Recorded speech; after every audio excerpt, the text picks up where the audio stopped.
Najua hutaniacha, pawe na shida basi wewe ni mwaminifu milele.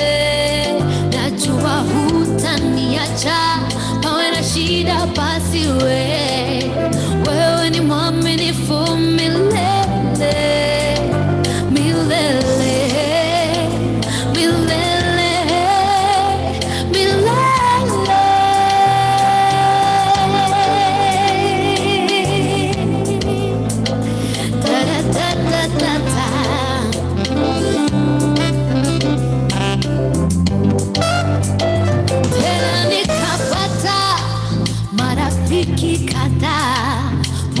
Shida ilipoingia nao waliondoka, nikalia mpaka nilipokumbuka kuwa kuna rafiki asiyebadilika.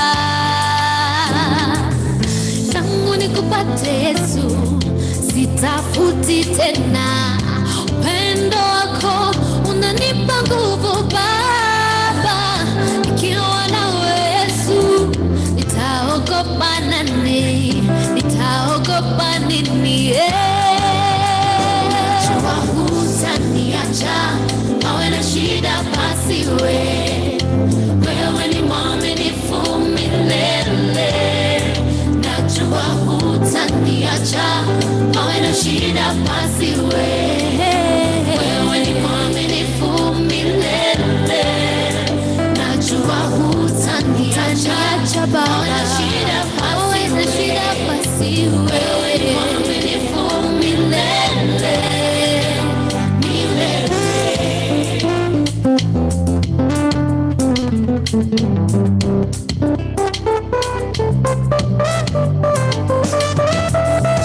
Morungu Baba imbeje otentira noto luije Diomba ninka Baba ikomanya otentira kwena benana gotenero Baba mwete ke kwa magita jonte ikomanya otentira kwena benana gotenero Baba mwete ke kwa magita jonte Ola chua hutaniacha, pawe na shida basi hutaniacha Baba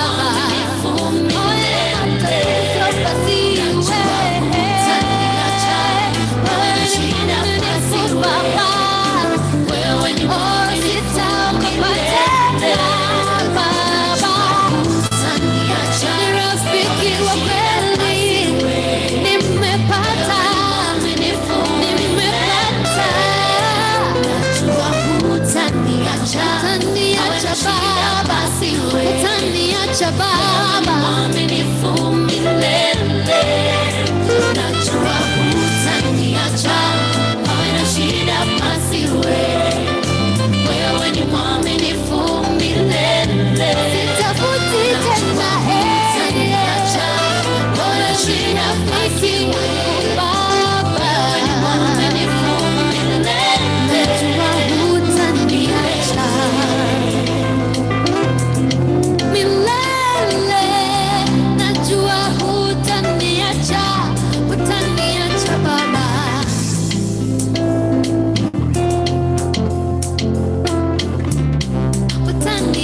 Baba, oh, utaniacha Baba, najua hutaniacha.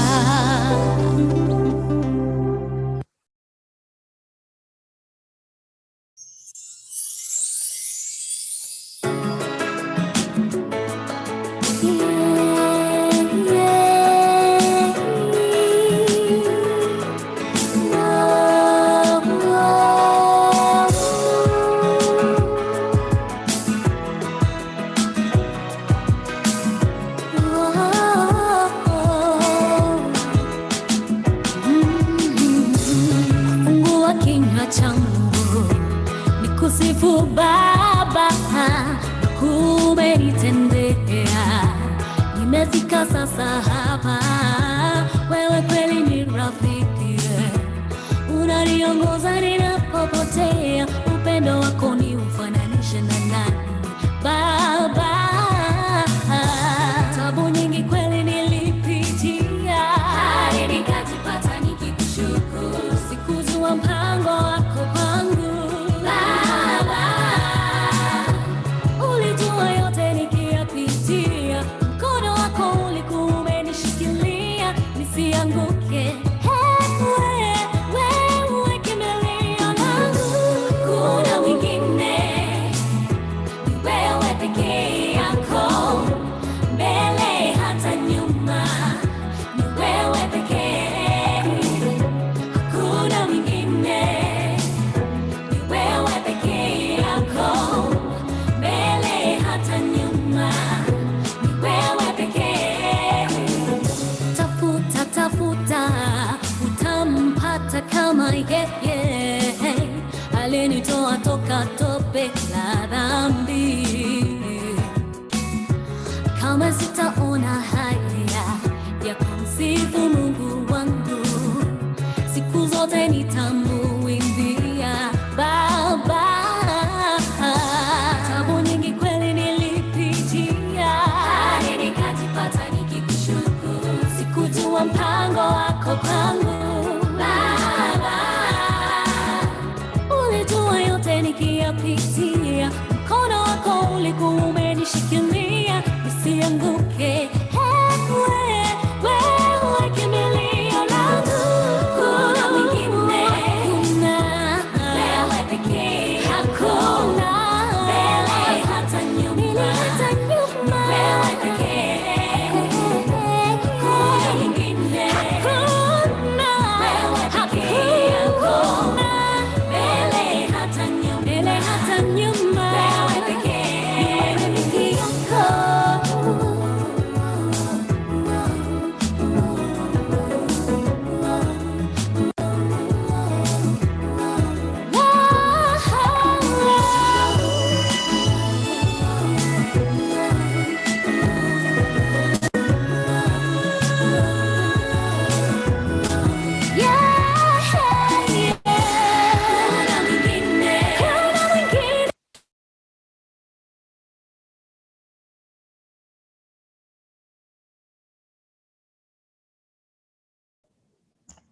Good morning, ladies and gentlemen.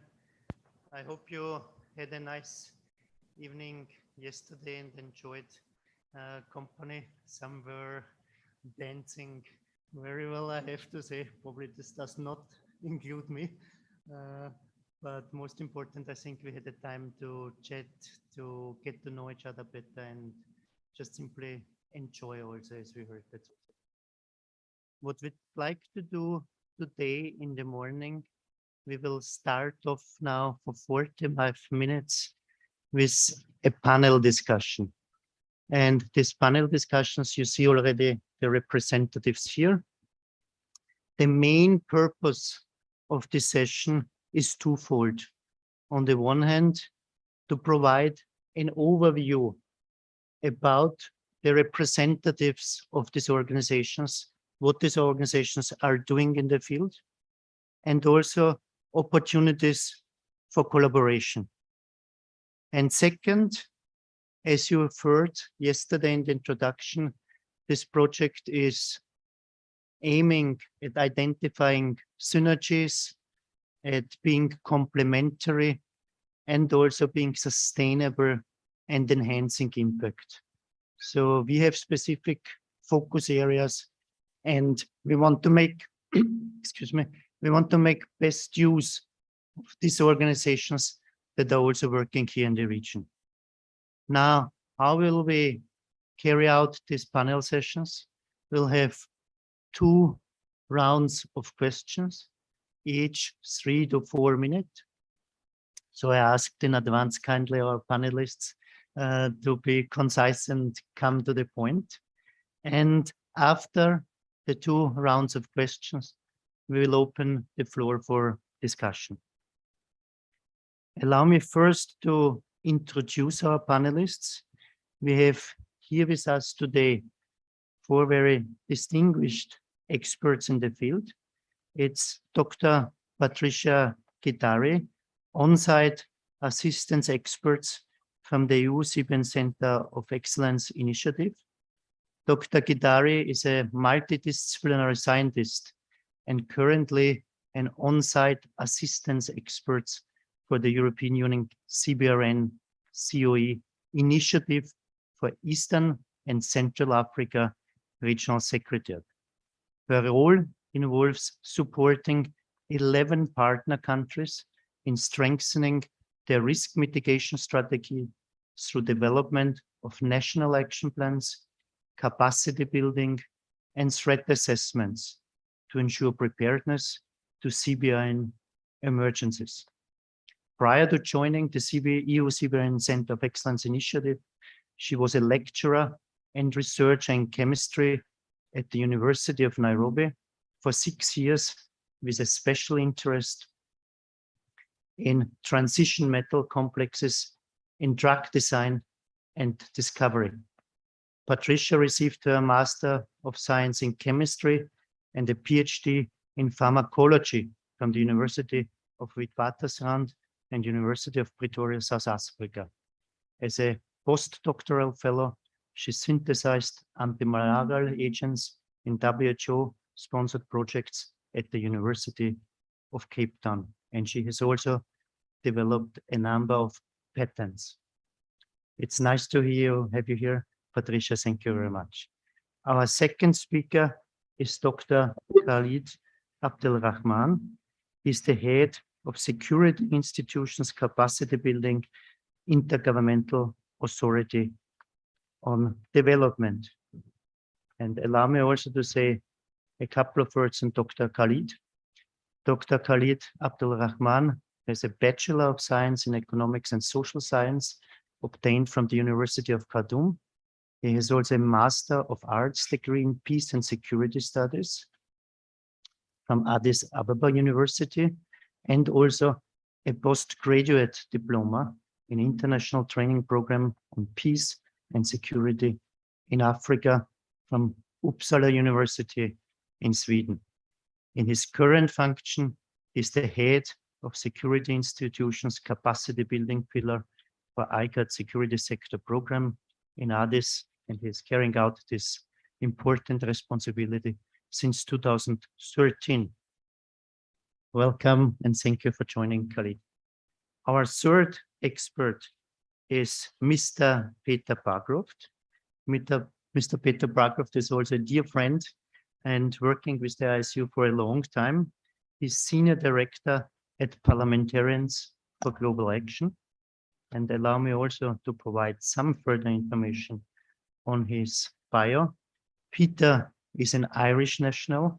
He holds a Bachelor of Laws from the University of Dublin, the Trinity College, and a Master's in International and Comparative Law. So we have another lawyer here in the room from Georgetown University in Washington. He's also admitted to practice as a solicitor attorney in Ireland. Mr. Barcroft has previously worked in private practice with prominent Dublin law firms as a consultant to the World Bank for 2 years in Washington, D.C. In addition to serving as a visiting lecturer in international trade law and international organizations at Australia National University in Canberra, and prior to joining PGA, Peter was an assistant legal advisor with the Department of Foreign Affairs of the Government of Ireland. Peter has also extensively published in various journals and has done various important publications in the area of 1540, addressing illicit trade in small arms and light weapons, and also, of course, on the Biological Weapons Convention. Last but not least, it's also my pleasure to introduce you to Mr. Jiaming Mao. Jiaming Mao is a political affairs officer at the UN Regional Center for Peace and Disarmament in Africa. And allow me also to give a brief overview of Dr. Jiaming Mao's CV. He's the Deputy Director, in fact, at UNREC.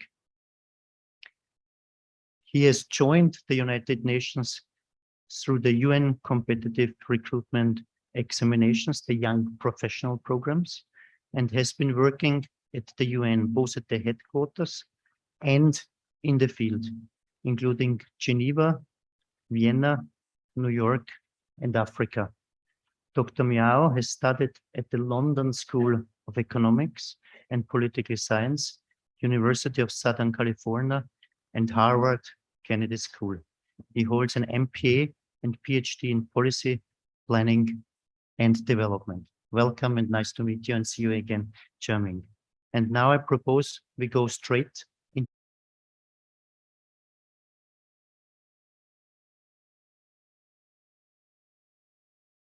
I hope you can hear me. Yes, that's working. So the first round, what we are doing will be the same question to all of the panelists. And we'll start off as I introduced in the order we had before. So my first question to our distinguished panelists is, can you please introduce briefly your organization and how the work you're undertaking is relevant in the context of the Biological Weapons Convention, and particularly supporting universalization and its effective implementation? I'd like to start and pass on the floor to you, Patricia. Thank you very much, Alex, for the introduction, and to the organizers for giving me this opportunity. So I work with the EU CBRN Centers of Excellence. This project was launched in 2010 by the European Union, and it supports CBRN risk mitigation in regions outside the EU. This global initiative is part of the EU support for peace and security, and also conflict prevention. So the overall scope of the initiative is to strengthen long-term capabilities of national and regional authorities in CBRN risk mitigation. The origins of these risks can be criminal. They can be from theft, sabotage, or illicit trafficking. Can also be accidental or natural. So our project supports countries in making sure that they are prepared for any CBRN risks that may arise. So our initiative has about 64 countries around the world, and they are grouped into 8 regions. So in Africa, we have 28 countries. We have 3 regions. We have the North African Sahel, which has a regional secretariat in Algiers. We have Africa-Atlantic Facade, which has the regional secretariat in Rabat. And then we have our region where we have the East and Central African region. So we support 11 partner countries. So these countries have a focal point, they have a national focal point, and they all have a national team. And this national team is mandated to carry out needs assessments, CBRN needs assessments, and also to develop a national action plan for CBRN. So we work with other partners. We work with UNICRI. We have Haro Wittermans from UNICRI, and then he's a regional coordinator. We also work with the EU delegations, and we have a regional coordinator. We have an officer at the EU delegation, our project manager, and we also have a head of secretariat. So that is the structure. So how we support countries is they identify their needs. The national team identifies their CBRN needs, and then they come up with priorities. So the EU supports through the regional secretariats some of the activities. For example, development of an emergency response plan for CBRN. We have activities, tabletop exercises. We have cross-border exercises based on CBRN. And how we are supporting the biofield is previously we've carried out projects in chemical and radiological and nuclear. But next year, in the beginning of the year, we are going to launch a bio project.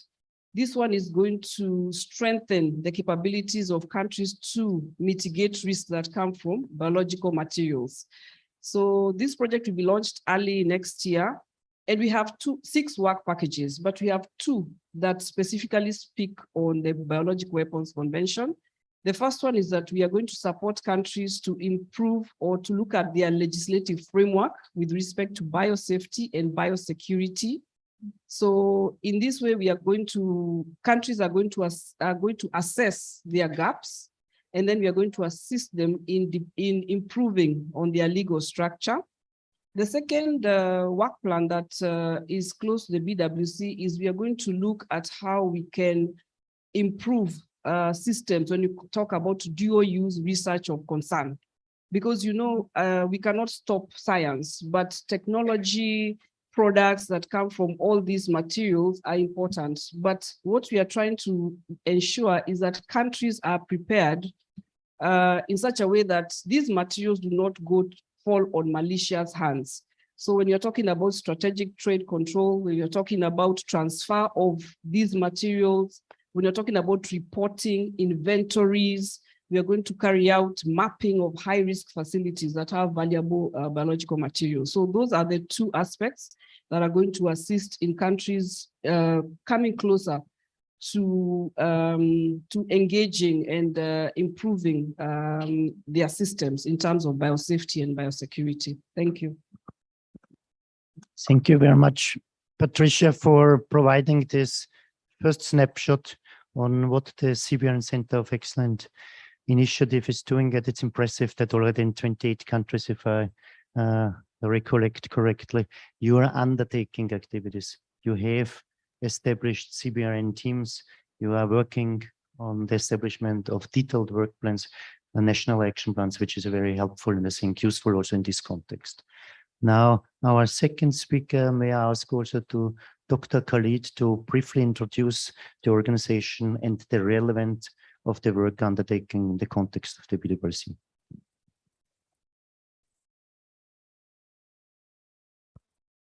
Thank you so much, Dr. Alex, for this opportunity. I would like to thank the government of Kenya and the Implementation Support Unit for organizing this very important meeting.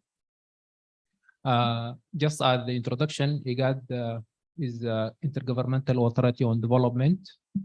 It was established in 1986, mainly to address the issue of severe drought and desertification in the Horn of Africa.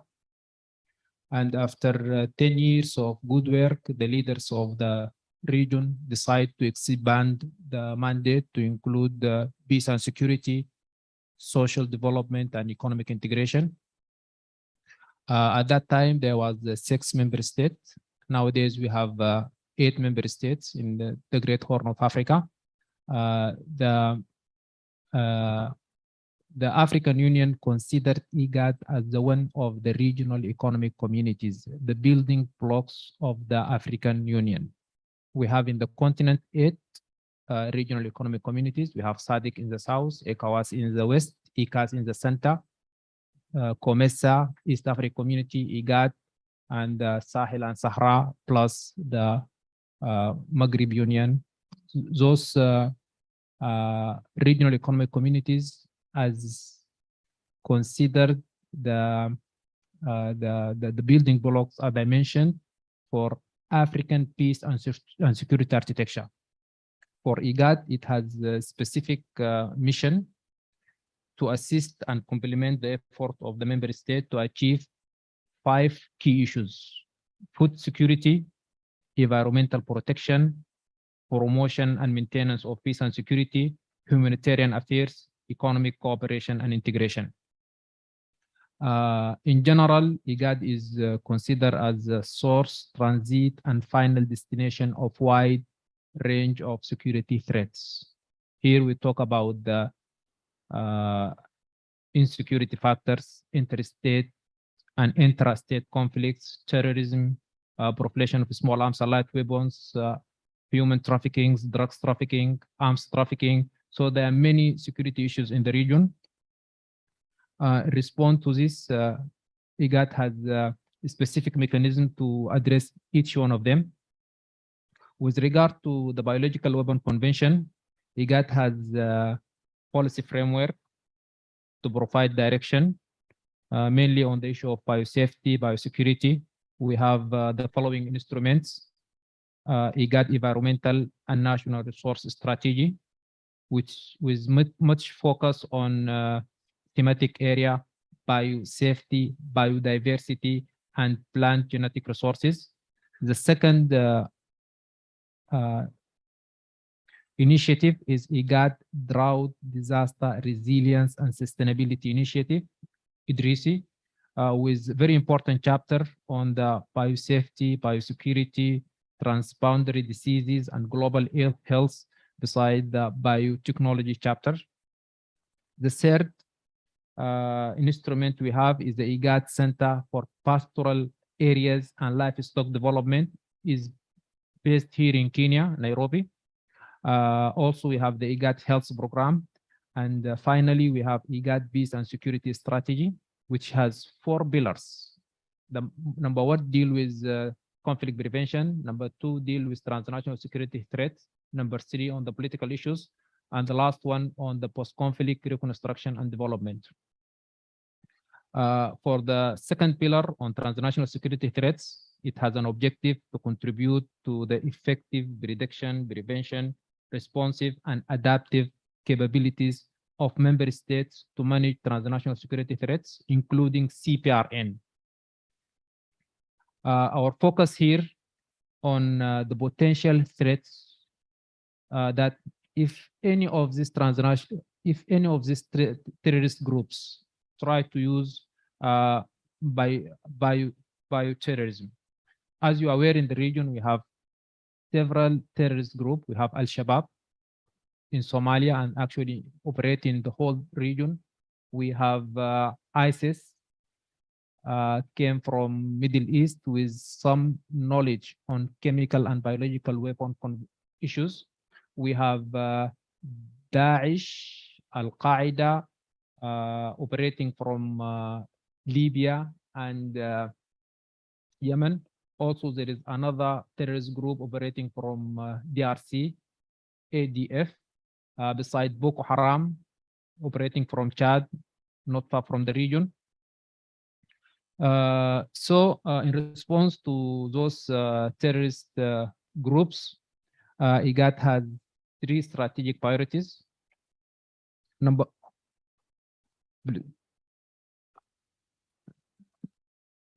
Thank you, Dr. Khalid, for this comprehensive introduction. And I think we have the opportunity then in the second question to further specify on BWC related aspects and areas for cooperation. Allow me now also to pass on the floor to our next speaker and panelists, Peter Barcroft, asking to you also the same question. In simple terms, what are you doing and how is it relevant to the BWC?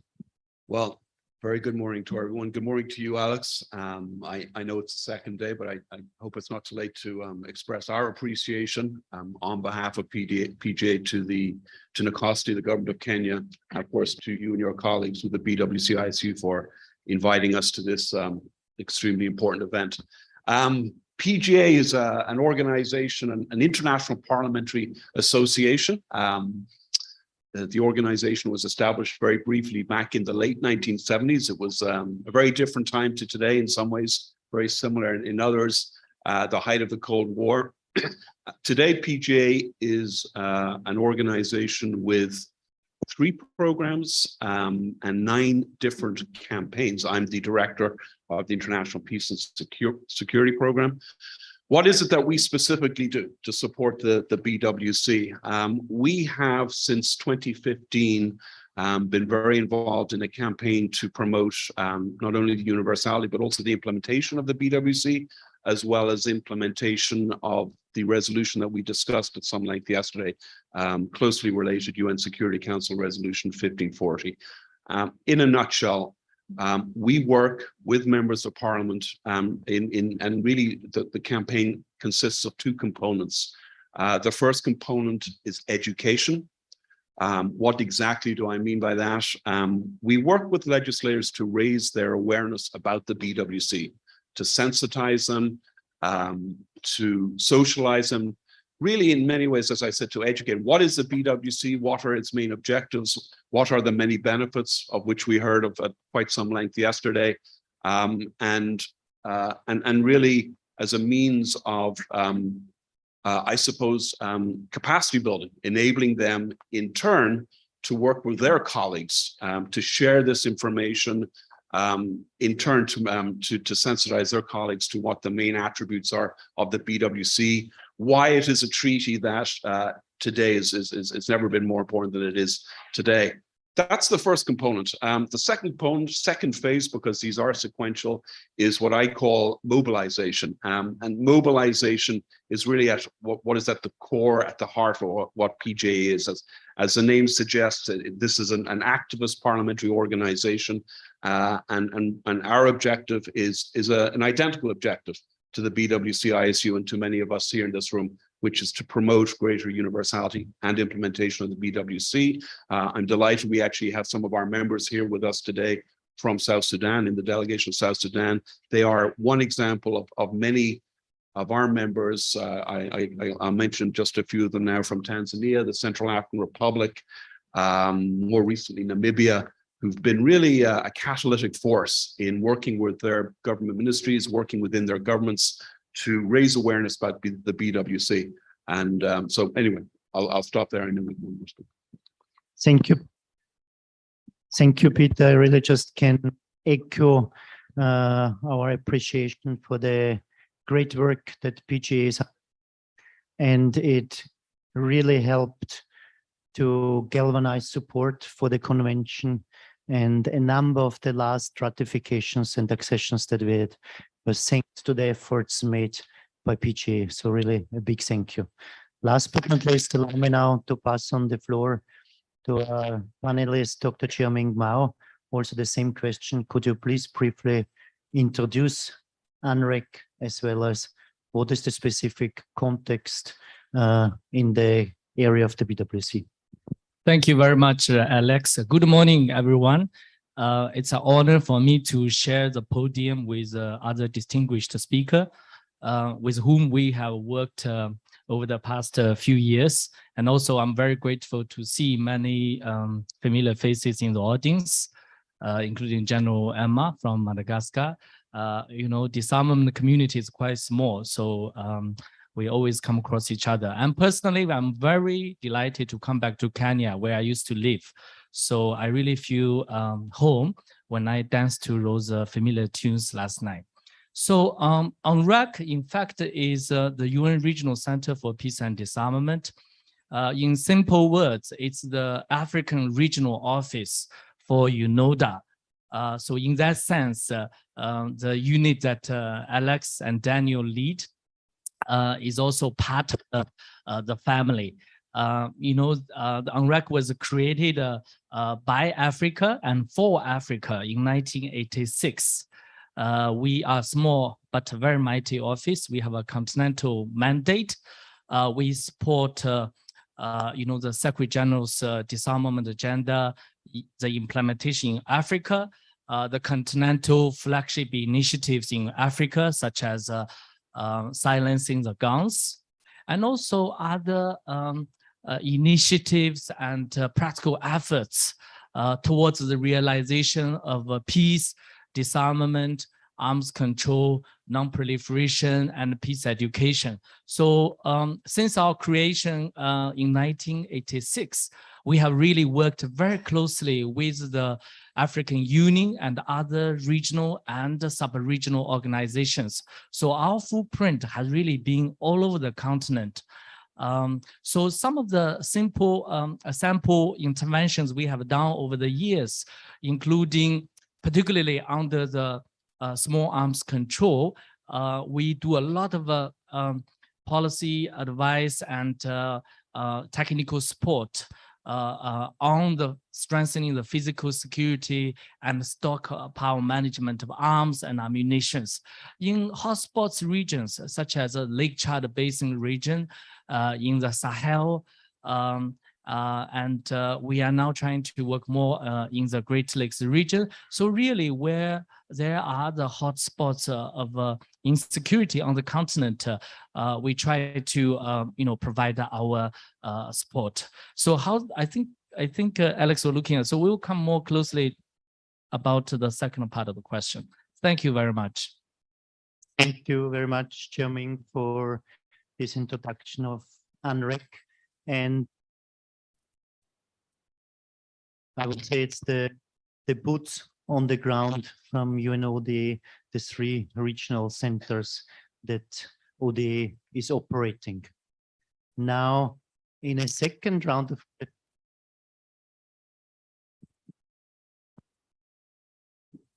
okay.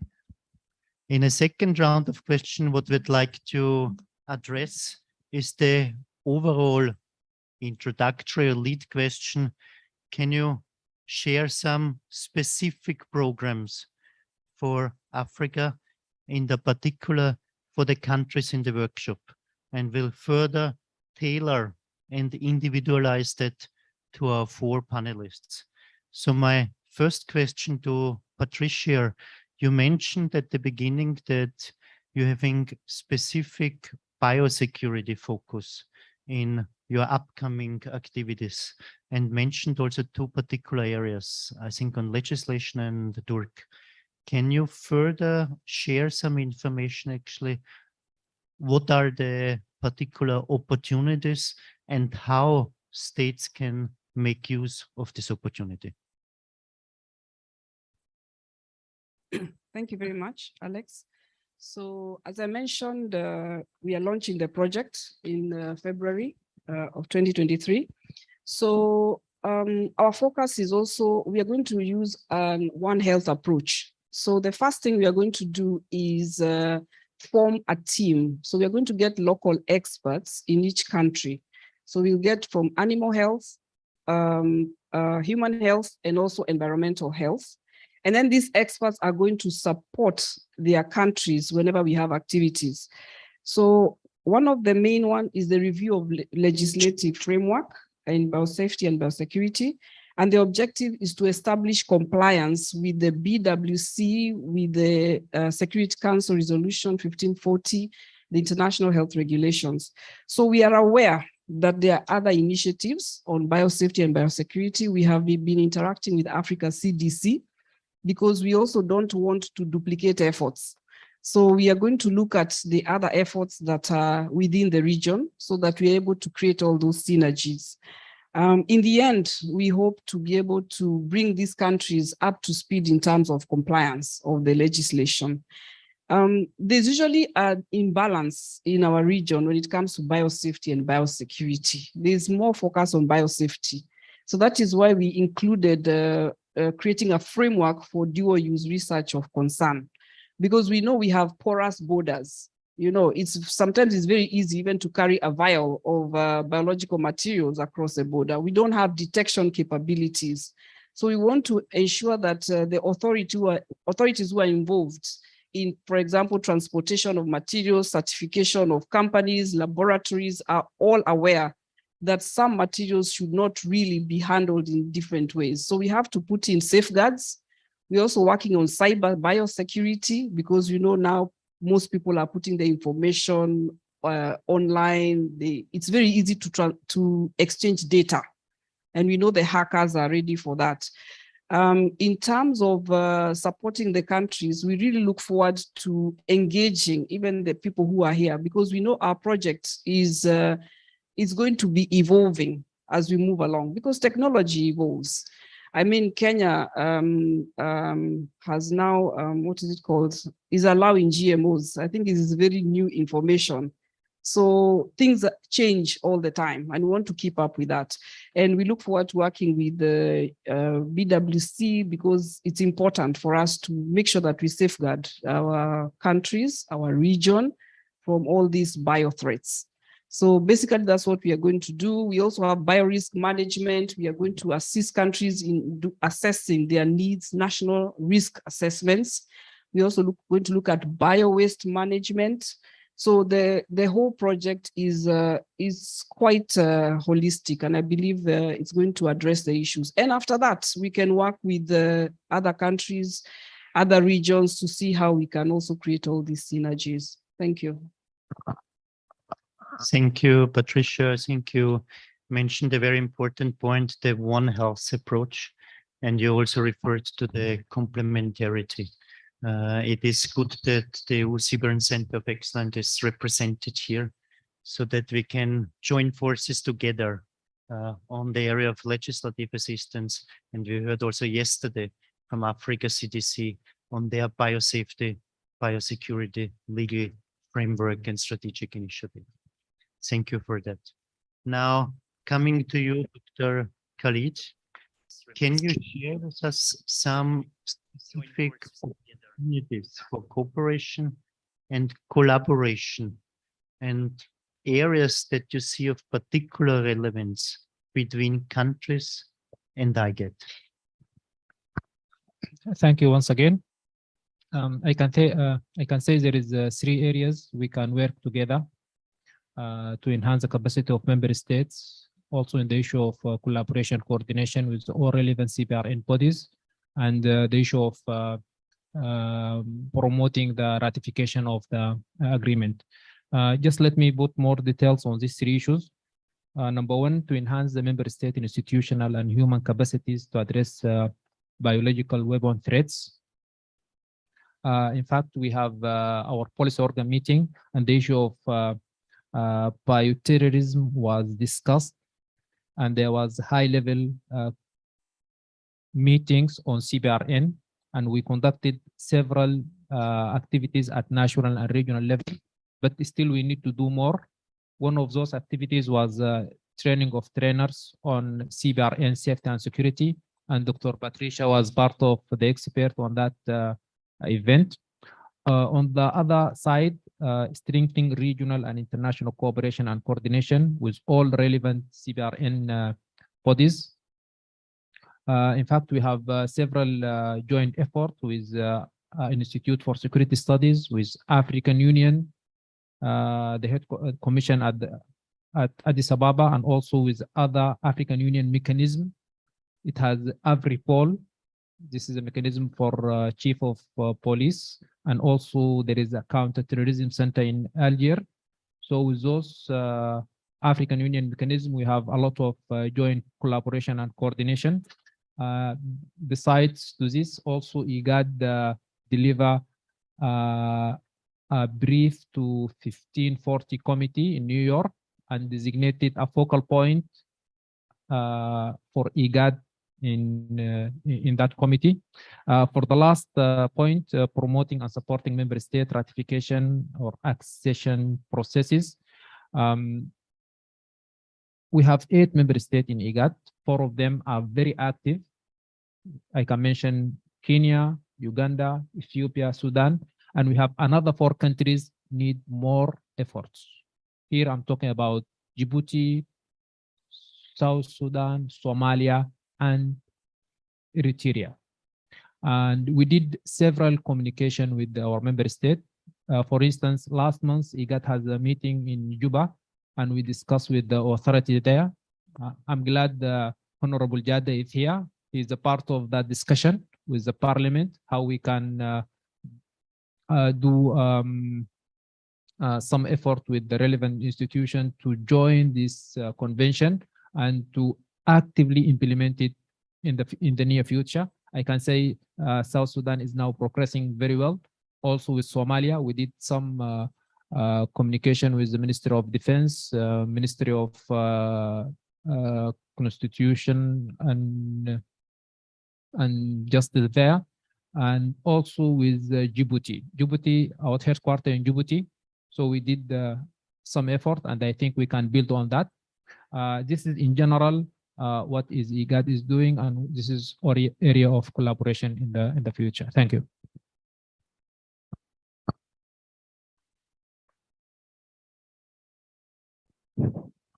Thank you, Dr. Khalid, for sharing with us these 3 strategic initiatives. I think we have benefited already in the past from IGAD's convening power. We had a very successful workshop in Djibouti back in 2018 on the issue of universalization of the convention. And nice to see you again, Ms. Natalis, and the entire delegation here. So thank you for that. And of course, we're looking forward to further progress being made, and also very important to have here the delegation of South Sudan, also of Somalia, and we look further later now in our discussions today on specific progress, what they wish to share with us. Our next panelist is now Peter again, and allow me to ask you specifically, could you share some of the challenges and key messages when advocating with parliamentarians on the area of ratification, but as well also on actually implementing legislation? So some good practices and recommendations. Thank you very much, Alex. And of course, I'd be delighted to do so. As I mentioned in my initial remarks, one of the key aspects of our work is raising awareness and sensitizing. And when we speak of challenges, and I think this is particularly the case when dealing with legislators, members of parliament. Members of parliament are extremely busy individuals. They have many demands on their time. Frankly, they have many priority demands working within their own constituencies. And often they are confronted with challenges at the national level, which again, quite frankly, require more immediate attention and prioritization. And so what we have found works best is to identify convenient dates, convenient times when we can convene them.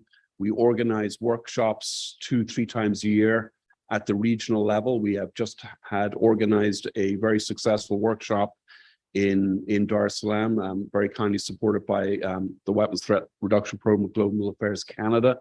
And this is a way of overcoming this challenge, because it enables them, if you will, to detach themselves, even if only for just a few days, from the many different demands of their daily political lives. In terms of recommendations, I'm going to make one very specific recommendation here, which is not unique for parliamentarians, but I know we have some members of parliament here. In the material that was distributed to us all yesterday, you will also have found a copy of an excellent publication. It's the BWC handbook on BWC handbook. It's been prepared by the ISU. It's a second edition now. I must say we have found, and this comes back to the challenge, how do we explain to members of parliament who only have limited amounts of time and attention, and I don't mean that in a critical way, how can we get the message across to them in a clear-cut, no-nonsense way, what it is that is important about the BWC, what it is that we want to do. This handbook is a phenomenal publication. It's extremely clearly written in a very straightforward way. Of course, there's an important place for technical and scientific expertise, but this handbook, I must say, is a tool that we have shared with our members, not just within Africa, but throughout the world. It's in English, it's in French, including with our members in those states, among some of those states that have recently ratified the BWC. We also find that's something that's extremely helpful, again, by way of a recommendation. And I think you have the intention of doing so here as well when we tweet today. It's always very important to have an outcome document, particularly with MPs. They come to us and they say, give me something to work on. What can I do? And so what we always try to do is have a plan of action. It might be a very straightforward document. We make sure that it's adopted at the conclusion of all our meetings. It's a great way to facilitate further step taking by these MPs. Very straightforward, practical, not labor intensive steps that these members of parliament can take. And these they may seem like very modest materials, but they really serve as an important way of us to continue in contact with these members of parliament. In terms of what we can continue to do, I've mentioned some of those countries. Some of you are here today where we work. We're also now working very closely, in addition to our friends in South Sudan, and I had an opportunity to speak with some of the delegates from Comoros and Somalia yesterday, but we're also working with Djibouti and in Chad, Somalia. We really would like to encourage you to reach out to your members of parliament. Make sure they are not forgotten in this process. In many parliaments worldwide, parliaments are in fact required, constitutionally required, to ratify these treaties. It may be largely procedural and formality, but it's an important formality. And please, by all means, I encourage you to reach out to us directly as well. And if you think we can be of any service, thank you. Thank you very much, Peter, for the kind words on the BWC brochure, which is available on the BWC website and in all 6 UN official languages. Last but not least, Dr. Jiaming, I'd be interested if you could share some particular lessons on experience from your perspective on the activities you are undertaking in the region and how we can learn from them in the context of our project. There are lessons learned, but also there are best practices. So maybe I start with the best practice.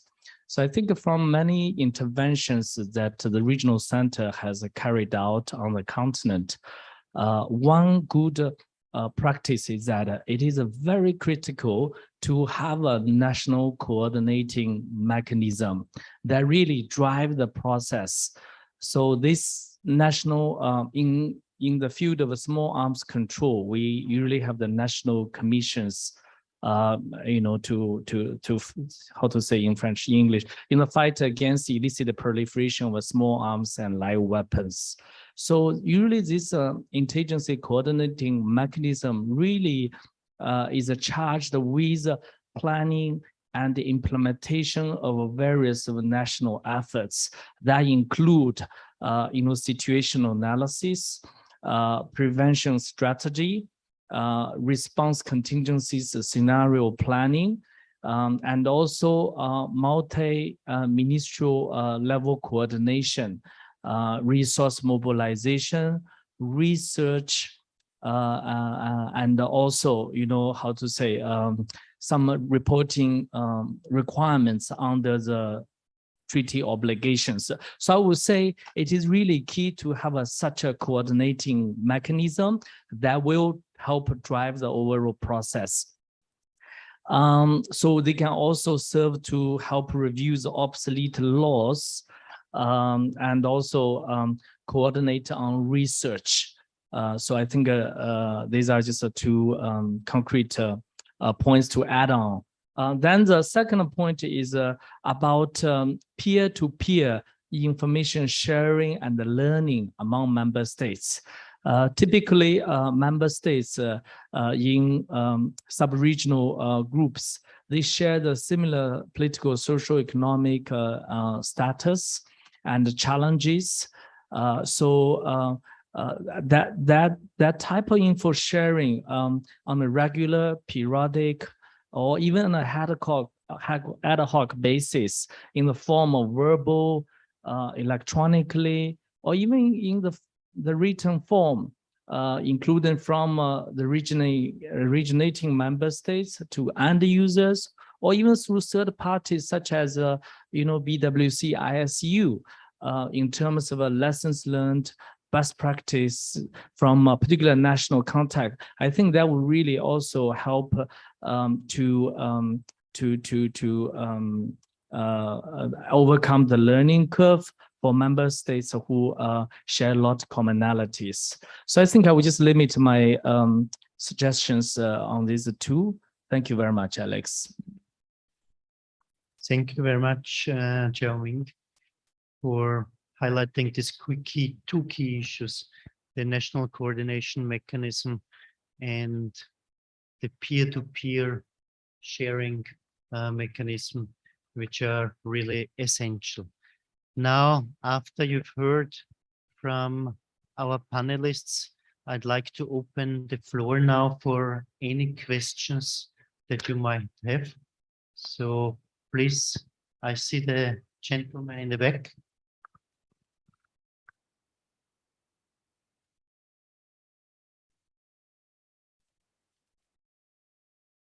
And may I ask specifically to whom you address the question?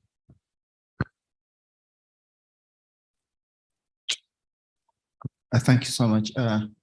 These are questions that any of the panelists can answer. And it's as follows. We are aware that the initial big boys who pioneered the offensive use of biological weapons against civilians are France in 1922, the British as well as USA in around 1940, Second World War. And we know that biological weapons have been deployed rarely after that. And in between there, some countries might have adopted a strategy of developing them and again, not utilizing them much.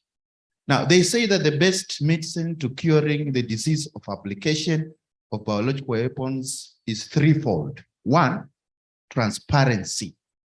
Two, oversight. Three, restraint. Question number one.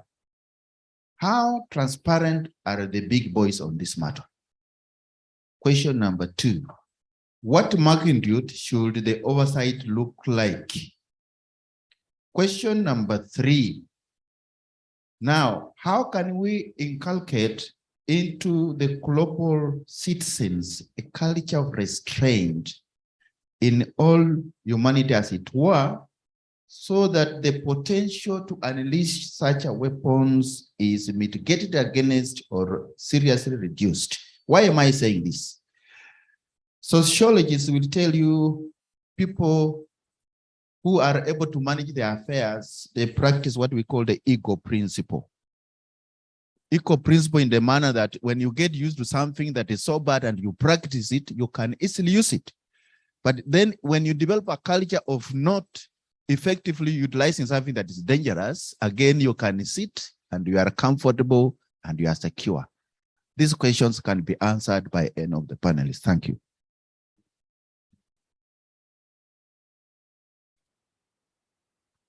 Would anybody of the panelists like to respond to this question? Otherwise, allow me to respond at least to the first two questions. You mentioned the area of transparency and the area of oversight. In the area of transparency, as you know, we have the confidence building measures, and all of the big states, I think, that you referred to, submit on a regular basis confidence building measures. On some of the states, you can find them freely available on the BWC website. And just looking at the US report, it's a very comprehensive report. It's publicly accessible, and information is shared also on a regular basis. In addition, when talking about transparency, there are a number of voluntary mechanisms in the framework of the BWC that have been developed. I just mentioned a few of them. For example, a so-called peer review mechanism that has been established as a voluntary initiative by the European Union back in 2011. And we had a number of such peer reviews. For example, also one outside the EU area here in Africa, in Morocco, which carried out a peer review exercise back in 2017. And we had just now another peer review exercise back in Kyrgyzstan in August 2022. As I pointed out, this is a voluntary initiative. It has a relatively loose framework and can be tailored to the specific objectives of each country. In addition, there are also similar initiatives that have been developed to enhance confidence and build trust. For example, the US together with Mexico, with Canada, with Ghana, and I think it was Chile was the first one, put in place a so-called national implementation review exercise, kind of, if I don't have the right term now, but this was a series of on-site visits carried out in 2016. Again, there are very comprehensive working papers available, highlighting and in a very transparent manner what each country is doing on the legislation. There were activities like accessing laboratories. Again, this has been all done in a very transparent manner to show that these countries are in compliance with the BWC. Similar, we had a transparency initiative in South America, where Chile as well as Spain were spearheading these initiatives. Again, on-site and off-site initiatives. Should anybody be interested, and again, as we just had a recent peer review exercise in Kyrgyzstan, just please let us know. They can be tailored to your specific objectives, and we are more than happy to connect you to our European Union colleagues. The second question was on the issue of oversight. I think you are all well aware that there's no compliance mechanism at this stage. There were efforts back in the 1990s on a ad hoc protocol, ad hoc working group and protocol, but these efforts have not materialized. So since then, discussions have not stopped. And we had, for example, just in the last intersessional program, a specific meeting of experts on institutional strengthening of the convention. And that were a number of written documents of working paper submitting how to best enhance the institutional capacity of the convention and how to strengthen it from different angles. There are, of course, different views. The issue of compliance, I think, will be also addressed now at the upcoming review conference, end of November, early December. And there are a number of specific proposals on the table. And I hope, as I'm an eternal optimist, that we will make progress and see on 16th of December, some working groups, some mechanisms established that can make progress in this area. The third question was on the issue of restraint. I don't know whether some of the panelists would like to touch on that one so that I can share with other colleagues. Thank you very much, Alex. In fact, I'm happy to talk a little bit about this, the all-important issue of restraint as well, of course, which and the importance, as you said, of inculcating that at as early a stage as possible. If I may, I want to also just talk very, very briefly about this issue of transparency and oversight, because Alex, you've just highlighted, the many, many instances where numerous governments, majority of governments, publicly disclose what they're doing. But I think here it's important not to forget the role of parliaments, because parliaments, of course, in many, many countries facilitate transparency, greater consultation with parliamentarians. In many of your countries, in fact, there's an obligation before moving beyond a certain point with adopting legislation, you have to present it in Parliament. There has to be a public discussion of these issues. So I mention that because I think it goes back to this earlier point I made of trying to reach out and engage, to encourage your governments to engage more with the legislative branch of government, because I think that can facilitate transparency in these discussions as well. Oversight, of course, means different things. In a parliamentary context, oversight, parliamentarians have oversight as well in terms of working with the executive branch of government and can play a useful role in terms of encouraging greater conformity with different requirements as well. So that's just something to keep in mind. Thank you, Peter. Any other questions from, yes, the gentleman here?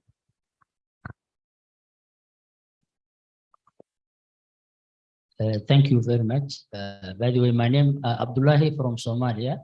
I'm Managing Director of Somali Chemical Society. So I would like to a little bit how we engage the chemical safety and chemical security, because we believe that biosafety, biosecurity, biology without chemistry doesn't work. So In the laboratory, as I worked clinical laboratory, you need chemical. So in Somalia, if you look the past tourist event that took place in Somalia, 2017, 14 October, where a big attack happened in Sobek Junction, where 600 people died and more than 1,000 people have affected and got damaged at that effect. That gives us an indication that threat is real. So we have to get a serious issue with this issue. Somali Chemical Society conducted several workshops, and we also, for coming the beta, we conducted workshop for outreach plan for to lawmaker in Somalia on issue of chemical safety and security. So already they know the cultural barrier there. So when you experience something, you have to convince the people, the local community, to connect the local knowledge to national and international. So you have to put the more effort. My question is, as a local and national expert, how can we collaborate or engage? Specifically, my question goes to Dr. Patricia, CPRN.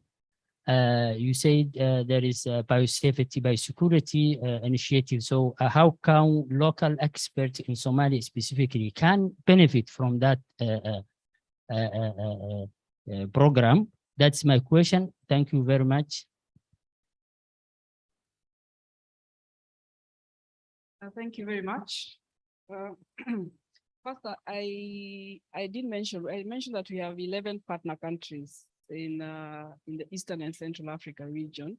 Unfortunately, Somalia is not part of the 11 partner countries because countries joined on a voluntary basis. But that's not to mean that we cannot invite participants from your country. Remember, when we are doing all these activities, awareness raising is very important. So the EUCBRN COE has actually very many documents in terms of what we have done previously, because the EU has supported about almost 100 projects worldwide. So we have information, we have a lot of information that can be accessed. We can also look at ways of interacting with your people, especially the societies. You say you're from Kenya Chemical Society.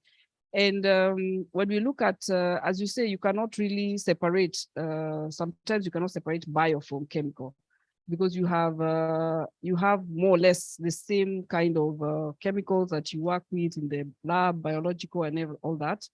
But in terms of local experts being part of us, I think we can share information, we can share our experiences, and we are willing to work together, even if you're not a partner country of our projects.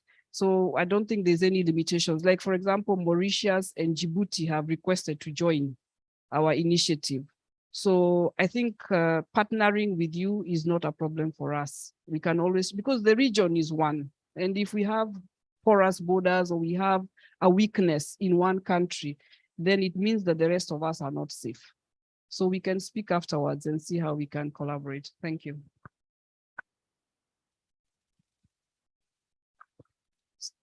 The gentleman with the white shirt, please.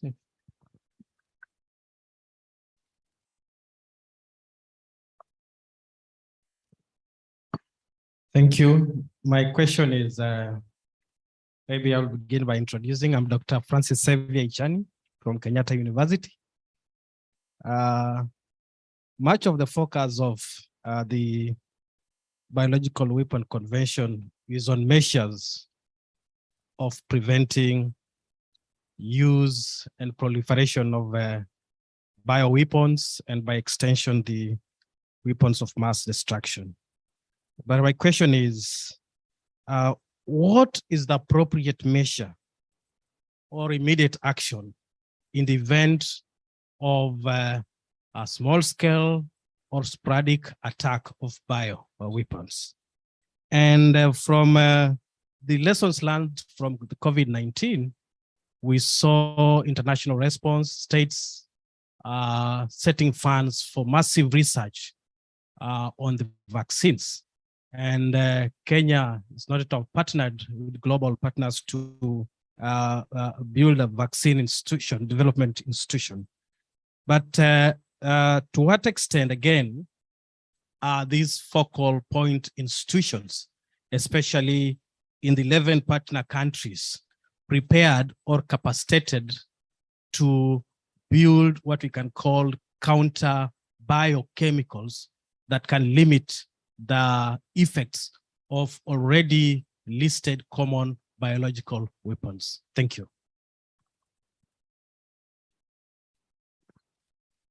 If I understood your question correctly, it was what are the immediate response action to a bioattack in simplified terms, yeah? Would you, Patricia, as the on-site technical experts among us? Okay, as I explained earlier, we support countries to strengthen their capability to respond to these events. So for the last 10 years or 12 years since the initiative was set up, countries have identified, our partner countries have identified their gaps, and they have worked on sealing those gaps through activities because we've been training them. We also assist countries in development of national response plans to any emergency. So that is one of Kenya and Ghana. Ghana is one of our partner countries, and they have developed a national response plans to a CBRN emergency. I think what is important now is for the people in the biofield to come up with an emergency response plan to a biological event, because this was overall CBRN.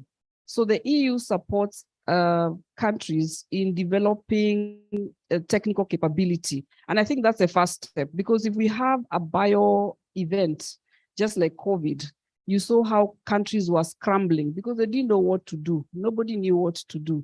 So I think those were the lessons learned. But the first step is to develop a response plan. And I think it would be important. But what I have to say is that all this is, we work with a bottom-up approach. So the countries have to actually say, this is a priority for us, you know, because the EU or the regional secretariat cannot say, well, Tanzania, you need to do this. So countries need to identify, and that's the support that we want to give. Talking to your national focal points is important because they're able to put together these multi-sectoral and multi-institutional teams. So for us, in terms of response to an emergency, the first step is identifying your gaps and needs and also coming up with a national response plan. Or you can even have a local response plan because you have institutions.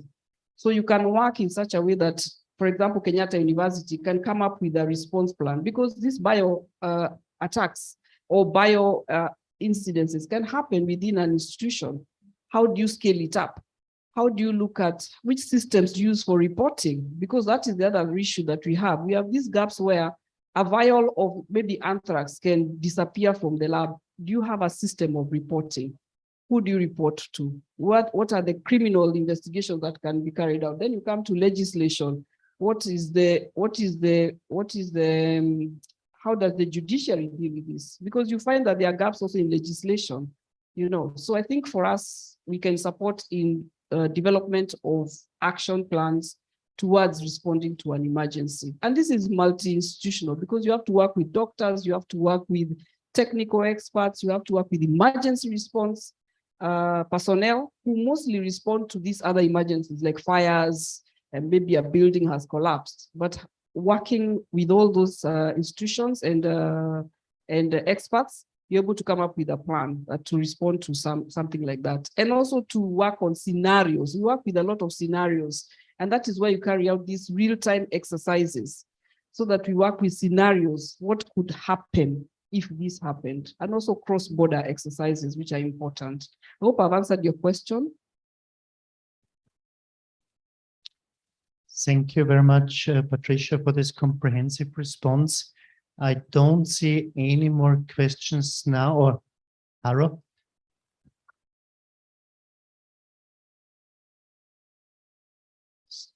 I guess Hara wants to make a further comment, and then I see from the lady, if I understand, that would be then the last question.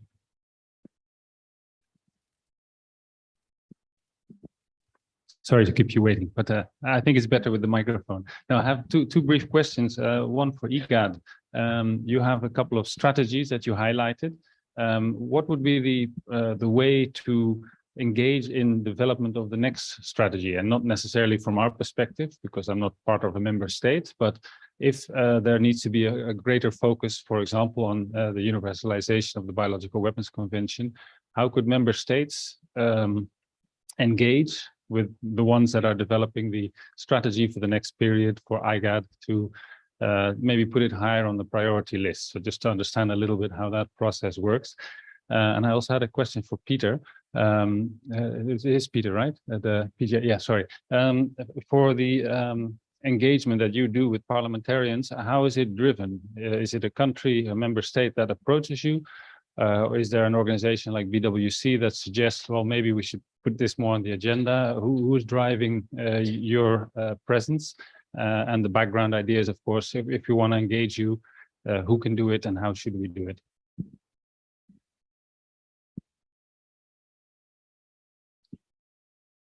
Thank you so much for these very important questions. In fact, to promote universalization in the IGAD region, we have to focus more on those 4 countries, encourage them to join the Biological Weapons Convention. I would like to suggest here, if we can have a joint effort with the Implementation Support Unit, with our member state and African Union as well, to design a country-specific program. Go for each of these member state, having the area of this new project for Africa, as mentioned yesterday, the 4 areas of legislation assistance, institutional arrangement, confidence building measures, and establishment of national focal point. We can do this for each of our member states: Somalia, South Sudan, Djibouti, Eritrea. And if there is another requirement from their side, if we can work together to satisfy that need as well. This at the national level. Still at the regional level, we can continue on the capacity building efforts, the regional training. And I like the idea of developing regional response, as mentioned by Dr. Patricia.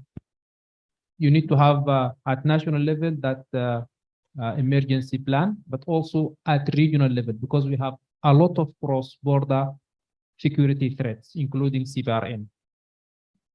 I think I have answered your question. Thank you. Thank you, Alex.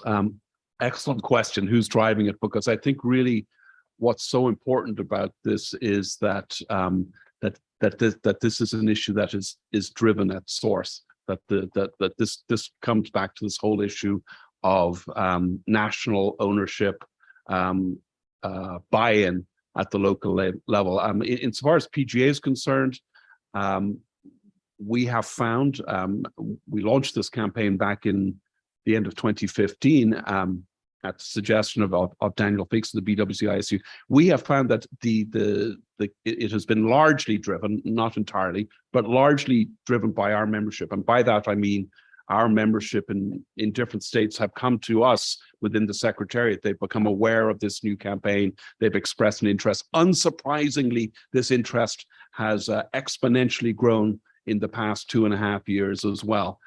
Even before COVID-19, we were alerting our membership to these different challenges, and unfortunately, some of these came to fruition and so on. So it's largely driven by the membership. I'm glad to report that there's this interest nationally, because that's really where it has to come from in terms of sustainability. I think it's fair to say. At the same time, and I think this is where we come in, and where as an organization we play our role.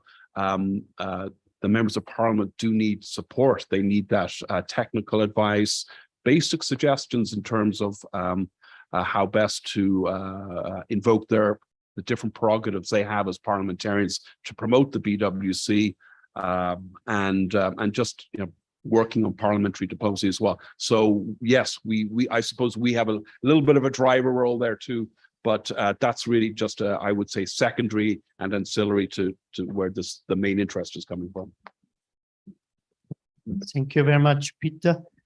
I saw one more question, the final one. Okay, two more.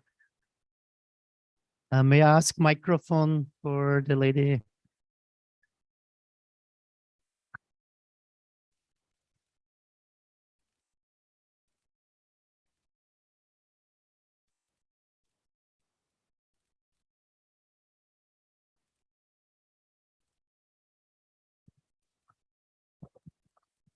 Thank you very much. My question is directed to Dr. Khalid from IGAD. You mentioned that IGAD is considered as a source of security threat, rising from non-state actors like Al-Shabaab, ISIS, and that ISIS has the capability of chemical warfare agents. So my question is not specifically for BWC, but for weapon of mass destruction as a whole. Has IGAD,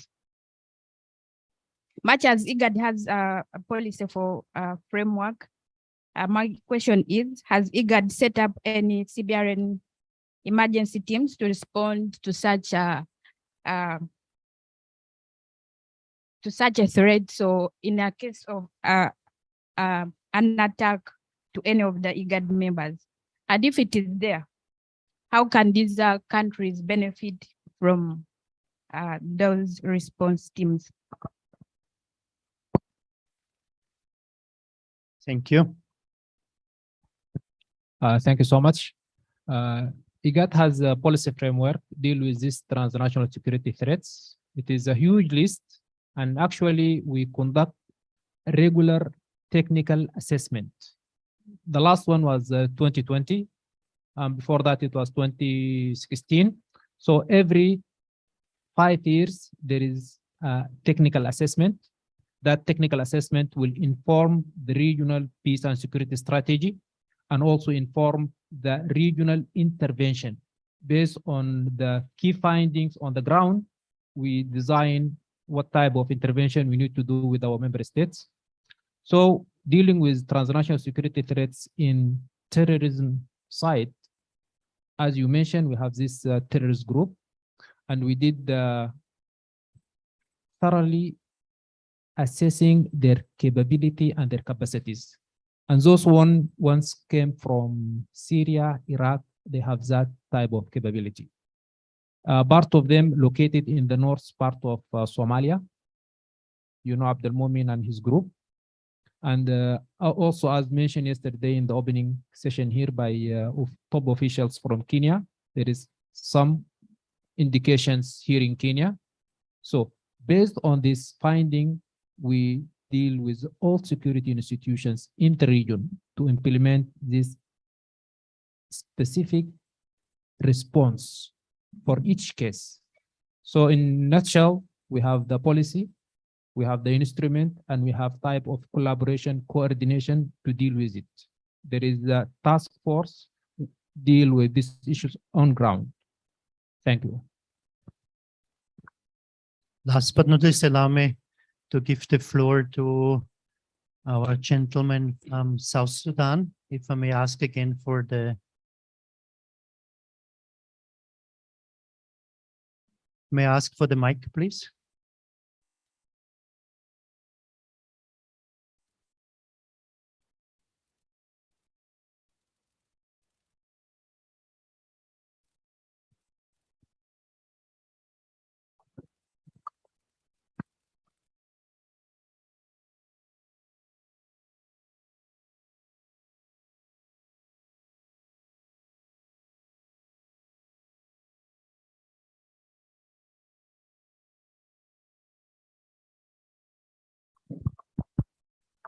Thank you. I'm Ambassador Joshua Franco Paul from the Republic of South Sudan. My question goes to Peter and Jeremy. The two of you spoke. Let me start with Jeremy. You spoke of having a national coordinating body in order to coordinate the mechanisms, information sharing, regularly conducting research. Peter spoke of the challenges and how the parliamentarians could work together in order to achieve best practice in order to implement the BW conventions. My question is, you have spoken those two important practice in order to achieve or to rectify the BW conventions. But the two of you have not spoken about the issue of funding. Will funding not become an impediment to the formation of a national coordinating body? Thank you.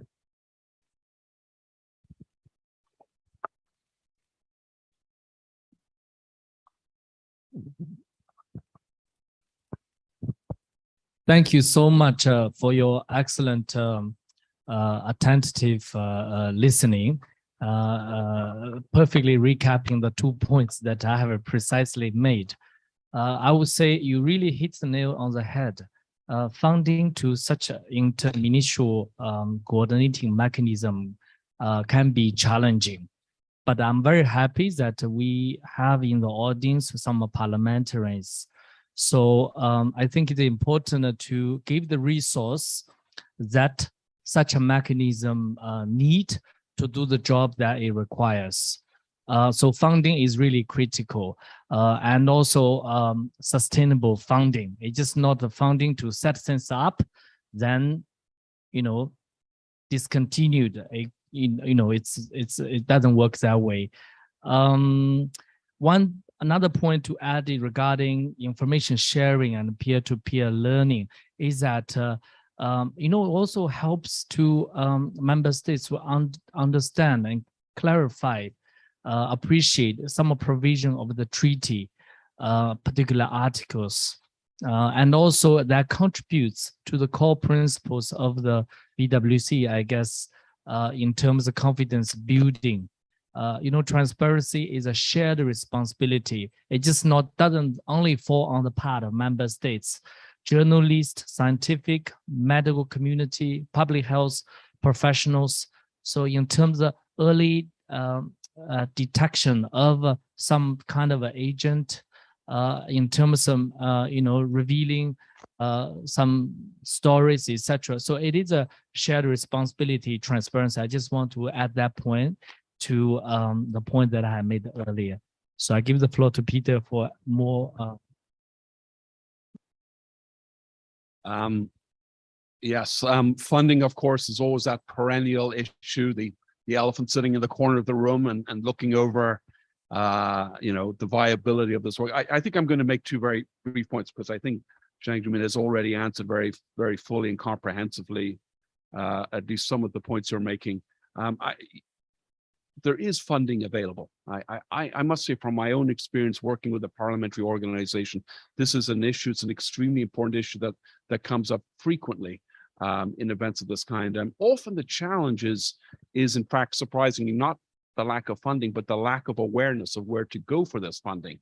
That in fact, the funding does exist, and really, I'm not pointing the fingers at anyone, but funding does exist. The global partnership, we heard yesterday morning, the degree of commitment by the global partnership to funding, to supporting, including projects of this kind, but there are also governments that fund these activities as well. The second point I want to make is this, because I think this has a bearing on this issue of promoting ratification, universalization.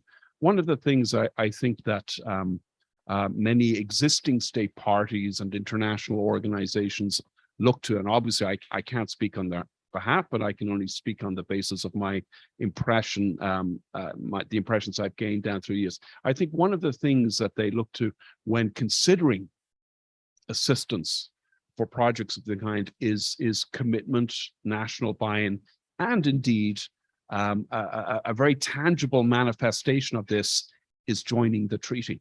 And so when a country takes that sovereign decision, there's always a sovereign decision to join the BWC, any treaty, that is a very clear indication, a tangible, palpable commitment to the treaty. And that in turn can facilitate the availability of funding for ongoing projects. But there's a little bit of a, if you will, a quid pro quo that goes there as well. It's not conditional, but it certainly helps, if I can put it that way, that when countries are in a position, it's a complex, it's a challenging decision, but when countries are finally in a position to join a treaty, this in turn can facilitate the availability of resources when it comes to implementation, to assistance, and to projects of the kind that you've mentioned.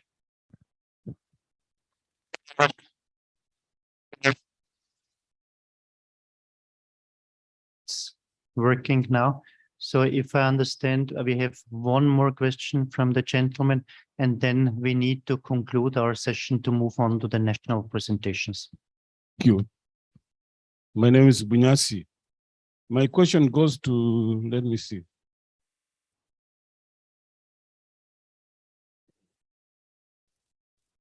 Patricia. Patricia, I just want to ask you a simple question. Now, we are many of us here. If somebody comes in,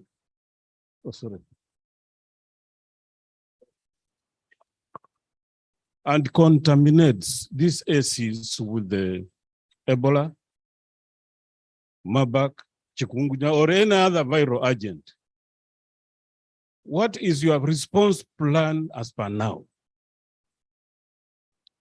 Second, my friend from New York, I don't know whether it's possible for you to give us the scenario of Austria.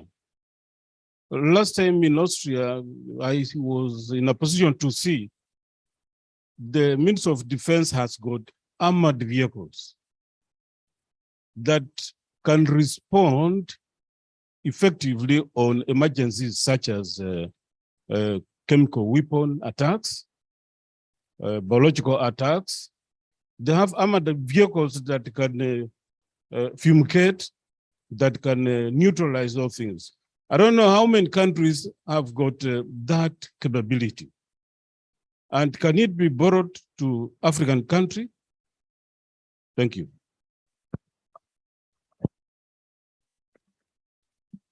Thank you, Bunyasi, for putting me on the spot. I think our project is meant to address exactly that, because we don't have response plans for any bioattack. As someone said, a biological weapon is a poor man's weapon because it is easy to obtain. The only problem is dispersion method that sometimes is not very effective. So if we were to have such an attack, I'm imagining would not all get sick at the same time, and there would be a dispersion. People would disperse to wherever they are going. I think just like COVID-19, there would have to be a traceability protocol that comes into place. But that would also depend, of course, on the Ministry of Health in Kenya and also the kind of agreements they have with regional other ministries of health.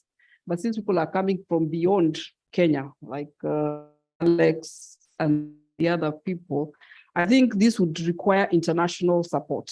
So that is where the EU and other agencies, WHO, because this is not a simple disease, you know, this is quite fatal. So I think the international organizations would have to trigger a response. So it cannot be handled by one country. This becomes a global effort or regional effort. I hope I've answered you, Bunyasi.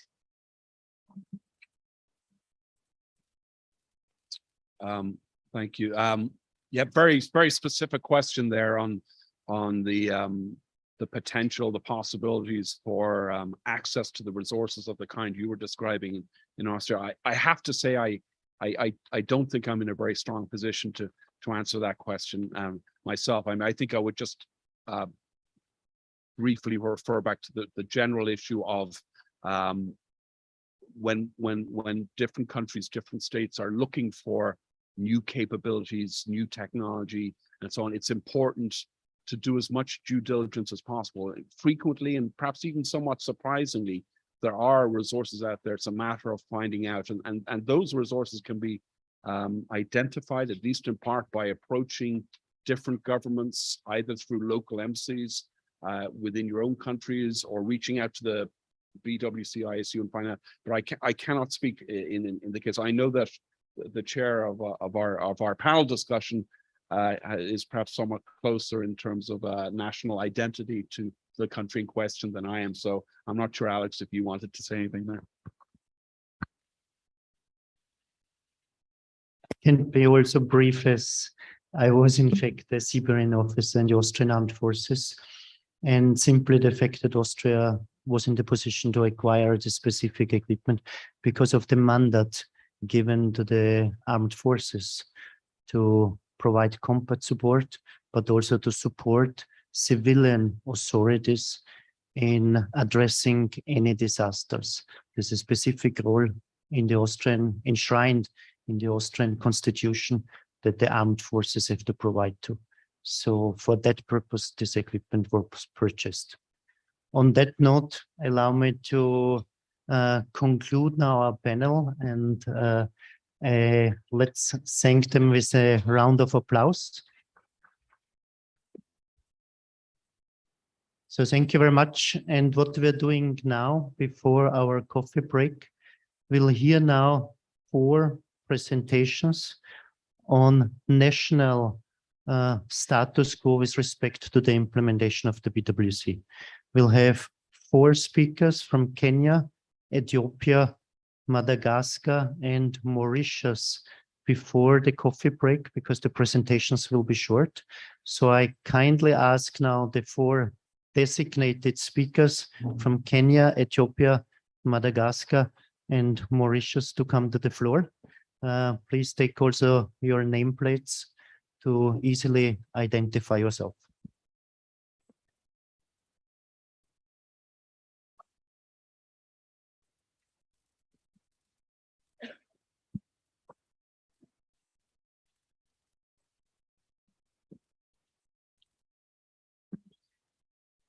While our speakers are coming to the podium, just allow me to highlight the specific issues that our 4 panelists will address. Its first issue is the status of national implementation, and again, specifically in the focus of the project activities, CBMs, national contact point, how is it operationalized, the issue of legislation and other institutional arrangements, national initiatives, and lessons learned, challenges, and plans. Our first speaker is Dr. Mare Onzarigo. And before starting, just allow me to also ask our speaker from Ethiopia and Madagascar is here. Mauritius also to come to the floor, please.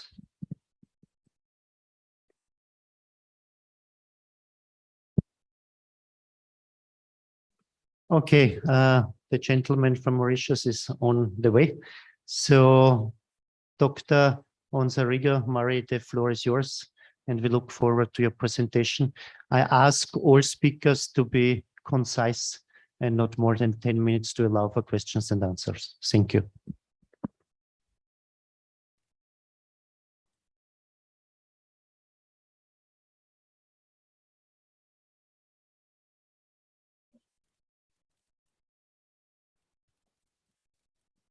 Thank you, Alex. I'm just going to be very brief because yesterday our Director General gave a brief of the national implementation measures that we have taken as a country.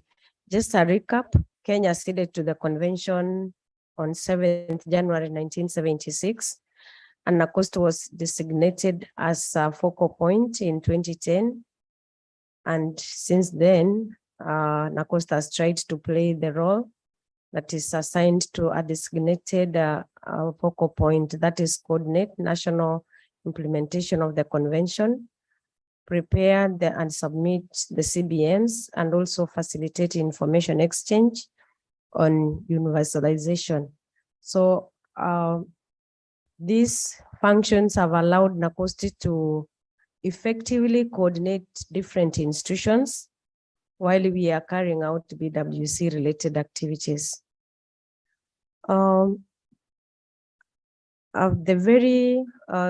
to function number 2, that is submission of preparation and submission of the CBMs. As it was highlighted by Alex yesterday, this is to prevent or reduce the occurrence of ambiguities or doubts and suspicions, and also to improve international cooperation in the field of peaceful biological activities. So when a country submits, it is assured that you are free, you don't have anything to hide behind. And these forms, we submit them annually, not later than 15th of every April of the following year. This year we submitted around, I think on the same date. So next year, April, we'll submit what has been covered from May until March. So Kenya has steadily participated in BWC activities, and as I've indicated, since 2010, when NACOST was designated as a focal point, we've submitted CBMs, I think, as up to around 8. So some 2 years, there were gap years because of institutional rearrangement. So Kenya has also been able to create awareness and capture data relevant to BWC through the STI mainstreaming performance contract target for over 300 ministries, departments, and agencies, and also through the licensing of research, and also the establishment of a national scientific and ethics committee, as well as this institutional scientific and ethical review committees. So these are just structures that we have put in place to collect the CBM information. I did not give the different forms, but in summary, we have, are they 5 forms? Okay, A, B, C, D, and G, whereby each of that requires different information. So we have tailored to what we send to each institution, because ST&I cuts across sectors. So we have a section, there's a form where the military or the security agencies are supposed to fill. So we just request that information from them. We don't need to send any other forms that are not relevant to them. So when we are targeting universities and research institutions, we also send them their section to give us the information we need. Having mainstreamed ST&I, we were able to get focal points or focal persons, and these we call them BWC focal officers or desk officers. So they facilitate us in collecting the information, which they submit directly to Director General NACOST, and then after we receive, we collect, and then we submit as a country. We also, as we requested this information, because we write to the head of the institution to reach to the focal point. So in a way, we are sensitizing the top management of the institution and as well as the staff. So there are 2 levels of sensitization, which is really very effective. And also we always involve them, the focal persons that we have already been assigned to participate in some of the research activities we have, like this activity from yesterday. They've been participating online, and some are also in attendance here. Just to give a a brief on the legislation or domesticating the BWC. So the process was initiated in 2010 by NCST, which is the predecessor of NACOSTI. That legislation was on 16th March 2012. Members of parliament, around 26 members of parliament were sensitized. That was the 10th parliament. By then, there were two bills. There was the ST&I, which was being reviewed now, which was enacted and enabled the establishment of NACOSTI. So the other, which was called the Bioscience then bill, was, I think, put on hold so that now the ST&I could be finalized. So in the process, you would see now why the bioscience, where we have biosecurity, where we had biosecurity as a component dragged behind. So the latest that we have had with that bioscience bill was 31st January 2019, where we had stakeholders from over 31 institutions who met. And at that point, because they saw there's a lot of things that had changed, they felt that the bioscience draft bill should be changed to address a gap that was identified in biosecurity and not the entire bioscience subsector. So henceforth, we concentrated now, we had to restructure the bill, not to have a bioscience bill, but to focus it to biosecurity. And nothing much have moved, because you can see the last time we had stakeholders now being sensitized on it was 2019, and that group of stakeholders, the recommendations was we focus on biosecurity and not bioscience. So this is just to show when the last member of parliament was sensitized. That was 2010, and it's almost 10 years ago. So what are the other national initiatives on biosafety and biosecurity? There's a lot of continuous awareness and sensitization. This is from the Ministry of Education. We have also Ministry of Health. We have capacity building. Example, there is this you can get, is already papers published, detecting infectious diseases, and this is controlled by the MOH, that is Ministry of Health. We have training of trainers, TOTs, who need to cascade the training in health facilities. And this has been followed by mentorships and monitoring of implementation. This is spearheaded by MOH. And also there is strengthening of high security laboratories capabilities. And this is still spearheaded by the Ministry of Health. Other efforts include the training, education, and professional or mainstreaming in biosafety and biosecurity. We have a pilot project on that, and this is being spearheaded by Masinde Muliro University. This is the one to a sustainable way of creating awareness and or a sustainable way of having biosafety and biosecurity culture. There's also ongoing projects. This is supported by the US, webinars and in-person trainings, mainly on genomic data, information security, and risks, as well as opportunities of emerging technologies. This is spearheaded by NACOSTI.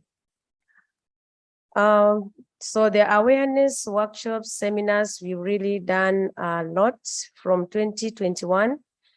We had 100 desk officers. Here, I wanted to emphasize the inclusion of women in biosecurity and biosafety. So out of the 100, we had 24 women in that, and we had recruited from 36 institutions. We also had mentorship of youths, 2 females, attended the Youths for Biosecurity, the 3rd edition, diplomacy workshop in March this year.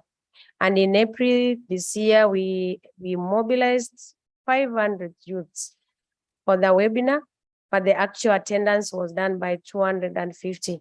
And to emphasize the the women inclusion, we had 80% or 88 out of the 258 of them, that is the 32% were females. So, and to also demonstrate the steadfast participation of Kenya in the Geneva events, during the PrepCom, which was in April, we had 17 delegates from 9 different institutions who participated, and this actually demonstrated the great interest Kenya has in implementation of BWC. And also we thank His Excellency, that is the permanent representative, that is his Ambassador Dr. Cleopas Mailu, who during that very difficult period was able to handle very well. He was the chair of both meetings of experts and also the meetings of state parties, which was between 2020 and 2021. And I think he was applauded. He really did great work. So this is just to show that we have tried to even sensitize with within the East Africa in our networks. When the ESTACO had their second Science, Technology and Innovation Conference, our Director General, who is the current chair, invited the BWC ISU to actually give a presentation, just a way of letting them know what is happening in the BWC matters. And the lessons learned is that use of data to inform any strategy is really great, or it is essential. So we are trying, that is why when we mainstreamed, we are collecting data, and that will always inform us in awareness, legislation, or the national implementation. And we have tried to stratification of the stakeholders. We have the policymakers, like you saw yesterday, those who are very top, they are highly influential and highly interested. So we have to know how to keep them, how to keep their momentum. They are very amorphous. And also, unlike the scientific community, whom you can easily retain. And also we have the other category, the youths and the students and the general public. This is really important, so that you have tailored messages on or tailored strategies on how to handle these different categories. Then we have learned that having focal points in institutions is very important, because it gives us 2 levels of sensitization, that is from the management and also within the staff of those institutions. And they become our advocates within the larger community of scientific. Then there is that involvement of institutions. We demonstrated when we went to the PrepCom in Geneva, we had 9 different institutions from different sectors. And when they came back, they were able to sell Kenya, or to even forward their agenda. And at the same time, they see now the importance of why we need to domesticate this BWC convention. So we have another level of government, which we call the county governments. We have 47. I think this is an area which we have not really explored well.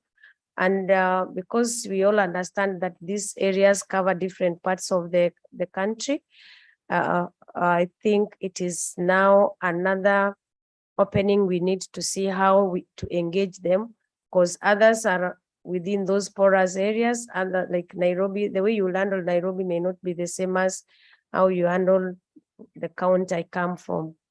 So this is an area we need to, because it's also a government, that some of these measures will be required to be implemented by institutions that are within their borders.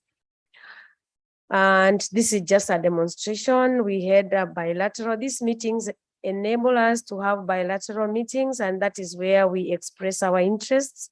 And we also show our interests that we really need to, we are ready to support the implementation of this BWC.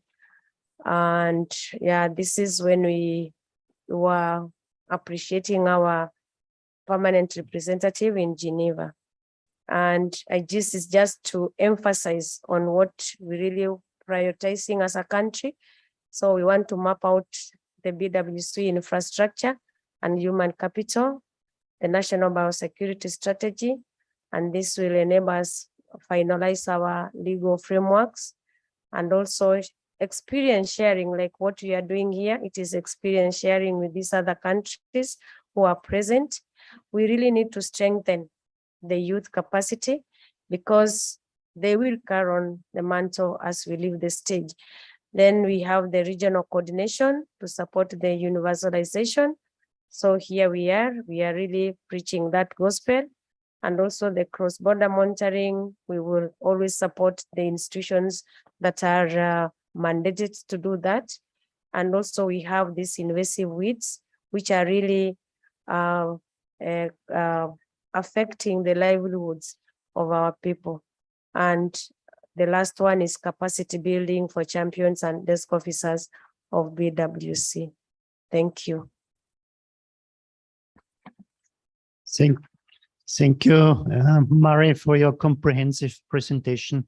And just to make one point, it has been indeed impressive how the Kenyan delegation has been engaging in a very proactive manner during the recent meetings with a big delegation, is making multiple interventions and concretely contributing to the meeting of states parties and also meeting of experts. So thank you very much, as this is really important.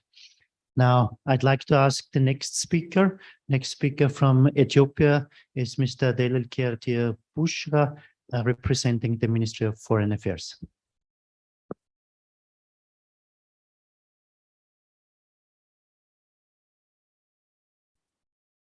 Okay, Jambo. Good morning.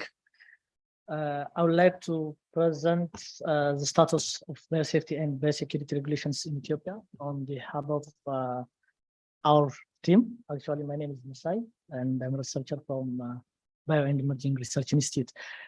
So I would like to see both status on the biosafety implementation, the country, as well as biosecurity.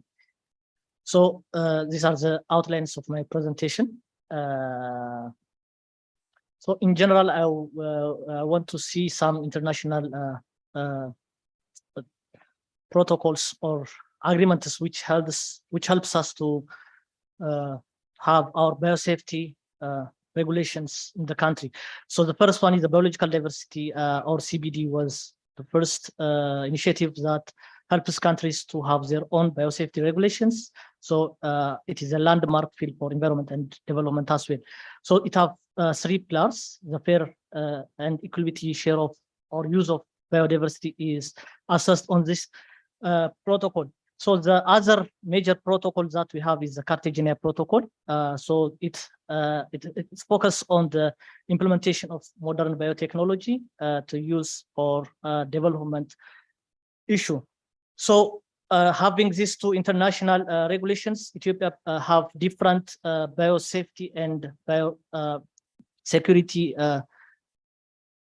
laws and regulations. So this table shows the time frame that Ethiopia ratifies and signs this international treaty, as well as prepare their own biosafety rules. So the first one is, as a member state, Ethiopia signed and ratified the Biological Weapon Convention at 1972 and 1975. And also we have nominated a focal person in 2000. And we submit also one report for Biological Weapon Convention. The second international convention that Ethiopia ratified was the CBD. And CBD was signed at 1993. And when we come to the Cartagena Protocol, Ethiopia signed and ratified the Cartagena Protocol at 2000 and 2003. So based on the Cartagena Protocol, Ethiopia prepared its first biosafety law in 2009. And this law also amended in 2015, because the first biosafety law was very strict to do research and import some genetically modified organisms. Maybe we'll see in the next slide the difference between the 2 laws.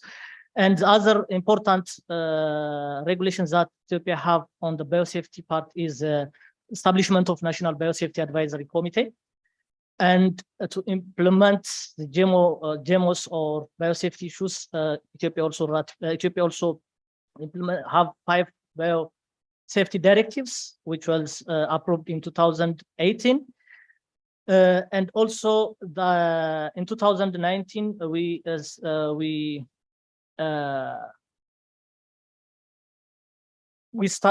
implement the directive to establish institutional biosafety committee. This regulation forced institutions to establish institutional biosafety committee in their institutes. And the other one, which is the latest, is genome editing guideline, which is approved in 2022. So this is the 5 directives that we have on the biosafety. The first one is on the application of undertaking of deliberate release of modified organism. The other one is on the risk assessment and the management of risk from any transaction involvement when at the storage, at the transportation level. And the other one is establishment of major content of an application for special permit and engaging in the transformation modified organism. These are the 5 major directives that we have on the biosafety part.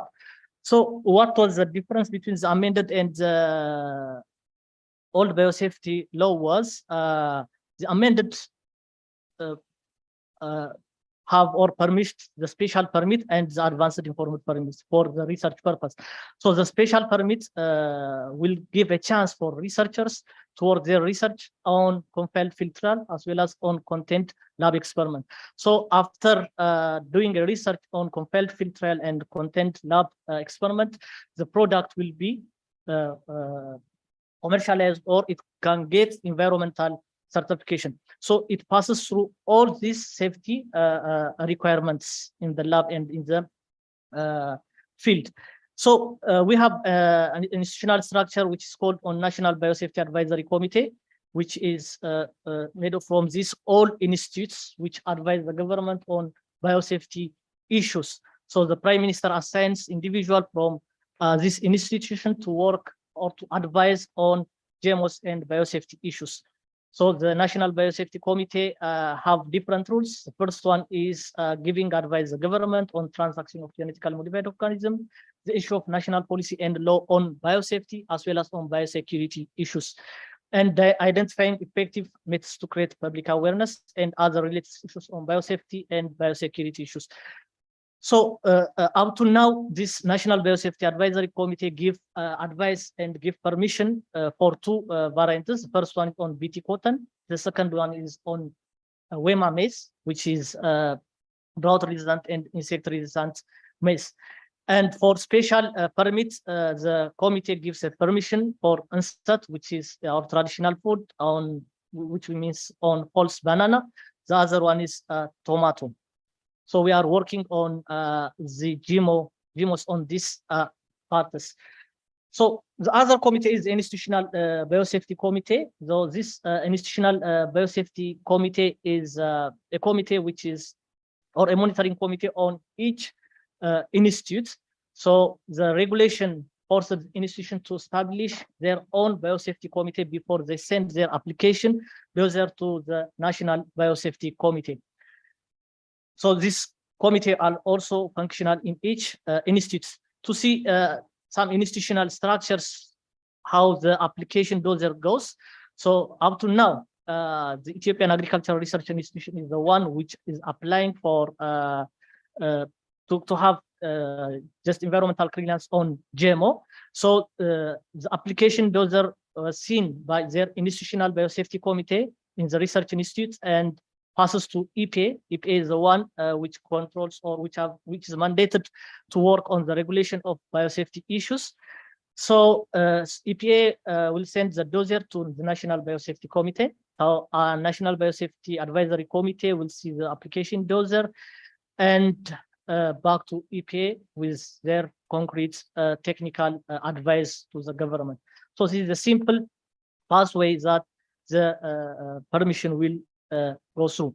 So this is all about what we have on biosafety issues. When we come to the biosecurity part, As a country, we have a roadmap on biotechnology. So the biosafety and the biosecurity roadmap was also prepared. And based on this roadmap, discussions was initiated to establish a mandated institute which is working on biosafety and biosecurity. So it is under discussion.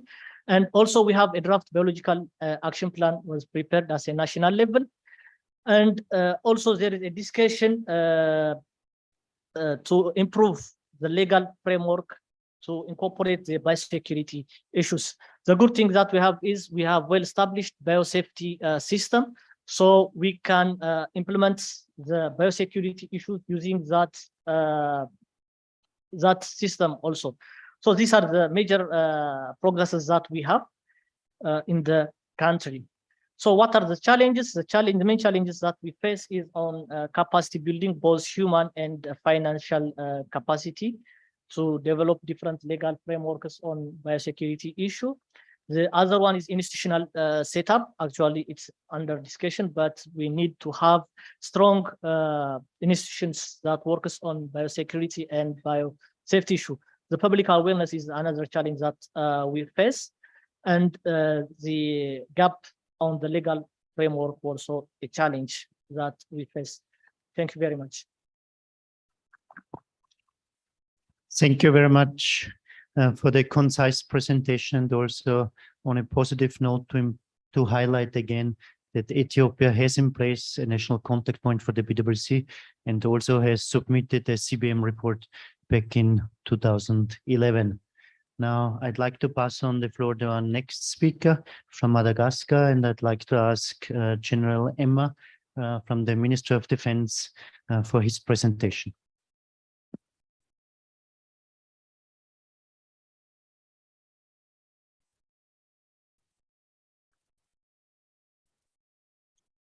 Merci beaucoup, Monsieur Alex. Et comme c'est la première fois que nous tenons ici, nous tenons à vous remercier, l'organisateur, de nous avoir invités à cet atelier régional. Pour ma part, je suis le général Lema, directeur de l'usine militaire de Madagascar.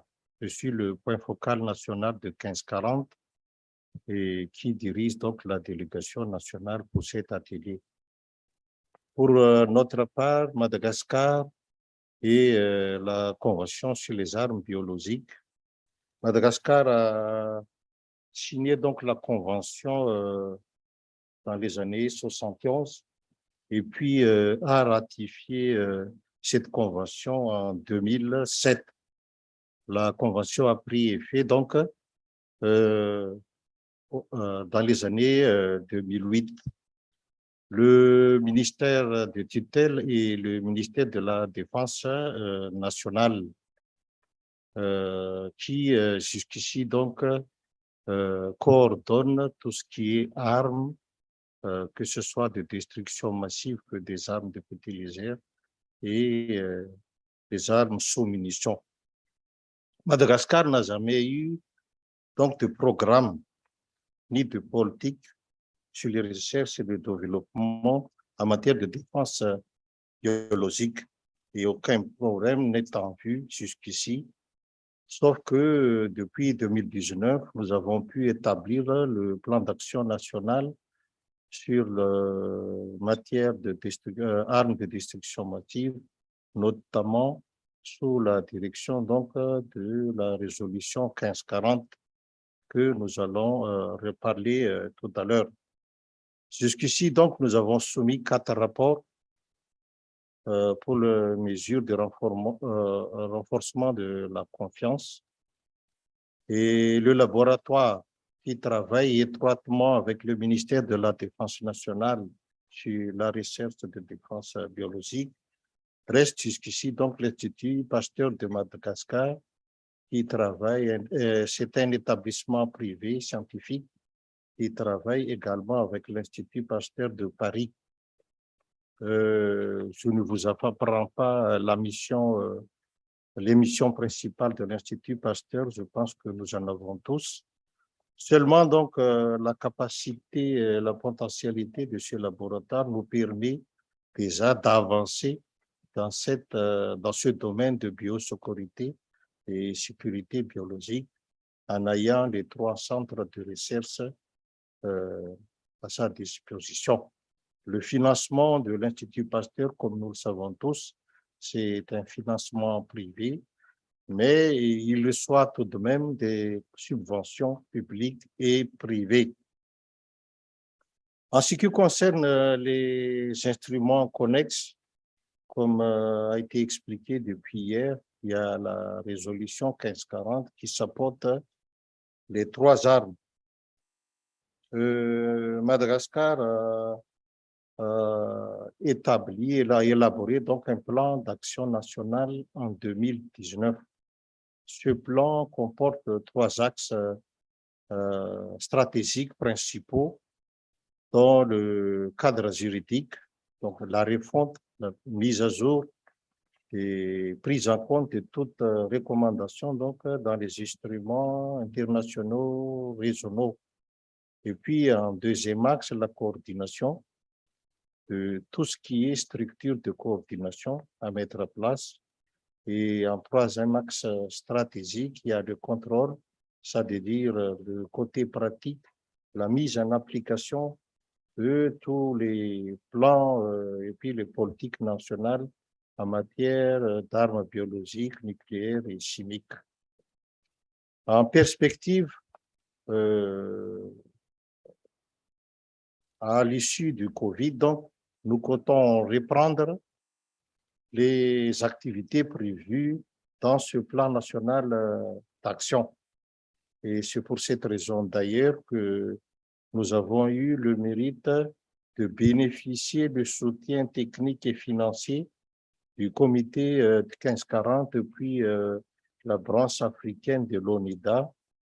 Nous allons donc organiser un atelier national en vue justement de mettre à jour ce plan d'action national et comment avancer dans la mise en application de toutes les conventions afférentes aux armes de destruction massive.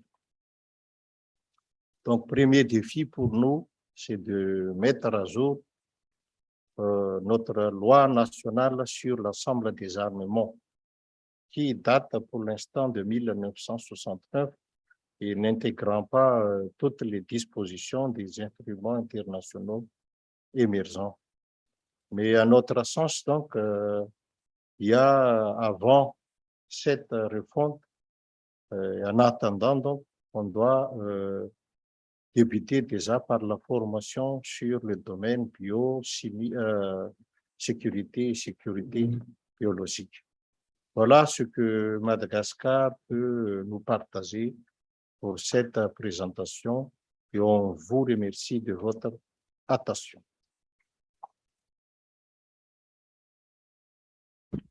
Thank you, General Emma, for this excellent overview that you have been providing and also for pointing out the linkages and cooperation opportunities with colleagues from 1540 to address any challenges in a comprehensive manner.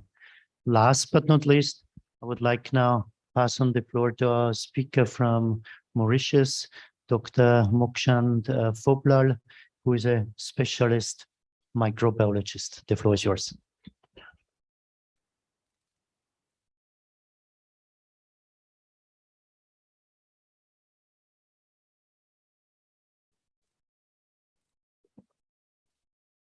Okay, good morning, everyone. Thank you for allowing us to present. My apologies for my accent a bit, but I'll try to also keep a presentation short a bit. So, right. So this is what just queries that were put by email to us. I'm just going to skip this. So institutions with responsibilities for BWC implementation, biosafety and biosecurity would be as follows. So we have governmental agencies, obviously we have Ministry of Health and Agriculture. Well, I'll put this here as a table just as to put some problems. I know the challenges are at the end, but we do have a microbiology lab for human testing and animal health lab in the public sector. But we also do have quite a number of private labs where we conduct bacteriological testing, where we do have culture media, where they might possibly import some certain strains and all of that, which might not fall under our radar. So this is why I put all of this here. And then we were chatting yesterday in the meeting. We were saying about things like procurement or inspection at the customs. Because we are a small island, and the competence and awareness about what might go through, what might go through for customs is not very clear sometimes. And also with basic things, because I put a word about training here. Training with regards to competency for people to manipulate basic things like a biological safety cabinet. Because we were chatting yesterday, for example, we do have instances, we have had instances in the past and in the recent past, even this year, where we received like threats in letters with white powder and all of that. Then you have to have a designated lab where you're going to test it. You have to have people who are competent, who are not going to expose themselves. And you have to make sure, you have to treat it as potentially being a weapon of biological, a biological weapon. So we have to, it's not always very clear when it happens because it's so rare. And also we were chatting about what to do to improve that. I'm going to come to that. And then just some of the policies and legislation. I think it's been mentioned already. We have an act. We are signatory to the convention, yes. However, for biosafety and biosecurity, we do not have regulations or acts or any sort of designated focal coordinator, be it for public sector or government and private sector, or better, One Health strategy that cuts across human, animal health. We do not have that at the time. We have been battling hard. It's a major limiting factor when you have to start talking about biosafety and biosecurity. Well, then with regards to policies and legislation with regards to the to those items, stockpiling, state strains, and etc. Yeah, we do have. It's clear by we import all of our stuff. We do not. We have a custom systems, so mostly so far we haven't had any problems, right? Yeah. So this is just the act that we have from 2004. I was going through it again. Just as we mentioned yesterday during our meeting, one of the things is that we do not have a predefined list of what is strictly prohibited and what should be alerted to any other authorities. So it's not well defined. It's sort of vague. It's sort in there, but most acts have loopholes, and ours probably would have some as well, right? And the act is false.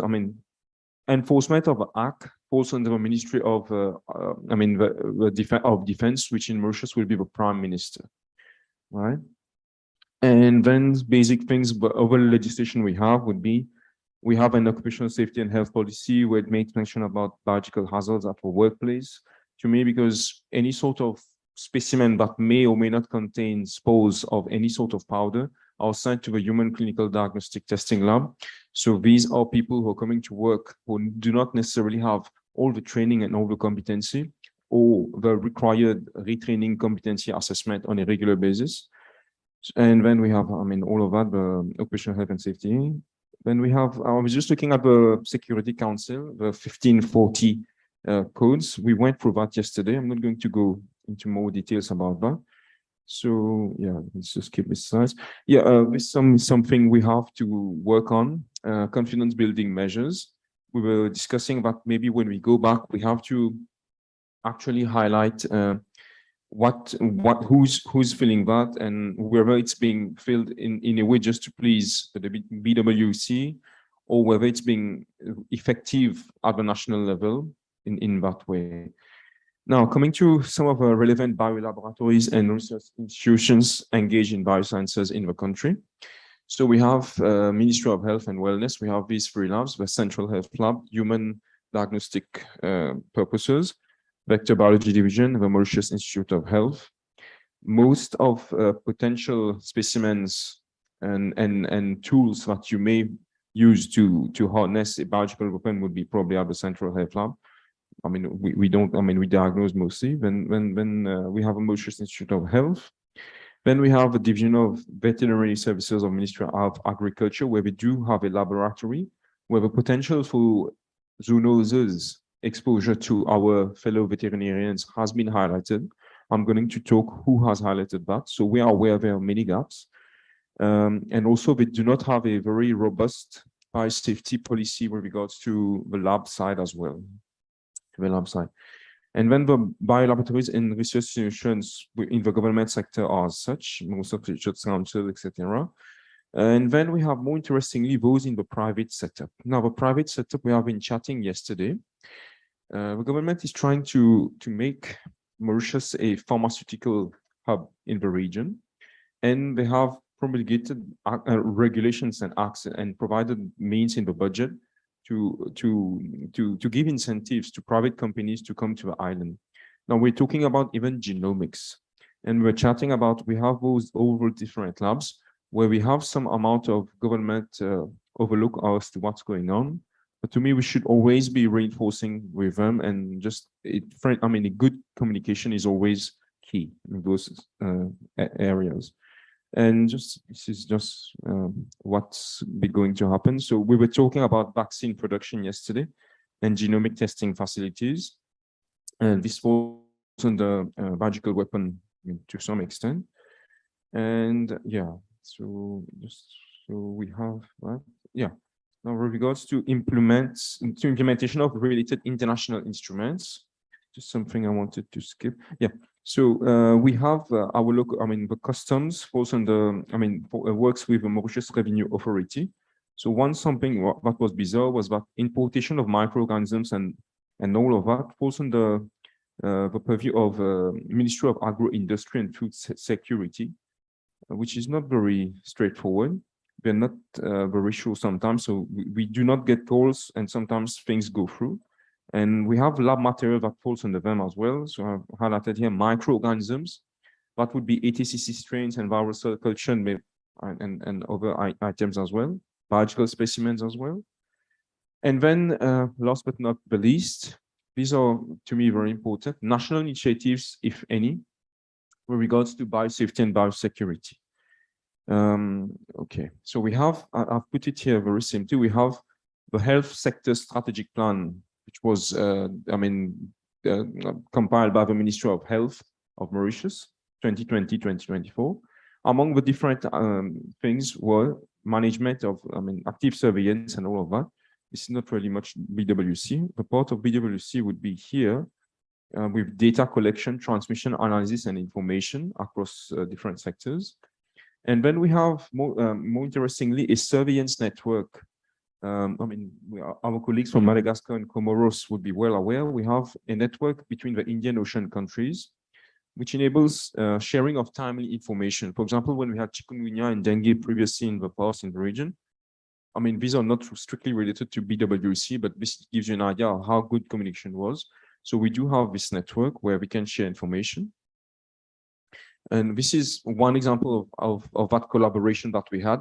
We had a biosafety and risk assessment training organized by Indian Ocean Commission this June, actually. Unfortunately, we do not have, it was done more of a theory basis. We do not have the opportunity to go in the lab and do assessments on our staff, because our lab is extremely small. We do not have the possibility to organize on-site trainings. It's very bad, actually. So we have, but at least the theory part is there, the concepts are there, but we have to keep reinforcing them. So I repeat, this is just, we're incredibly grateful to them, to the Indian Ocean Commission. So this is to summarize, they help Seychelles, Comoros, Mauritius, Réunion, and Madagascar in immense ways, and they're funded by Agence Française de Développement, so we're looking in that sense. So just with regards to BWC, we were chatting yesterday with regards to manipulation and even destruction of any sort of biological weapon that you may or may not encounter. So we have culture media at our lab, and we may or may not isolate Bacillus anthracis, for example. It's very easy to cultivate. And if we had to identify it, we'd come to Candace lab, because we would use a certain instrument to identify. But then the destruction part, the waste disposal, the waste management, as you see here, was emphasized, and we saw so many gaps in our system. But it's not easy to solve all of it at one go. And then perhaps challenges and plans to enhance BWC. This is the final part. So this is, I've just borrowed whatever was found by the WHO reports because they did a fantastic job. So they did, I'm just looking at, this is a document from 2018 compiled by WHO for Mauritius. So it says essentially, I mean, it summarizes what we know already, but we need to develop SOPs. I've always mentioned SOPs. Although SOPs are the least favorite part of any sort of government official, but we need to have SOPs for implementation of events-based surveillance of any sort of biological weapons related events. And we need to do capacity building for prevention, preparation, detection, and rapid response. And more importantly, this is the JEE report, Joint External Evaluation. I'm not going to go through the whole report. I know all of you are hungry. So areas that need challenge, that need strengthening, essentially. So this part to me was extremely important. So this is was mentioned by the JEE of WHO. So it's kind of objective to us. This is not compiled by me. So a public health and security authorities. So we need the essential part here. We need to strengthen planning for biological or other events that may have a deliberate motive. I think this is very clear cut and cut straight across to BWC. And we need training of public health experts in bioterrorism emergency response. This is so clear here. It's a big gap because they did a thorough investigation. These people in the WHO, they don't joke about that. And then more importantly, we need SOPs for storage of processing of dangerous pathogens and toxins, which may or may not be harnessed for as a biological weapon. And we need to, there is one here, an inventory of pathogens within facilities that store or process dangerous pathogens in the context of One Health, right? But the good thing that has changed here with regards to biosafety level 3, biosafety level 3 refers to essentially some kind of access control and a superior kind of processing of specimens that may be of risk to the user. So we're happy that we're going in the direction Mauritius is going to get a biosafety level 3 facility. So it should be fine, by the end of the year. And then the other area that needs strengthening and challenging, this is very poor with regards to biosafety and biosecurity. The laboratories are overcrowded. I can testify to this on a daily basis. We have to walk around. There are more people than actual space in the labs. And when we're handling culture medias and plates that may contain spores, but if you have an accident, our risk assessment is very poor. And we do not have, it says here clearly, the personnel with access to key to stored organisms should be limited. It's not limited at the moment. It's a potential risk. And there's lack of functioning incinerator at some of the hospitals. So you can imagine it's very bad. If we had to discard, to destroy any sort of biological weapon that we isolate, by any chance, it will be stuck in a bit. We need to have biosafety and biosecurity in the curricula of all healthcare workers. We have discussed this yesterday. It needs to be reinforced. Yeah, I think there's no specific funding also for that. There needs to be a national campaign on awareness of biosafety and biosecurity. Simulation exercise, I think, are very, very important. We we barely ever have any sort of fire drill. Now, forget a simulation exercise with regards to exposure to hazardous organism. This is critical. In most of the labs, we have at least a basic fire drill on a regular basis, at least every 3 months or whatever. We do not have, I'm very sad to say. So exposure to hazardous organism is the least of concern. And unfortunately, right? And then we have not been, we do not have regulation. It says here clearly, as I've been saying, we do not have appropriate legislation, regulations, or guidelines with regards to biosafety and biosecurity. So yes, we have a Biological Weapons Convention Act. Yes, we are very happy. Yes, but besides that, the other accompanying legislation and regulation is not there. And more importantly, to my level, at the grassroots level, we need to work hard to inculcate those very core values in our staff, which unfortunately is missing, to my opinion. So yeah, and we do not have a reporting system for containment and failure to contain dangerous pathogens and toxins. We do not have a reporting system. It's all a bit done ad hoc, and we don't like to report such things sometimes. It will create a, obviously we're a tourist destination, so it doesn't look well when you have to report this. Obviously, it's all very political, but it's end of that. Anyway, so I think that's most of it. So yeah, so we have the Act. We have one biosafety manual, but the other manuals I haven't found anywhere. Anyway, So I think that is it. Thank you for your time. I hope it was not too long. Thank you. Thank you very much, Dr. Oblal, and you pointed out a number of crucial issues. One of them is the importance of an inventory of pathogens, then the issue of oversight at each level. You also pointed out the importance of procedures for the experts themselves in the laboratories. And last but not least, also the issue of preparedness, which we have been hearing already from a number of delegates and experts here, preparedness and also exercises to undertake drills and really instill these response procedures. So we're coming now to our coffee break. I'd like to ask you all kindly be back at 11:10.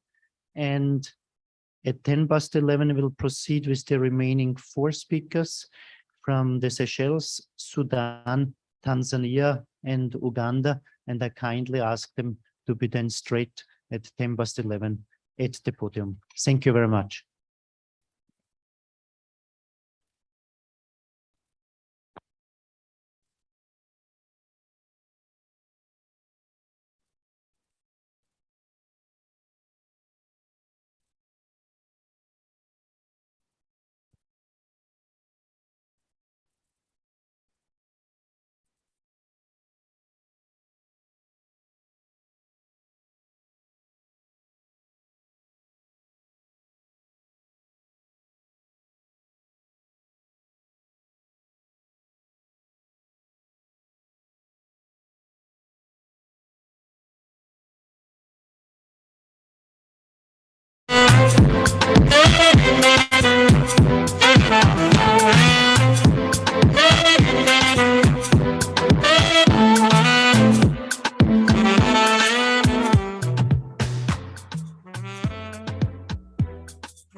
Sudan, Tanzania, and Uganda.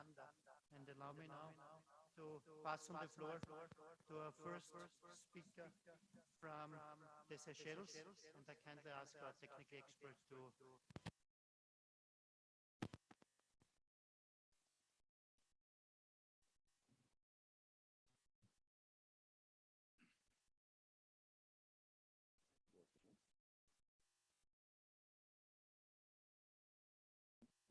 I'm Captain Ariel Shaw from the Seychelles. I'm from the Seychelles and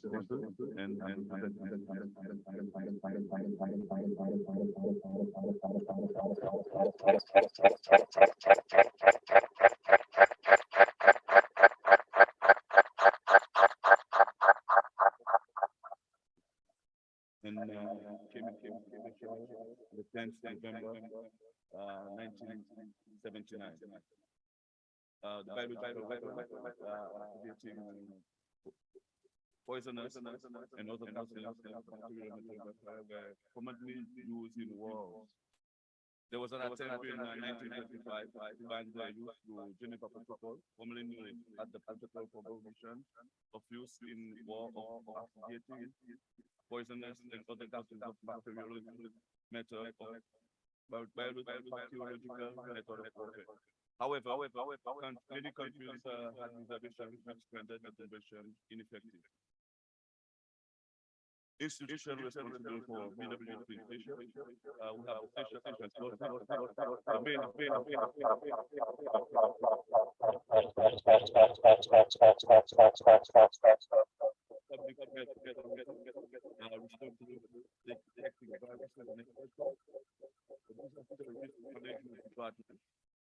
body responsible for disaster risk management and national emergency management. And we also have the biosecurity secretary department responsible for national biosecurity and biosafety. Pests, mostly for pest invasive species, policies and legislation. We don't have the BWC Implementation Act, but we have the custom legislation, which takes into account BWC.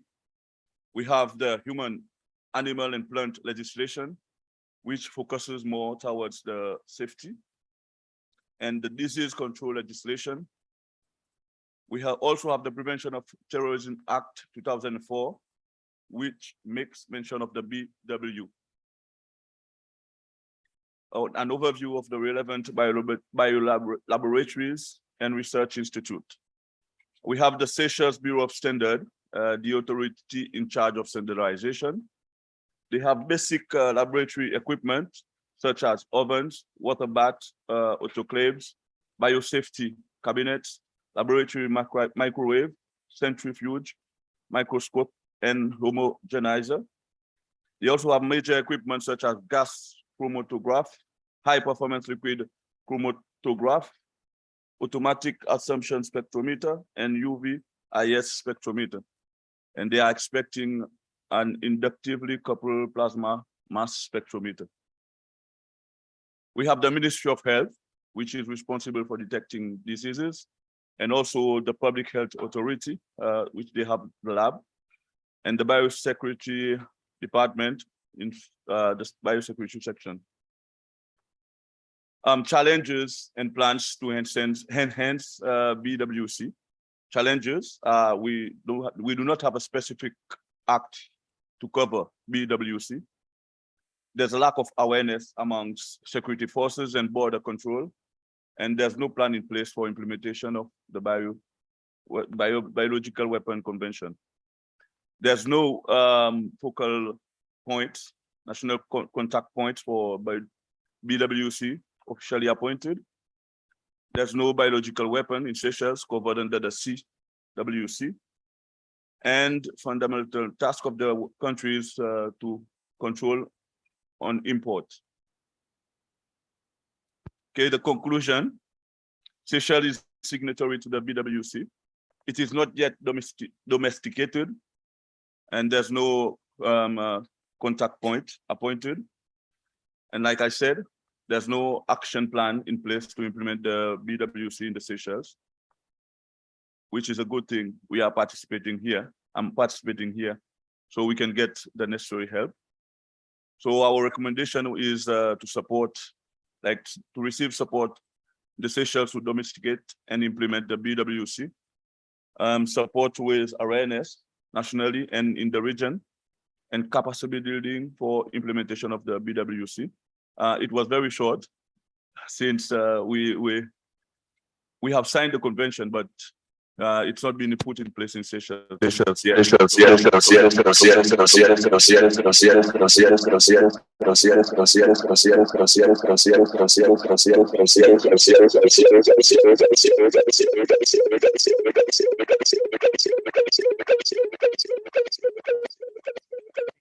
Challenges that do exist, and I think we have heard from a couple of countries in this room here the issue of awareness raising, the domestication of the BWC, and also, of course, the issue of legislation. So thank you very much for pointing that out again. Allow me now to introduce our next speaker, is Mr. Khaled Osman, and he's the executive manager from the National Authority for Biological and Chemical Weapons. Thank you very much.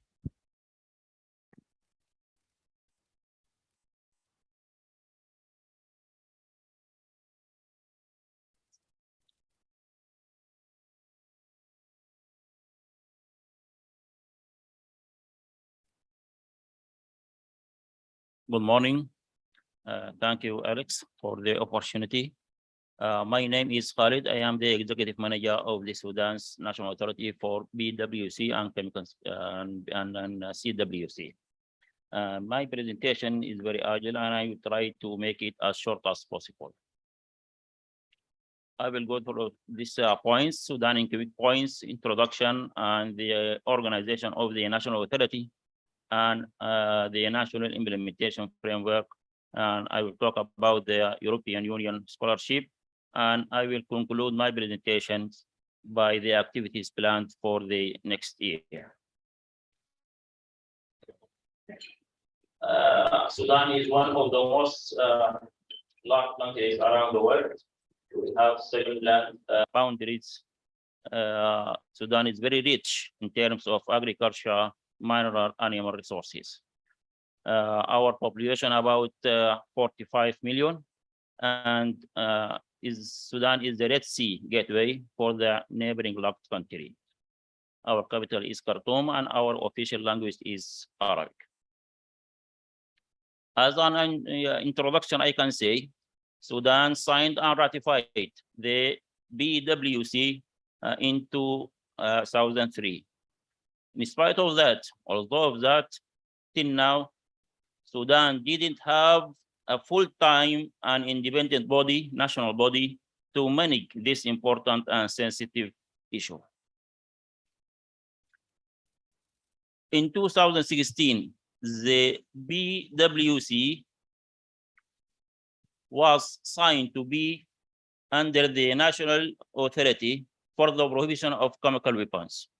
Due to the similarity of tasks and duties in many cases, and in line with the approach taken in most countries of the world to manage the disarmament issues, in particular weapons of mass destruction, by one independent body that includes chemical, biological, and nuclear weapons.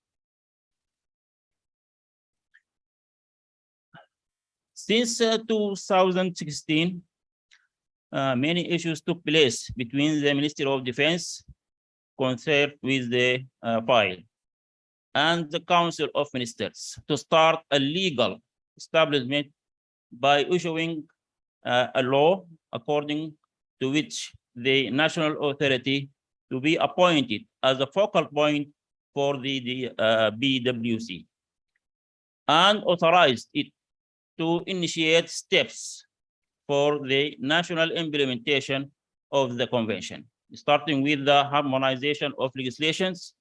A number of circumstances combined to delay the completion of this important step. Now, allow me to give you a highlights about the National Authority organization. The National Authority is under the umbrella of Ministry of Defense, and it includes all stakeholders in Sudan. All those stakeholders deals with chemicals and biological agents are included here in this national board of directors. Ministry of Agriculture, Ministry of Interior, Ministry of Education, Customs, Central Lab, and so on. So we have about 22 stakeholders and partners included in the National Authority Board of the Directors. We have a good contact with all these partners through a network, through emails, official emails, and through letters and meetings. Now we have one step to be done, that to add the Ministry of Animal Resources, and then the national authority can be able to implement the Biological Weapon Convention at the national level. The organization of the national authority, we have the DG advised by a legal advisor, and under him we have the executive manager, who is responsible direct about the three administrations: technical, administrative, and the information center. And we have 4 departments under the technical division. When we talk about the national implementation framework, it simply means all these facilities have a rule with regard to the implementation of the convention at the national level. That means, number 1, national legislations, national preparedness programs, cooperation and assistance, biosecurity and biosafety, confidence building measures. According to the situation of Sudan, and with regard to the European Union scholarship, according to the European Union Council decision in April 2019, Sudan submitted an official assistance request to the European Union through the implementation support unit. Sudan, in its application for the scholarship, stated clearly in details the current status of the implementation of the convention at the national level.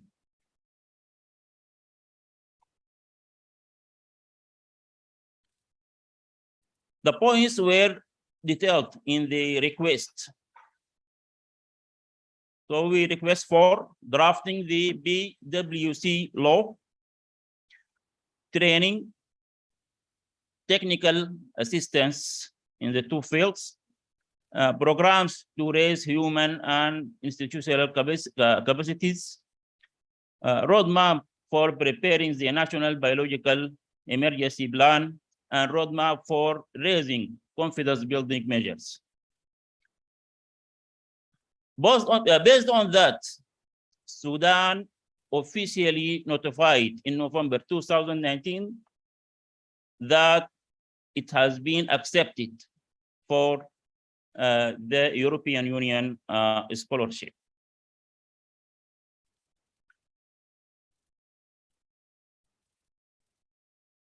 The scholarship was intended to achieve the following objectives: supporting the universality of the BWC, capacity building development, and strengthen the biorisk, biosafety, and biosecurity network in the country. Supporting the preliminary programs to prepare for the 9th review conference, supporting the national preparedness program of member states, and providing aids for awareness and education programs. Under the European Union scholarship, Sudan participated in a virtual workshop on BWC and CPM. During that workshop, the United Nations Office for Disarmament in Geneva and the Sudanese National Authority implemented virtual workshop on the BWC and its confidence measures. This workshop represented the actual inauguration of the European Scholarship Program to support the implementation of the BWC at the national level. Also, under the European Union Scholarship, the virtual workshop targeted 21 national stakeholders, as well as the participation of experts from the UN Office for Disarmament, Vertic Center for Legal Consultation, German Program for Biosafety and Biosecurity, IGAD, African Regional Center for Peace and Disarmament, African Regional Coordinator of Security Council, Resolution 1540, and representatives from South Africa and Kenya. Sudan participating in the expert meeting in Geneva. And on the sideline of these meetings, a series of meetings were done and held with the ISU and the representatives of mission for further reflection and consultation in activating the Biological Weapon Convention Preparedness Program. The implementation of the convention at the national levels requires a legal mandate that defines the tasks and powers of the national authority and defines the relationship with the stakeholders. And one of the important requirements is the harmonization of national legislations and the need for it to contain positive text that criminalize the misuse of biological agents and toxins. There was no law dedicated to the Biological Weapon Convention, despite the existence of other laws related to the field, the biosafety law. Therefore, the national authority has been working since the beginning of its mandate to communicate with the relevant authorities locally and globally to find a solid base through which to draft a law. It paid to competent authorities to issue the law as a first step for the foundation platform. In June 2021, the working team consisting of the national authority, the legal advisor, and the Department of Agreements at the Ministry of Justice successfully completed the first program funded by the European Scholarship in cooperation with the British Legal Advice Center, Vertic, accredited to the Office for Disarmament, and the task was to conduct survey at the national level to find out the extent coverage of the BWC law. The next planned step was to hold a joint workshop between Sudan and the Office for Disarmament and the same center to reach a draft national law to implement the Biological Weapon Convention. It's expected that the workshop will be in the first quarter of the next year, with the participation of the relevant authorities, including local and international partners. In terms of national initiatives, I can say we have some initiatives in implementing the United Nations Resolution 1540 by strengthening biosafety and biosecurity measures, providing awareness and training, providing periodical monitoring and inspection, providing technical advices, and controlling activities performed. Many partners participated and played great roles in strengthening the enhancing biosafety and biosecurity in Sudan. We have the Germany Biosecurity Program, GIS, GIZ, and Robert Koch Institute, and we have the Center for Disease Control in Africa.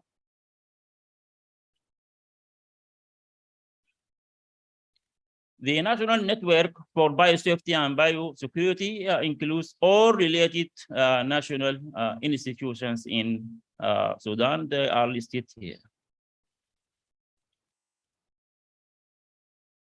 For the next year, we are planning to continue seeking with the Council of Ministers to legalize the status of the national authority as the national focal point for the implementation of the convention. We are planning to hold the workshop to launch the second phase of the Biological Weapon Convention legislation program in cooperation with the stakeholders. To include the Ministry of Animal Resources to the National Authority Board of Directors.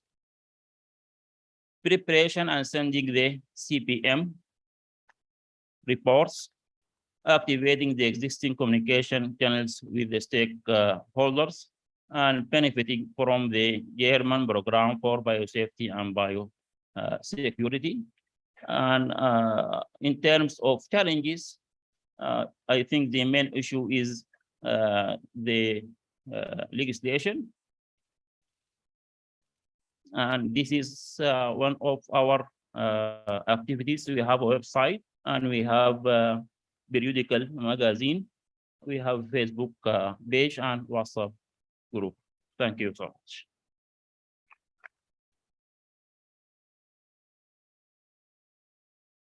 Thank you, Mr. Osman, for this very informative presentation. And I think he presented one approach how a national authority, a national contact point could be structured.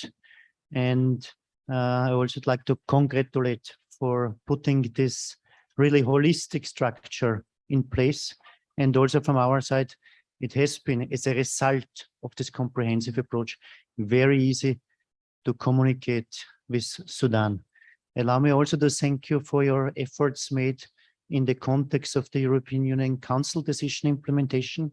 Indeed, we had workshops on sensitization, we had workshops on CBMs, and we look also forward to the next step on including our partners from Vertic in the legislative assistance activity. And the last point, I think what you showed is also important, awareness raising and outreach by having specific channels, how you can reach out to the wider community, to the wider public. So thank you very much for that. Our next speaker is now from Tanzania, and this is Mr. I just need to remember the name again, Mr. Lusekelo from Tanzania. So thank you for being with us. Mr. Lusekelo is from the Ministry of Health, and he will present the status from the United Republic of Tanzania. The floor is yours.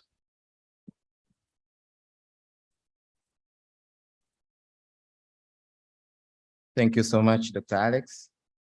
Good morning, everyone. My name is Jacob Lusekelo, has been introduced. I'm going to give you the updates of biosafety, biosecurity, and BWC in Tanzania.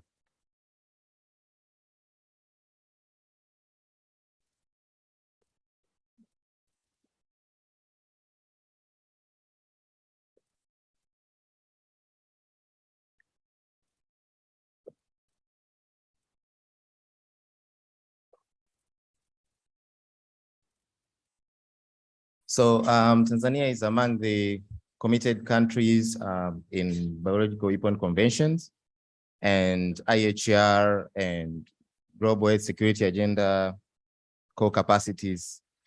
And we are implementing the biosafety and biosecurity through One Health approach. And the good thing is we have high leadership involvement where the Prime Minister's office is coordinating all the ministries in biosafety and biosecurity issues.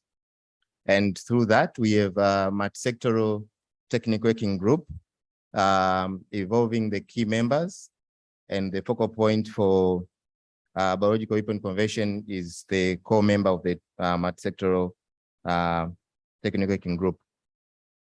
So I'm just going to give you the implemented activities in Tanzania.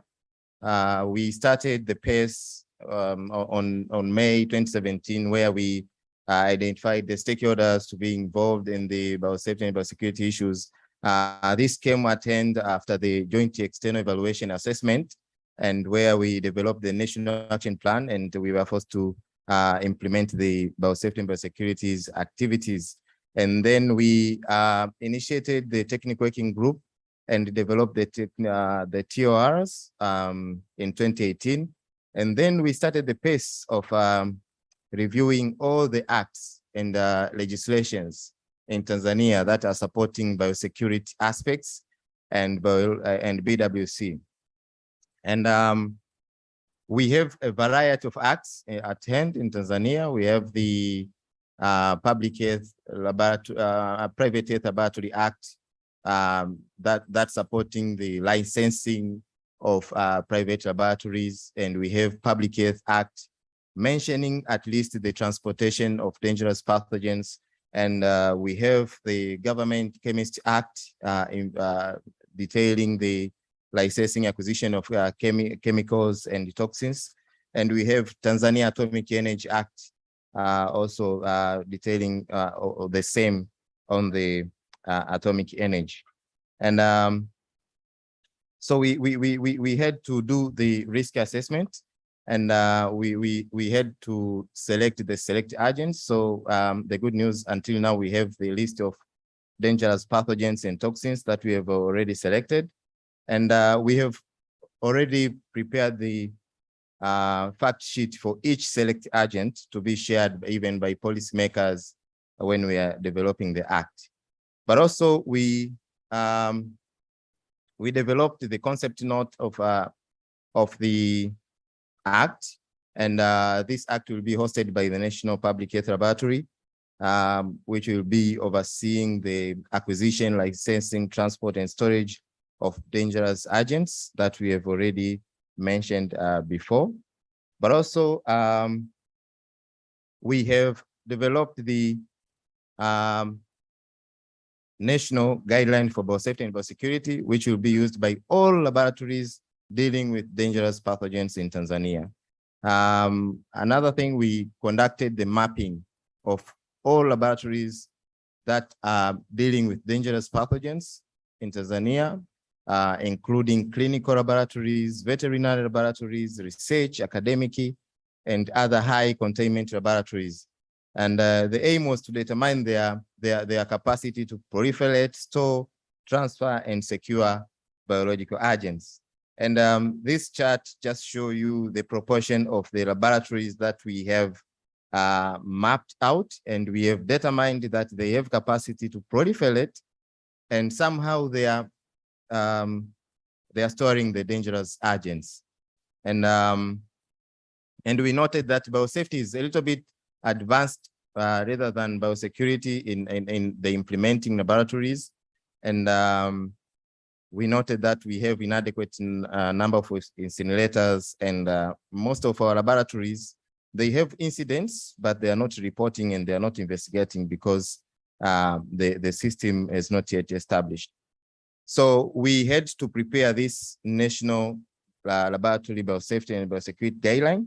And you can see in our cover, we have the agricultural sector, Ministry of Health, Research, and the picture represents various sectors that are involved in this guideline, and is focusing to all laboratories that are handling dangerous pathogens.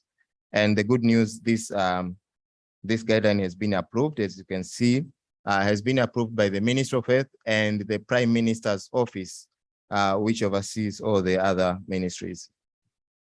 We have already developed the concept note, as I said, for Public Health and National Public Health Laboratory Act, which will mandate this laboratory to oversee and licensing, production, transportation, and storage, the same as NACOST in Kenya.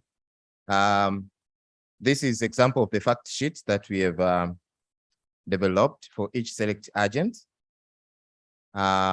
We have noted that we have inadequate skilled personnel to support the implementation of biosafety and biosecurity at subnational level. At least at national level, we have already advocated biosafety and biosecurity, and BWC is still weak.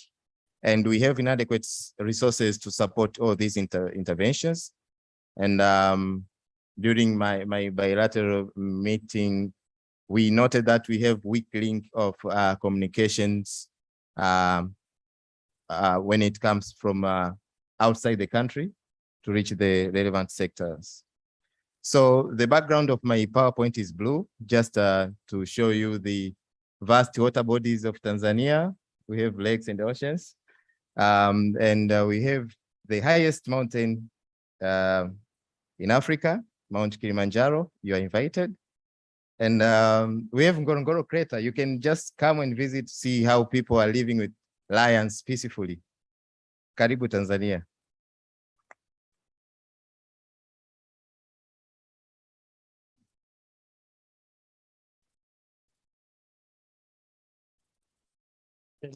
Yeah, now it works.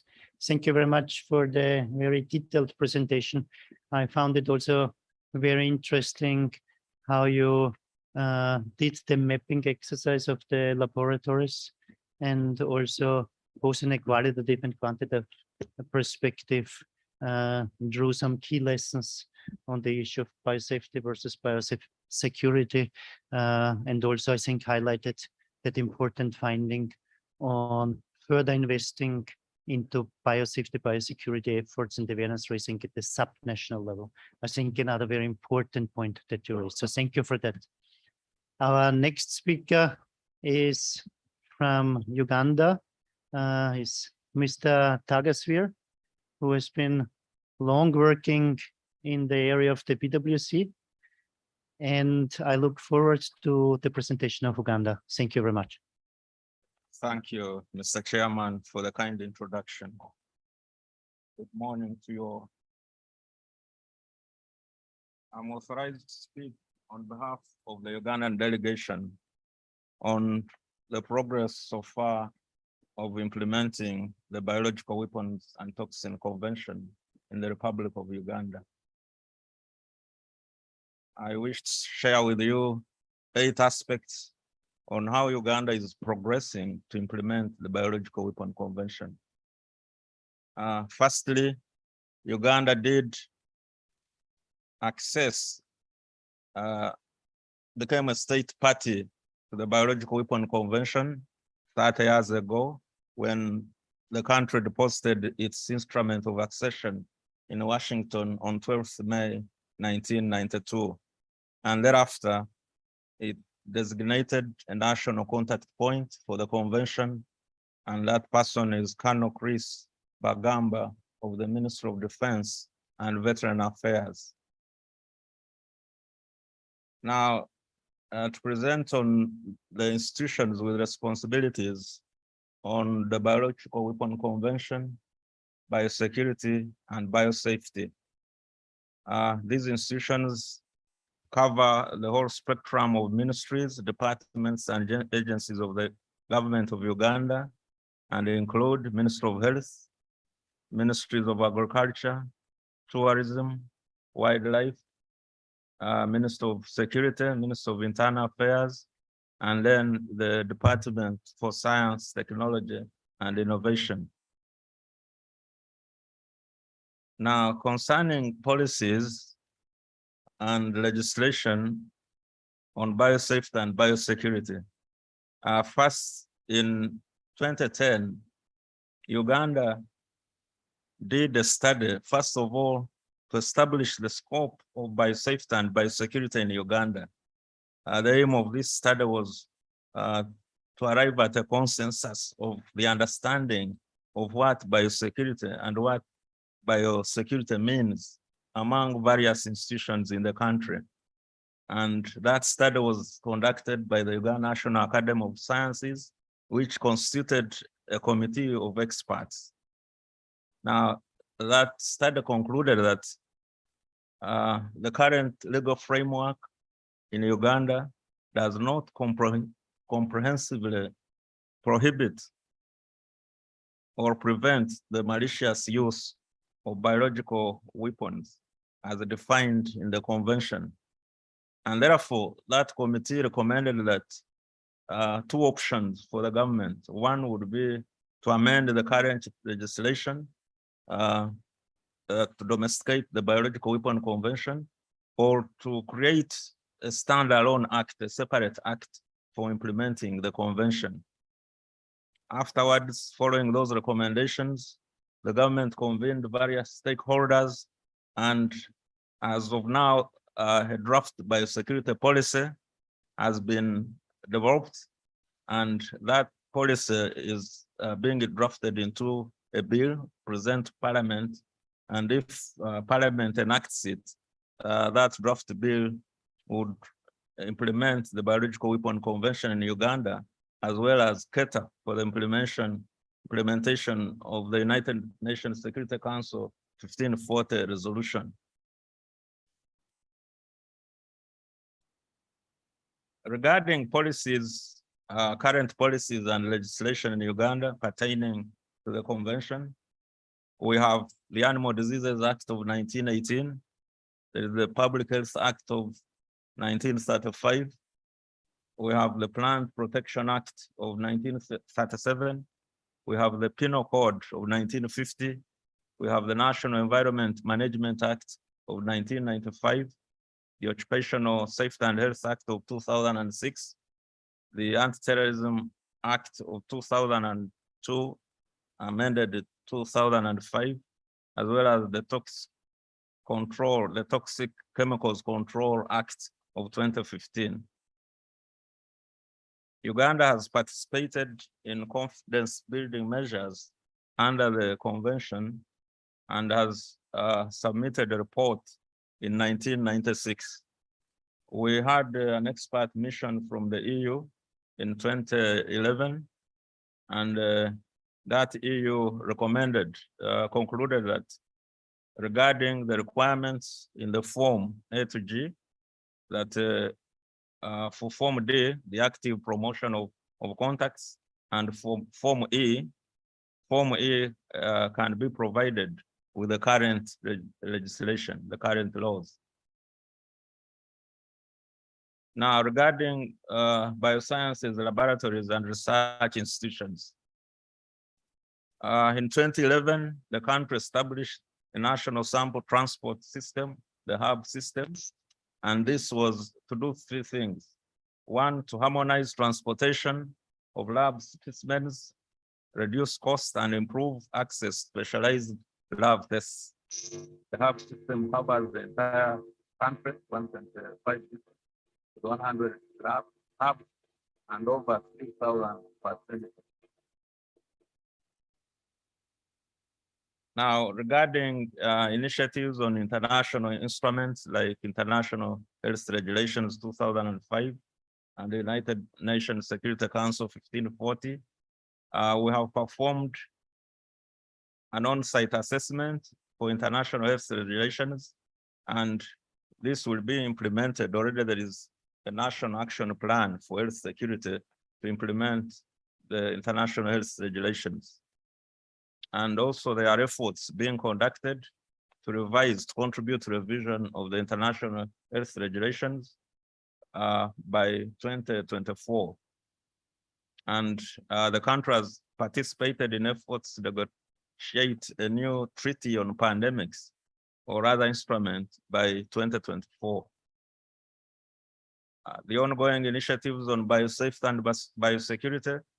Now there are efforts to address gaps, and biosecurity stakeholders have established an ad hoc coordination platform, which they did in 2020 this year. And the members include ministries of health, defense, internal affairs, as well as health and development implementation partners. Now, this platform convenes regular meetings during which different stakeholders share updates on activities conducted and plans for future implementations. The National Biorisk Management Coordination Office continues to build capacity across all ministries, departments, and agencies using One Health concept by developing One Health approach of biorisk management, training curriculum, and conducting regular One Health training, mentorships, and audits. There are efforts to review and harmonize the framework, guidelines, and processes for licensing all labs in the country. and also to provide for continuous professional development of all employees in health facilities for both health and animal sectors, including field health practitioners in both fields. And there's also efforts to incorporate biosafety, biosecurity considerations in pre-service training curricula. Now, regarding challenges. Although the country is committed to its obligations under the convention, it lacks sufficient financial, technical, and legal resources to fulfill them promptly. There is slow integration of non-traditional implementers in biosafety and biosecurity programs, for instance, ministries of water and environment, trade and labor. Given the multi-sectoral nature of biorisk management, implementation of these activities has consequently been done in silos, resulting in duplication of efforts and fragmentation of outcomes. And as of now, no dedicated resources have been assigned for biosafety, biosecurity implementation. Now, the good news is that there are opportunities. The existence of a draft biosecurity policy and bill that has gone several reviews and regulatory impact assessment. And also another opportunity, the existence of the interim national coordinating platform, which will transform into a national technical working group. Finally, technical leadership and goodwill from CDC Africa support establishment of the National Technical Working Group and legal framework is indeed an opportunity. Now, there are plans in place to enhance biosafety and biosecurity, as well as biological weapon convention implementation. And one plan is to sensitize the biosecurity bill and the corresponding policies among politicians. And then the second plan is finalize and enact into law the biosecurity bill. And then if that bill is turned into law, it will domesticate the Biological Weapons Convention in Uganda, as well as implement United Nations Resolution Security Council Resolution 1540.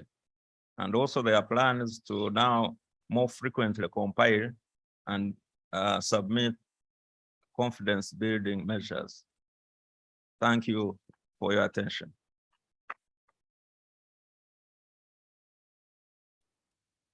Thank you, Mr. Tageswal, for the encouraging news that Uganda has tabled the draft biosecurity policy and bill, and we hope that, of course, it would be enacted in due course. I think it's also important that you highlighted the round table that you had in July very recently, which is a very good vehicle for further advancing the implementation of the convention. And another important point, what you stressed, is the essential issue of having a dedicated resources and funding mechanism actually to allow implementing the convention at the national level. So with those points, again, thank you very much for all the presentations from our states parties. And so thank you for that. And our next session will continue as we have been requested by the hotel to start with the lunch break a bit later.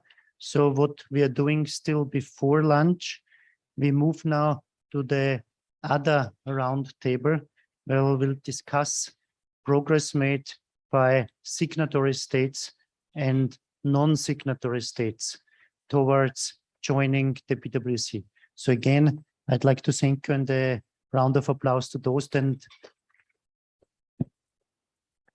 allow me to request the designated speakers from Comoros, Djibouti, Somalia, and South Sudan also to come to the podium, please.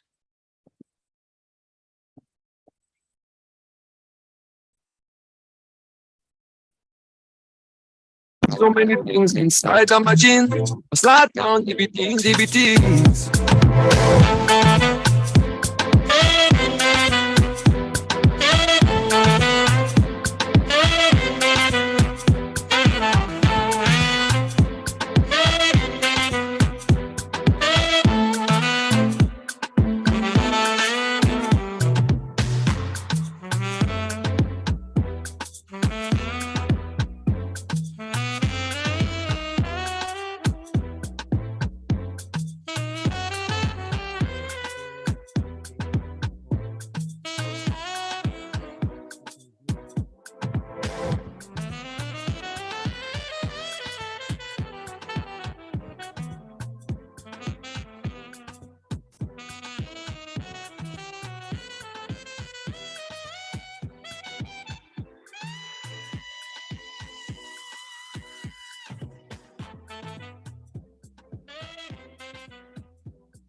mécanismes fonctionnels ne sont pas encore en place pour la détection des armes biologiques et la réponse par des éléments et urgences d'origine chimique.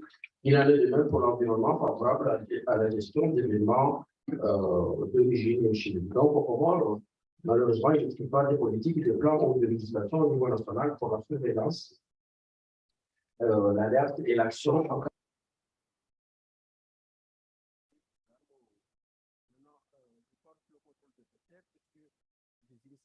Peut-être qu'on est bien, notre ambassadeur Addis Abeba, il y a des initiatives qui ont été prises et qui sont actuellement en cours. Je pense que le Parlement a été saisi. Donc, il n'existe pas de plan national multisectoriel, multirisque de préparation et de riposte aux pandémies et aux épidémies majeures, qui détaille tous les mécanismes de coordination et de communication entre le ministère de la Santé publique, le ministère de l'Agriculture, la protection civile et les autres partenaires, et le centre des opérations pour les urgences sanitaires ainsi que les procédures opératoires standardisées pour mettre en place la coordination entre les secteurs impliqués dans la mise en œuvre du RSI.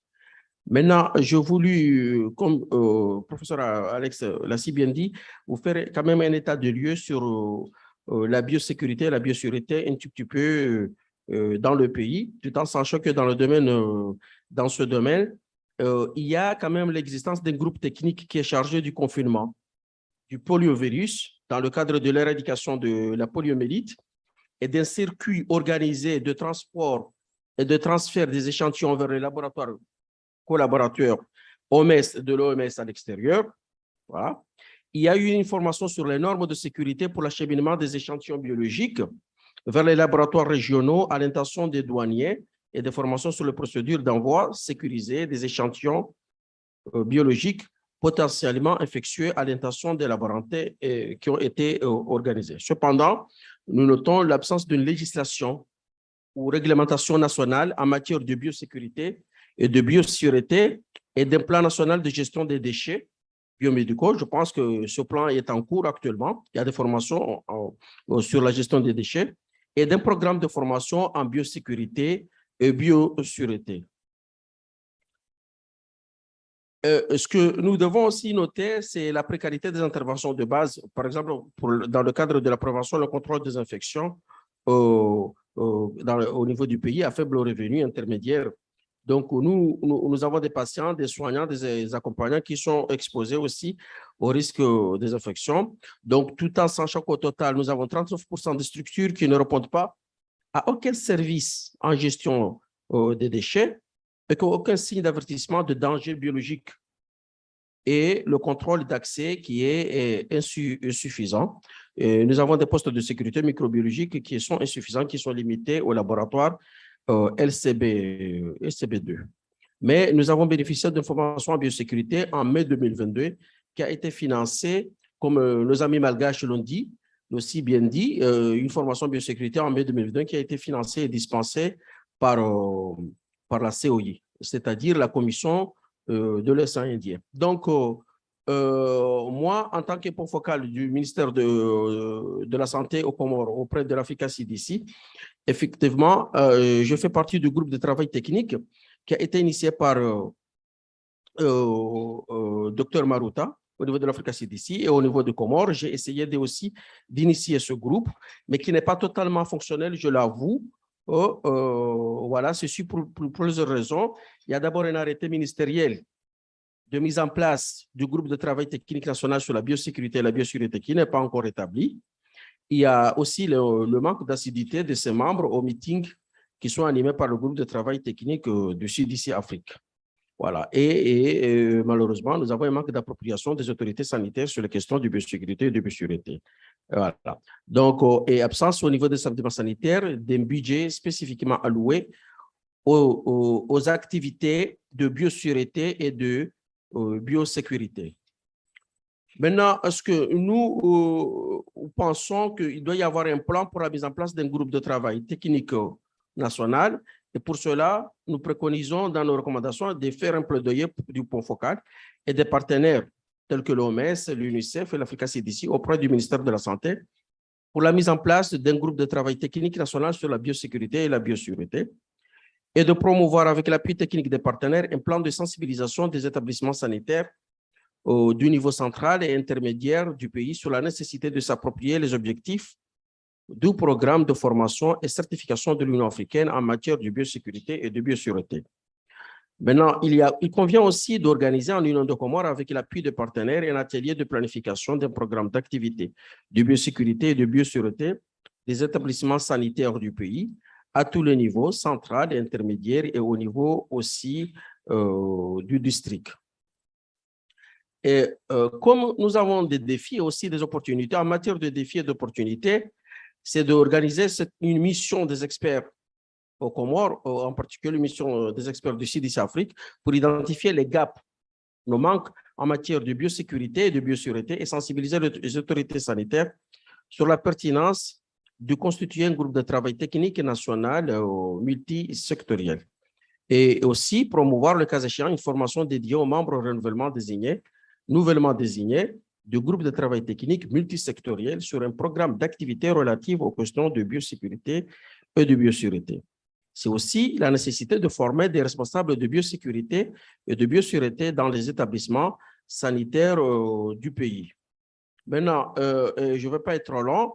Enfin, il faut élaborer un plan de formation continue en biosécurité et biosureté des personnels de laboratoire de la santé humaine et animale. Et surtout, ça a été au cœur de nos travaux ici, c'est la mise en place d'un cadre législatif, réglementaire et institutionnel dans le domaine des armes biologiques, de la biosécurité et de la biosureté. Nous en avons besoin. Et aussi appuyer les établissements sanitaires dans la gestion des déchets en disponibilisant, entre autres, les incinérateurs. Nous avons aussi besoin d'une évaluation des laboratoires manipulant les agents pathogènes, et mettre en place un programme de suivi de la tenue des registres et des conditions de manipulation, de stockage et de confinement des agents pathogènes dans nos laboratoires.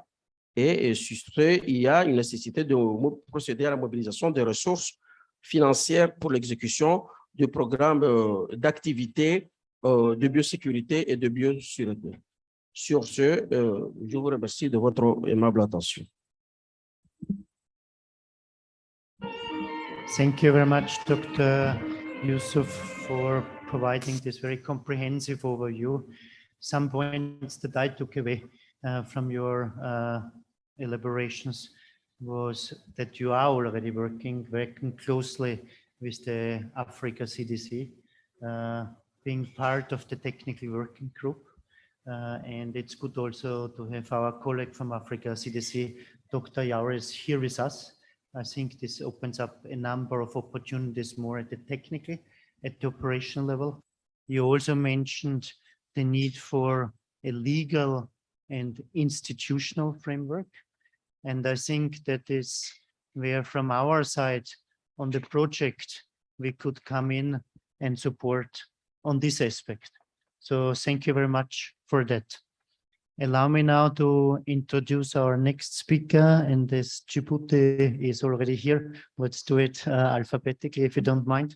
Ms. Marina Tallis, the Director General of the National Authority for Biological Weapons Convention and CWC, and she's from the Ministry of Foreign Affairs. Thank you, Madam, for being here, and we look forward to your presentation.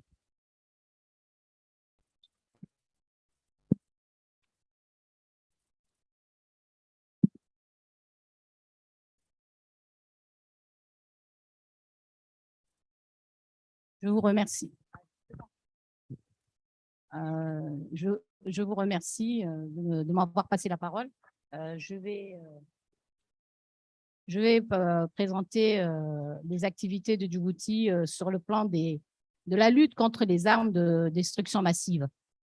Je voudrais avant tout préciser que Djibouti, à l'instar des autres pays, contribue à la lutte contre les armes de destruction massive.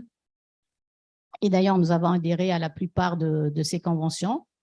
Maintenant, pour marquer la volonté politique de Djibouti de mettre en œuvre les conventions sur les armes de destruction massive, nous avons mis en place très récemment, en 2021, une autorité nationale de régulation et de coordination des activités nucléaires, radiologiques, des activités de sûreté, de sécurité nucléaire, radiologique, chimique et biologique. Nous avons adopté une loi sur la mise en œuvre de la Convention sur les armes chimiques et sur la Convention sur la sûreté radiologique, sécurité et sûreté nucléaire et sur l'application des garanties. Nous faisons partie, bien sûr, de l'AEA depuis 2015 et de l'OIAC depuis 2008. Là, nous avons maintenant, nous pensons à adhérer à la Convention sur les armes biologiques et toxines, avec bien sûr l'appui et l'assistance de l'unité de la Convention sur la mise en œuvre de la Convention sur les armes biologiques. Et nous avons pas, il y a un instant, nous avons eu une discussion bilatérale avec cette unité d'appui de mise en œuvre et nous avons établi un plan d'action concernant l'adhésion à la Convention et sur sa mise en œuvre. Voilà, c'est tout ce que je voulais vous dire et je vous remercie de votre attention.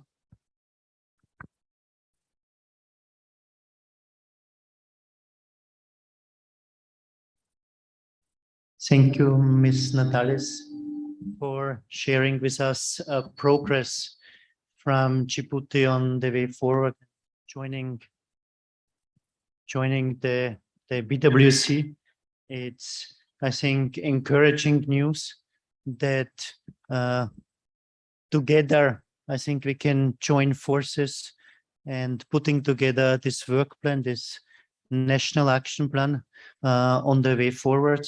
And we also look forward having you at the upcoming review conference in Geneva, which will be an opportunity for further discussing and addressing issues towards making progress, further progress on this national action plan. So thank you very much. Our next speaker is now from Somalia, and I'd like to give you the floor, sir, and we look forward to listening to your update on progress and also on challenges that you see.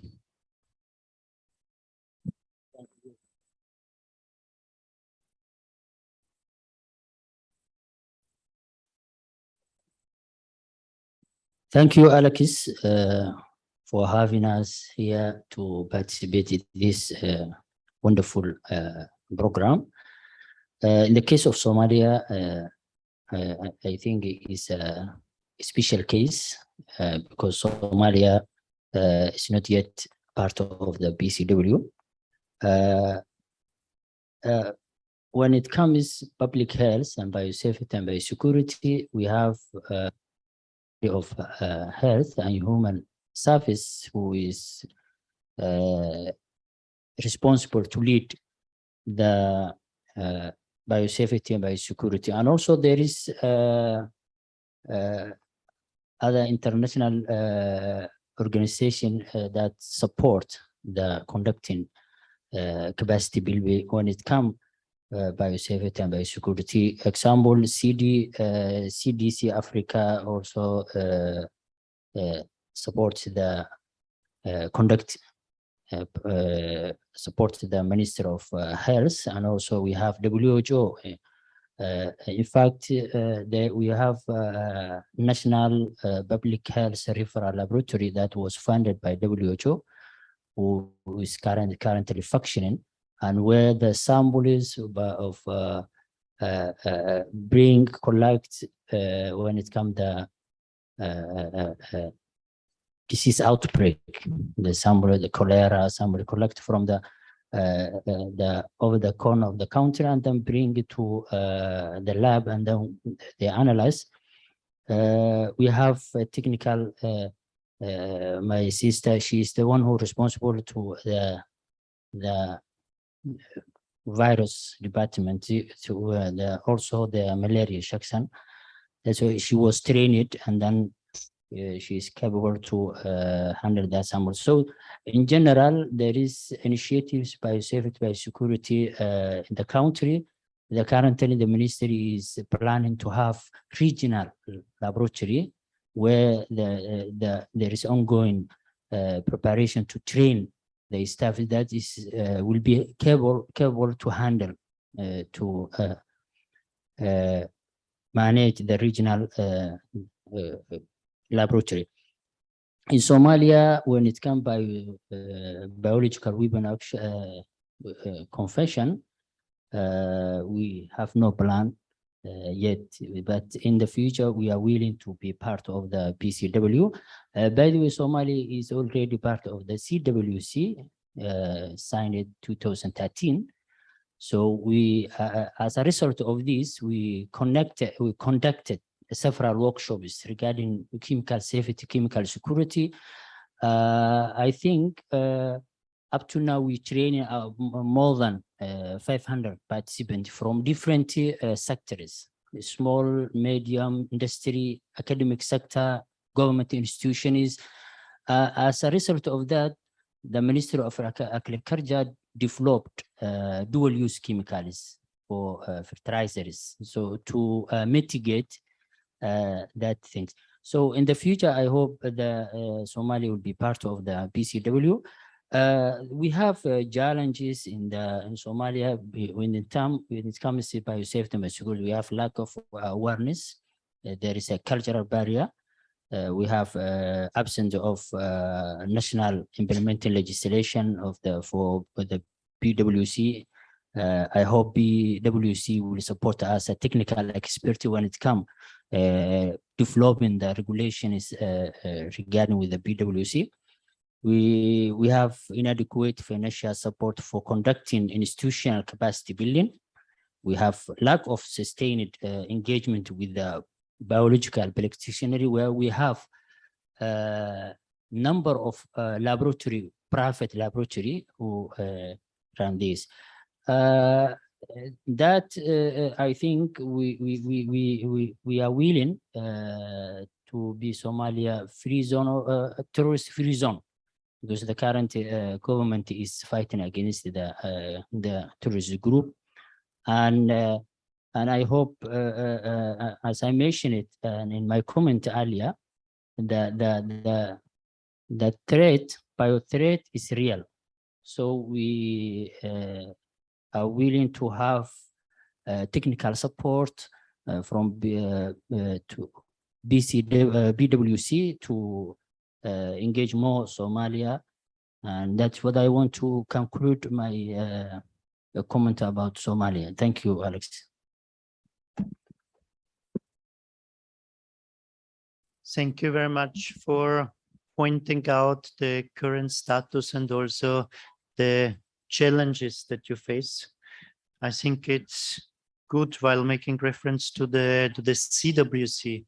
You have joined in 2018, and considerable progress has been made since then in the area of capacity building.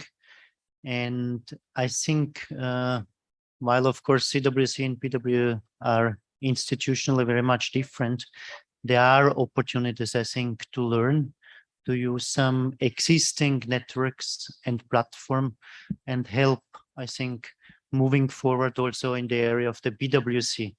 It's also positive, I think, to note that some technical efforts are underway. And you also highlighted in this regard the need for financial support, for technical support in the area of capacity building, awareness raising, and of course, I think a common theme that we have heard from across many speakers, the need for national implementing legislation. So thank you very much for that. And our final speaker, our final panelist, is from South Sudan. It's now my honor to address you, Honorable Member of Parliament, Ms. Alma Yak, and we look forward to listen to you and your status, your update that you may provide to us. Thank you very much. All protocol observed.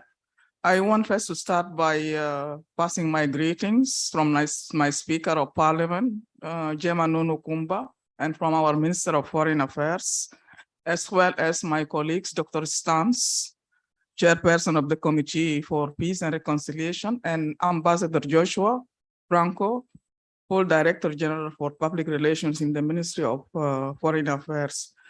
I would start by thanking the organizers also for bringing us to this workshop, which has been very educative. My special thanks goes to the director for PGA, Mr. Peter Bar, who really recommended us for this workshop. And I thank him very much because he had been a pillar for us in South Sudan. And without him, I think we would have given up a long time ago. Just a reminder about South Sudan. South Sudan, we are a landlocked country, and I think we really need this convention because our borders are open and not all our neighbors are peaceful. Some are also in conflict themselves. Therefore, if there is anybody who is in need of this convention, it is South Sudan. South Sudan, let me just start with the biological weapons. The biological weapons was approved by the Council of Ministers in 2019. And in 2019, after that, it was tabled in Parliament in July 2022. Now, the reason for the delay is because of the challenges we have had. First of all, I don't know if many know that we had a conflict, and then we had a revitalized peace agreement to our conflict, which needed to be implemented. And this needed the opposition to be brought into the country.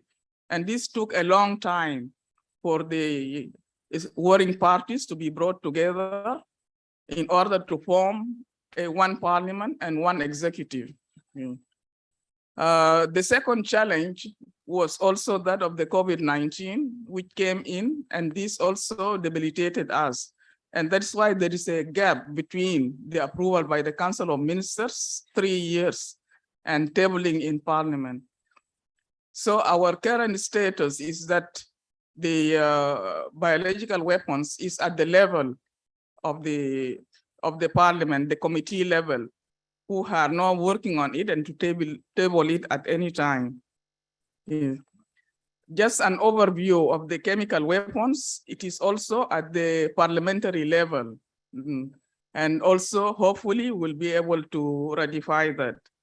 And it is the same thing for the cluster munitions, which is also at the parliamentary level.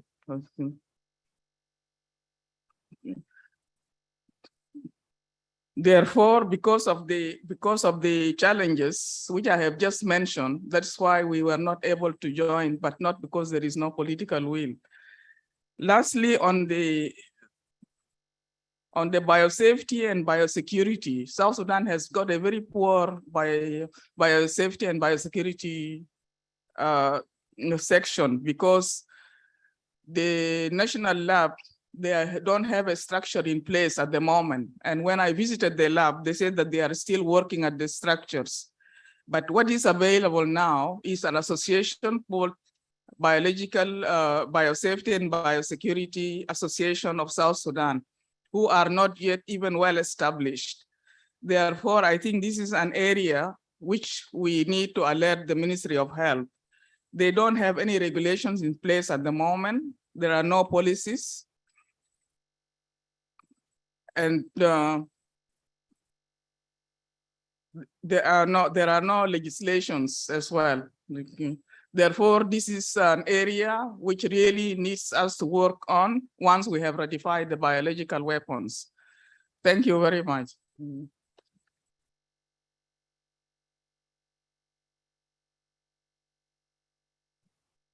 Thank you very much for your concise remarks and providing us with this update on the status of joining the BWC.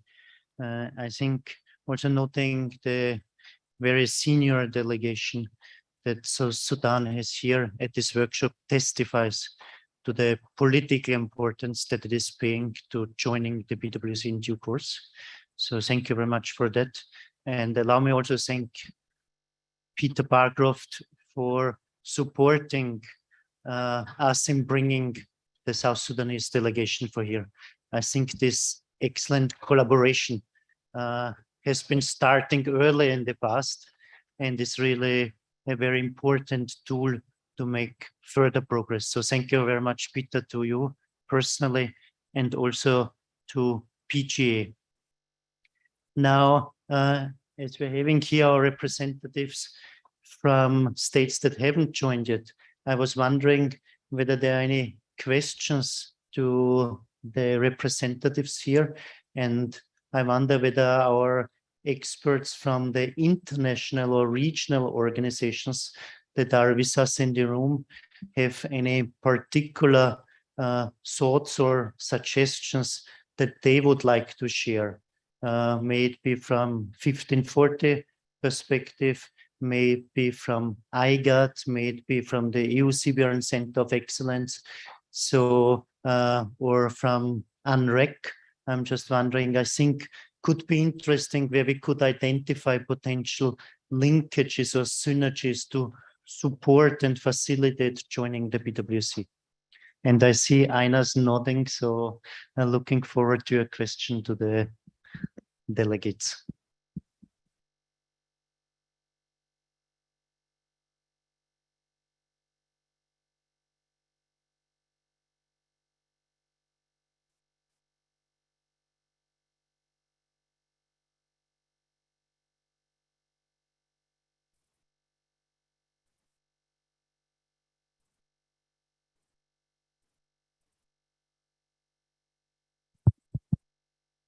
Thank you very much, Alex, and to all the speakers for their presentations. This has been very informative.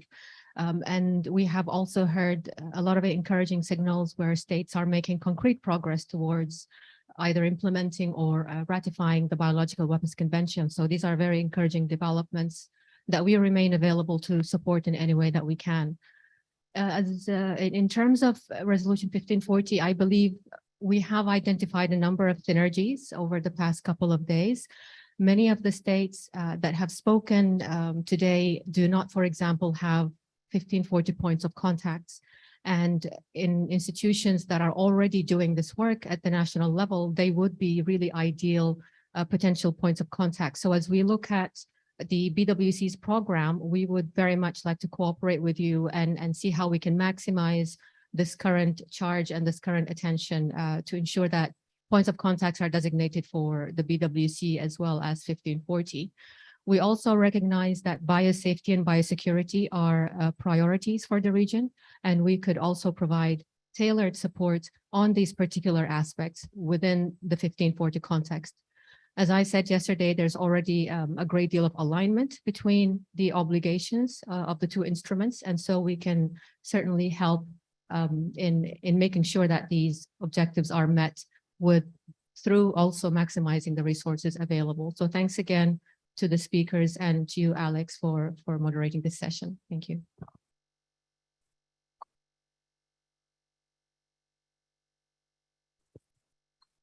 Thank you. Then may I pass on to Dr. Khalid, maybe some thoughts on your side, what IGAT how they could contribute to efforts? Thank you so much, Dr. Alex, for the opportunity, and many thanks for the four presenters.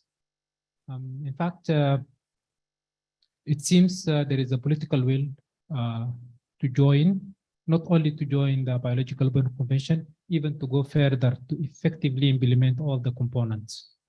I would like to ask again on the question I raised in the morning. What about the idea of having a joint efforts, mainly with implementation support unit, 1440 committee, IGAD, African Union, and other partners to go in a joint mission to those countries, go on ground and meet all the stakeholders. What is the actual issues there could be addressed together, starting from legislative assistance to the institutional arrangement to ending by establishing a focal point. A focal point can serve all of them, Madam Inas, Consort 1540 and also Biological Open Convention as well. From IGAT side, we are ready to support this idea and go with the development partners to our member states to see how we can go further. And I wish if I can receive any feedback from them. Thank you so much.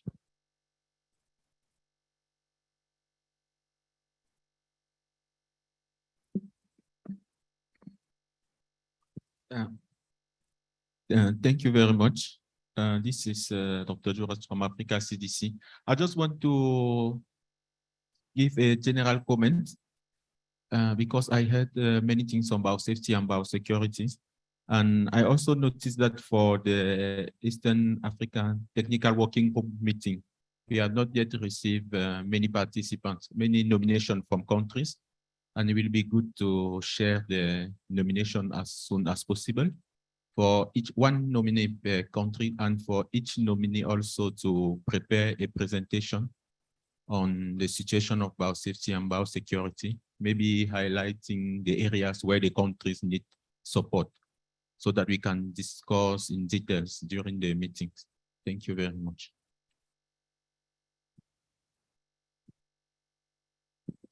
Thank you, Dr. Yaros. Would the EU CBN Center of Excellence also take the floor to share some thoughts, suggestions, and opportunities? Good morning. Our main support, the main force of what we have to offer through the EU CBN Centers of Excellence is for partner countries. So I know one or two of the countries on the table have expressed an interest to explore and maybe to move forward. That would be helpful. Then we have a lot of resource in terms of awareness raising, supporting the development of a structure, a national team, a national action plan where you can prioritize your needs. And if these needs then include implementation of legal instruments or activities to strengthen your biosecurity or biosafety, we can work together on that, on those aspects. For the countries that are not yet perhaps part of the CBN Centers of Excellence network, we do promote exchange in the region. So we have a lot of people, have a lot of contacts and connections that have done a lot of these challenging steps that you are facing, and that maybe also towards your leadership you have to justify or explain. We could facilitate, that's for sure, contacts. People have done it, who can maybe in a very motivational way explain the challenges they faced, how they overcame it as a government, and the benefits they've reaped from actually doing it. And the other thing is that we envision in the future to do more and more continental meetings. So now we are organized into regional secretariats with about 10 countries. But we are aiming, for example, in October next year to do a meeting with all the 3 secretariats, so 28 countries, plus perhaps a couple of interested countries who want to join, also at the Africa Union. And the aim or the ambition is that by engaging the Africa Union, maybe we can also put it on the agenda there. It's a long process, surely, and we've been working on it for quite some time. But once it becomes more visible at the level of Africa Union, then I think you also have better tools to convince your leadership. Say, listen, we have so many countries that are doing it. We are part of the continent. Let's step on the bandwagon. Let's join, and let's just find the right partners to take care of potential challenges that we face. Because there's a lot of capacity and a willingness available around you, many organizations, including the EU CBN Centers of Excellence. We will do what we can. But if you see anything that has been presented by Patricia or by myself that interests you, you can reach out to us and we will explore how we can specifically support you. But in any case, we are all about sharing knowledge and experience in the regions, in the continent, so we can facilitate that for sure. Thank you. Thank you very much, Haro, for this important point of sharing information, of exchanging, and I think contributing together to a joint goal. I was wondering, Peter Parcroft, also from your side, I mean, noting the very valuable lessons in the collaboration with South Sudan. Any thoughts from your side how PGA could support potentially through your programmatic activities? Yes, well, thank you very much, Alex, and indeed, thank you for the kind words. I must say, listening to the suggestion from our friend from IGAD, that seems to me to be an idea, a proposal that has some merit in terms of possibly a joint visit to some of these states that are represented at the table to discuss not just BWC ratification accession, but the whole gambit of surrounding issues and so on. Of course, it's something that would have to be discussed on an initial basis with the government authorities first to see if they would be amenable to this. But it seems to me, in principle, a very good idea.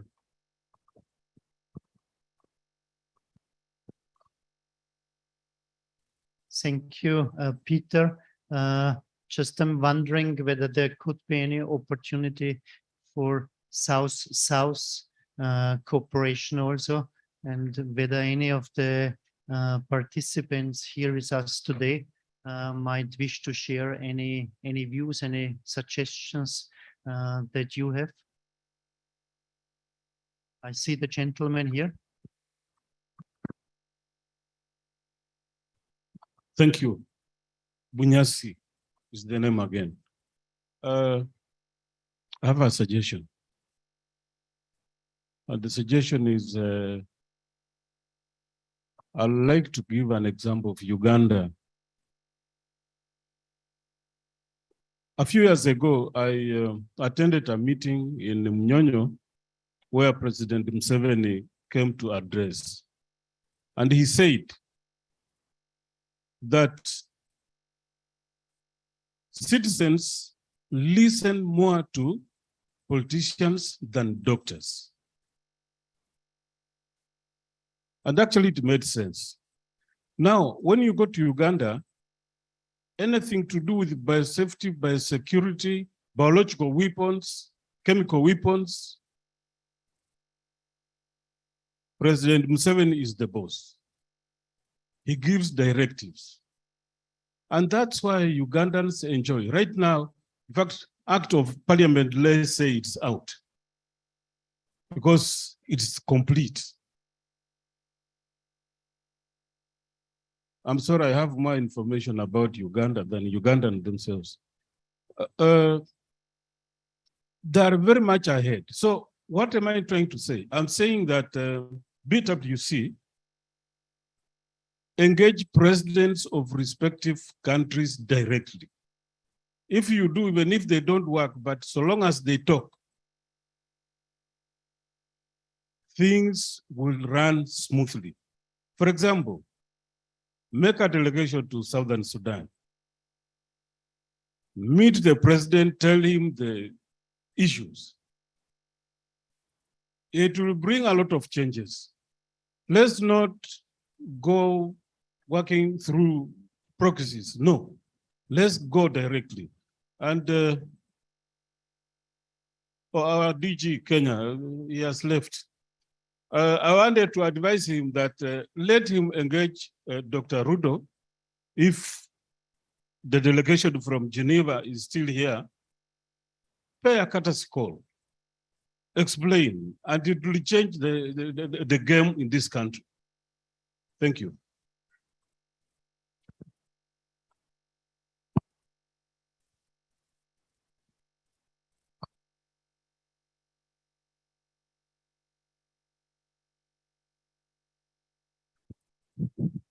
Thank you very much for pointing out the importance of engagement at the senior and top policymaker level to facilitate change. I think that is an important lesson also to be taken into account.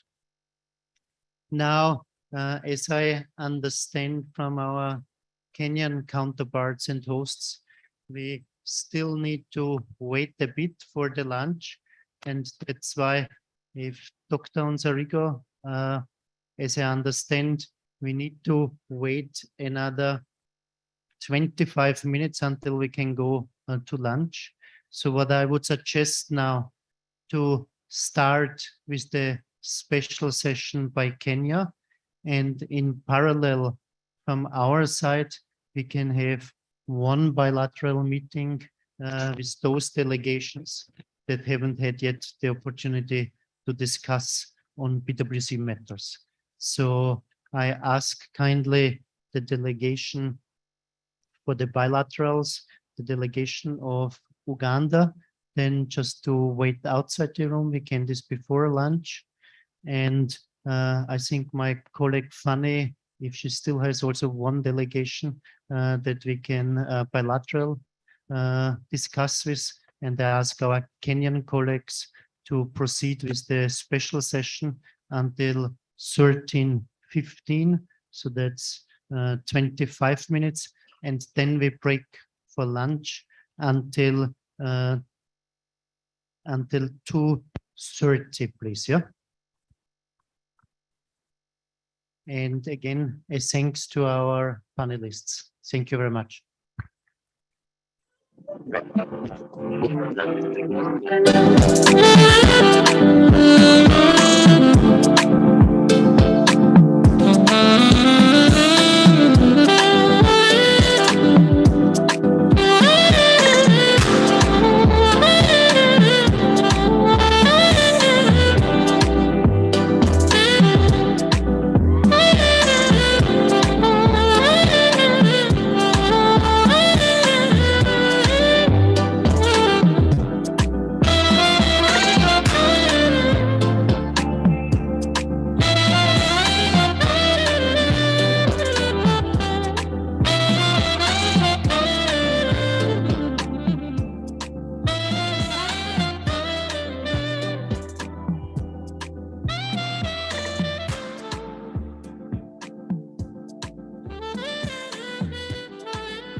bill and the policy, but unfortunately we have not been able to pass them through the bill, the parliament successfully. So in my panel, from the far left, we have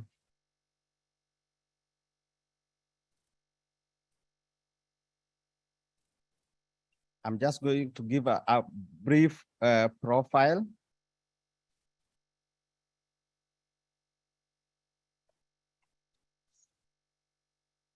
From the far left, I have Mr. Michael Sang.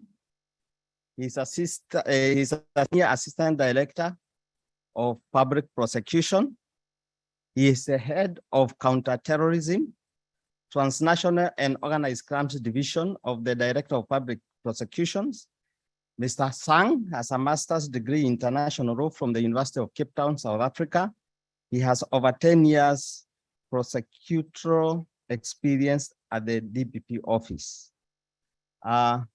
Next to him is Professor Mary Gekunga.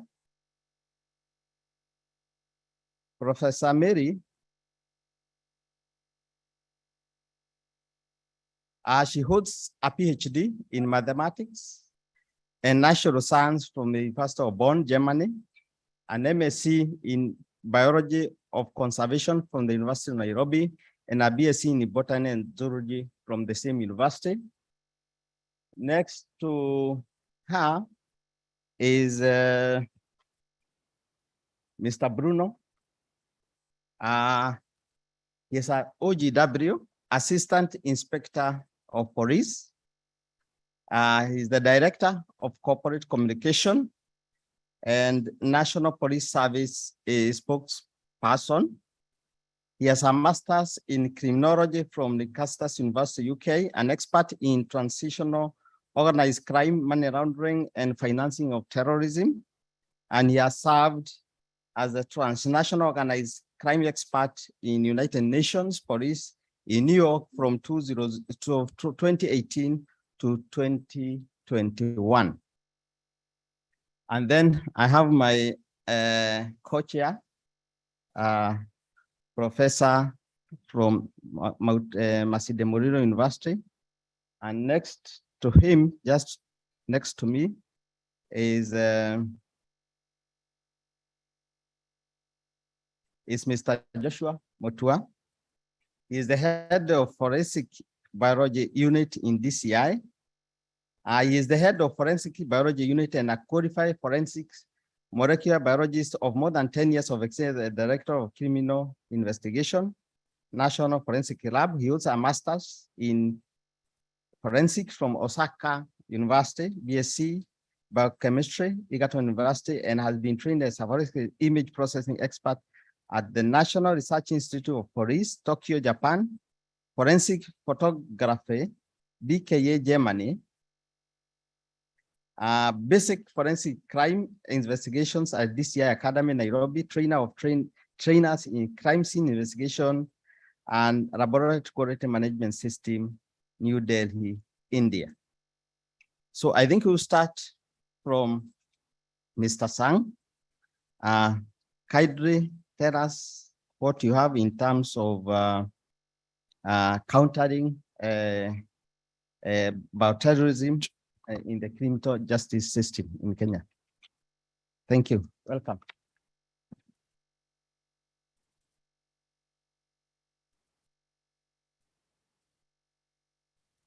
Thank you very much. I appreciate the introduction.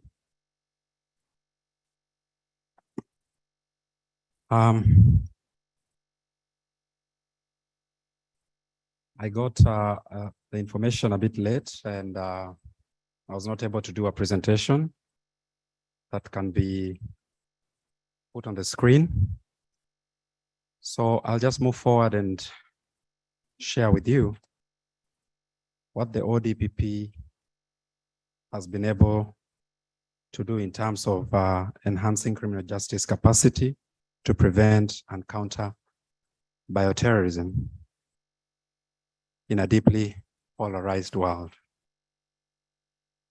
So delegates from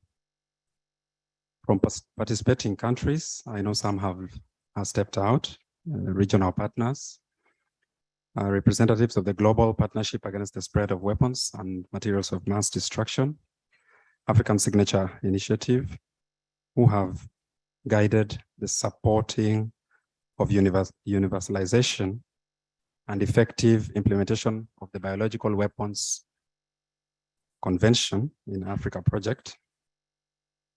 Ladies and gentlemen, we convene here in Mombasa, one of the Africa's oldest docking ports and trade hubs dating back to the 16th century that connected the continent to the outer world to reflect one of humanity's most pressing problems, the proliferation of biological weapons and the implication of these subtle developments on countries and regions that we represent, and more importantly as well, in supporting universalization and effective implementation of BWC. Diverse nationalities are represented here today, including local Bantus that believe in Ubuntu. I am because we are. Arabs, British, Turks, Indians, Persians, Somalians, and Chinese and even Portuguese converged in these shores to conduct barter trade. This trade and its manifestation across the world became the foundational force for a deeply connected world. Through this trade, Africa's hinterland was discovered, and trade routes became highways for mapping and harnessing of opportunities. Through these trade interactions among civilizations pegged on the double coincidence of wants became a reality, syndromic trade-offs and spin-offs were witnessed, whose cumulative effect resulted to an increased concern about arsenals between and among states in a region burgeoned by conflict, and there arose the need to eliminate them through effective measures. Well, notwithstanding the tailwinds of the ongoing Russian-Ukraine war, prolonged episodes of drought occasioned by climate change and the struggle to build economies post-COVID-19, regional governments have exhibited their persistence to respond to the needs of the people. Government agencies across various jurisdictions have continued to assert their commitment to cultivate principles of mutual respect and reciprocity. Amid turbulence, the rule of law and its fair application has become a foundational stone that is reassuring communities about their safety. So, cognizant of our prospects, we have an independent and collective duty in enhancing criminal justice to prevent and counter bioterrorism.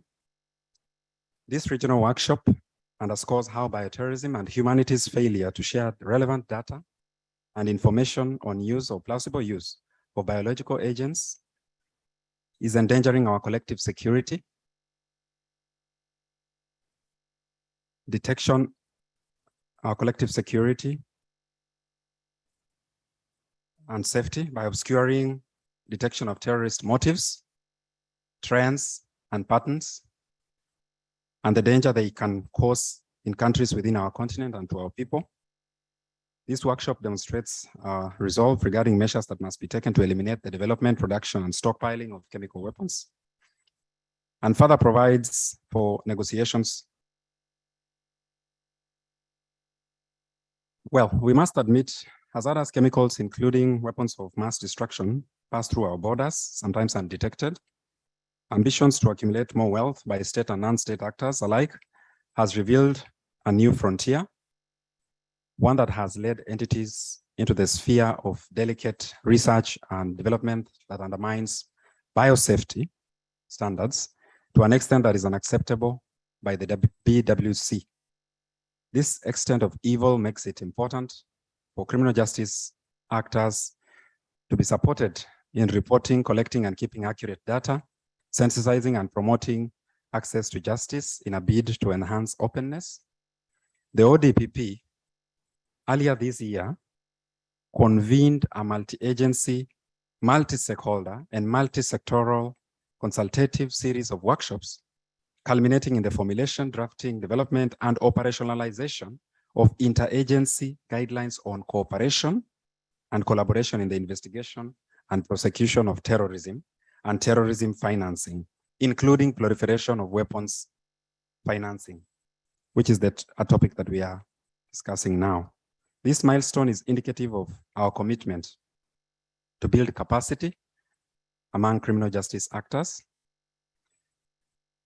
The ODPP, also in partnership with the Defense Threat Reduction Agency, International Counterproliferation Program, based at the American Embassy in Kenya, has recently concluded a joint counterproliferation curriculum development tailored not only for ODPP prosecutors, but will also cover joint trainings with actors within the criminal justice chain.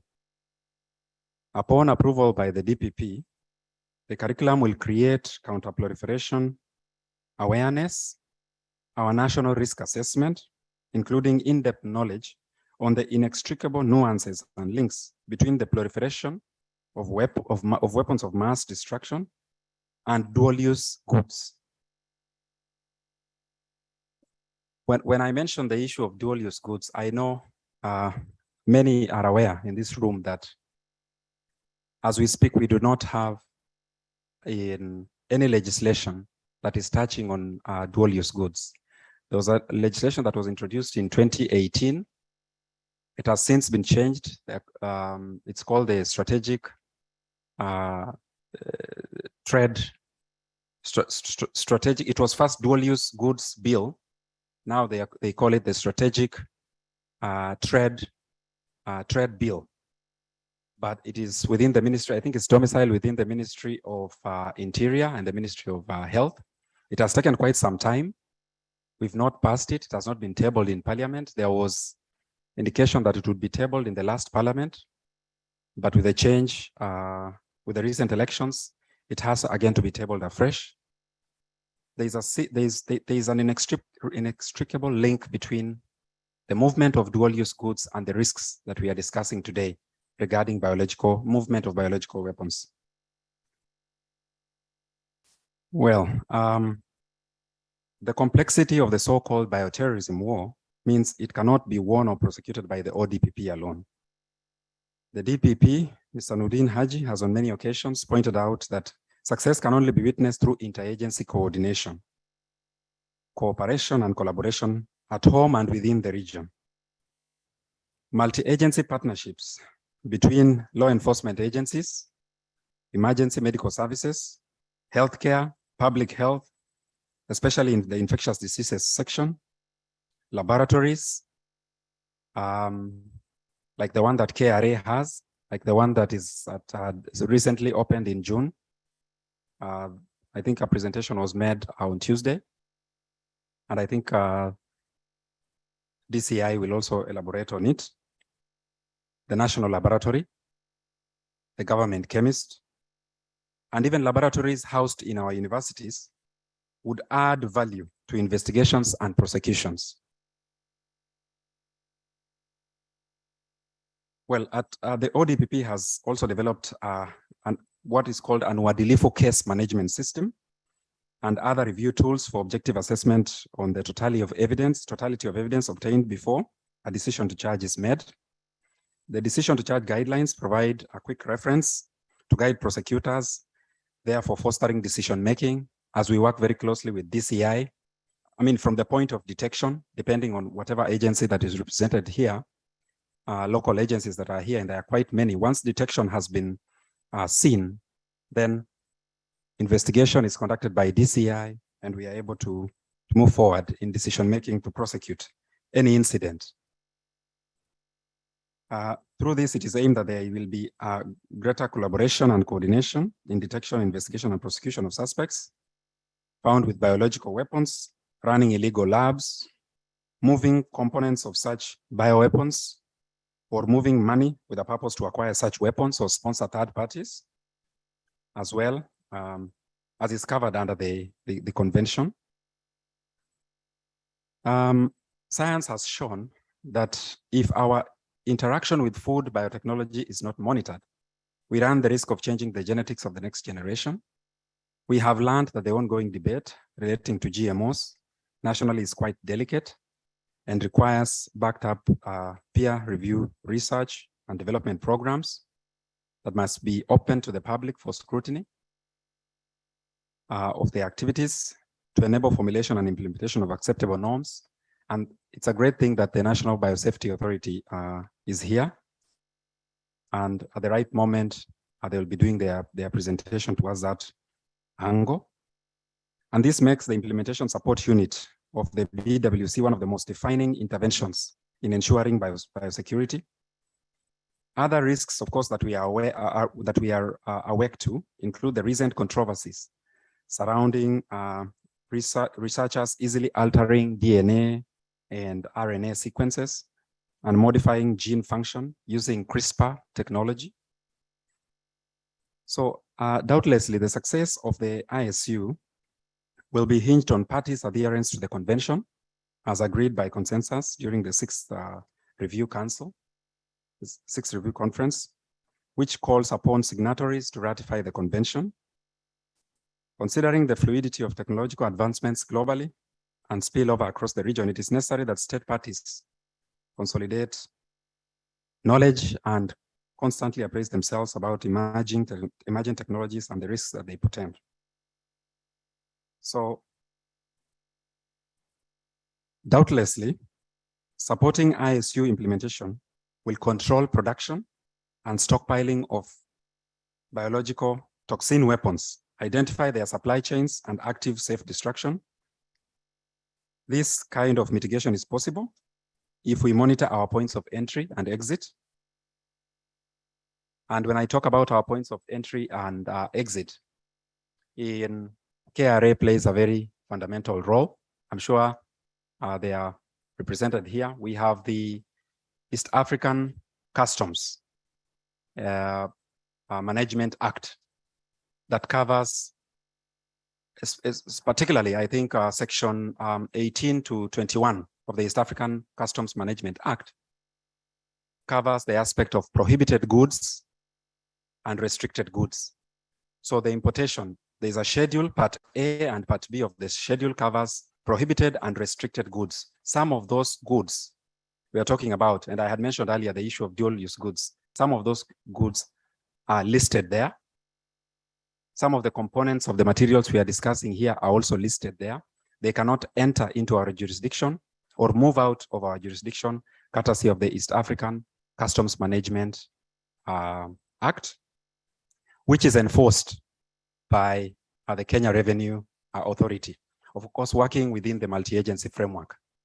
And many of the agencies are represented here. We have DCI, we have KEFIS, we have the National Biosafety Authority, we have NACOSTI that has convened this very important workshop. So it's an issue of working very, very closely to ensure we monitor the movement of these goods. Sharing of relevant data would be fundamental in detecting, investigating, collecting evidence, which is crucial for prosecution of any individual or any entity that manufactures, procures, uses, acquires, sells, or attempts to sell, transports by any means, including shipment or transshipment to other regions within, outside of Kenya. Stockpiles, harbors, or runs any illegal labs associated with weapons that we are discussing here or their components. So this requires cross-jurisdictional dialogues and reviews in investigation and prosecution procedures, coordinating of law enforcement and investigative activities, scene management, evidence collection and handling, forensic analysis, whether it's done in the lab at KRA, whether it's done in the national lab at DCI, whether it's done in a lab at the National Biosafety Authority or any other accredited lab for that matter. That would suffice for us as ODPP in gathering evidence to ensure we prosecute any violation of our laws. And while doing that, safety concerns, of course, have to be looked into as well.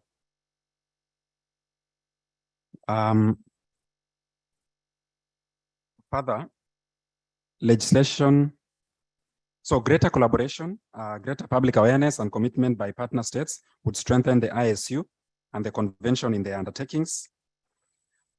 Recently, was it yesterday, there was a discussion about confidence building measures. That is something we need to do.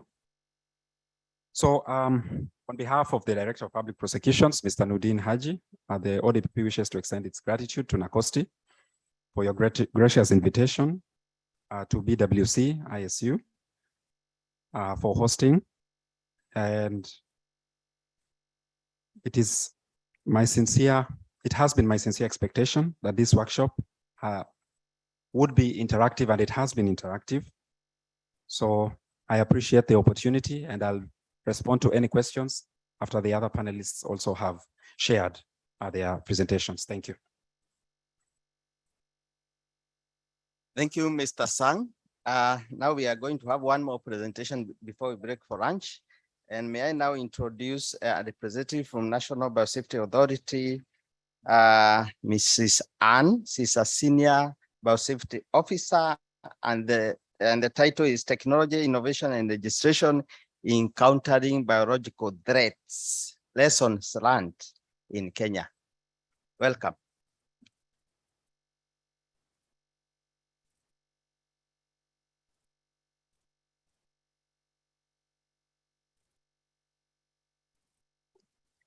Thank you for the introduction, and good afternoon. My name is Ann Muya. I'm representing the CEO, Dr. Roy Mugira, the CEO of National Biosafety Authority. He was supposed to be here, but because of some other commitments, he was unable to come. And I came so that I can represent National Biosafety Authority. So I'll briefly talk about biotechnology and its applications. And then I'll talk about GMOs, genome editing, gene drive, the potential risks that are associated with biotechnology, the biosafety regulatory framework that we have in Kenya, and lessons learned so far. So biotechnology comes with many different definitions, but I picked this one that it is an area of biology that uses living processes, organisms, or systems to manufacture products or technology intended to improve the quality of human life. So there are several areas of biotechnology. It seems that the picture is not loading, but we have several areas where biotechnology has been applied in medicine, in agriculture, in industry, in manufacture, and it touches in ethics and many other areas. And when you talk about biotechnology, it's basically making it easier to change the quality of the organisms to perform better. The same thing that has been happening since domestication started many centuries ago. And this is by making it simpler, instead of crossing, you just pick the one particular gene that you're interested in, and then you put it in the organism that you want to use. Then we have genome editing, which again, it's a newer version of genetic modification. And this simply involves now, instead of inserting a new gene or a new DNA sequence into an organism, a gene is targeted to make a small or a slight change that now can lead to random mutations that will happen, or sometimes it can lead to more specific changes that are dictated by providing a repair template in the technology that we call CRISPR-Cas9. And those are some of the types of genome editing that can happen. Like I said, we can have a few changes like a single base pair, a substitution or deletion, or we can have major DNA rearrangements. We can have whole chromosomes being deleted. We can have whole chromosomes being multiplicated or duplicated. And we can have genes that were initially inactive being activated, or genes that were active being inactivated. So gene drive comes with it's also a technology that uses genome editing, but the difference is that with genome editing, with gene drive, the inheritance is changed so that the edited gene or the edited genetic material has a higher chance of getting inherited.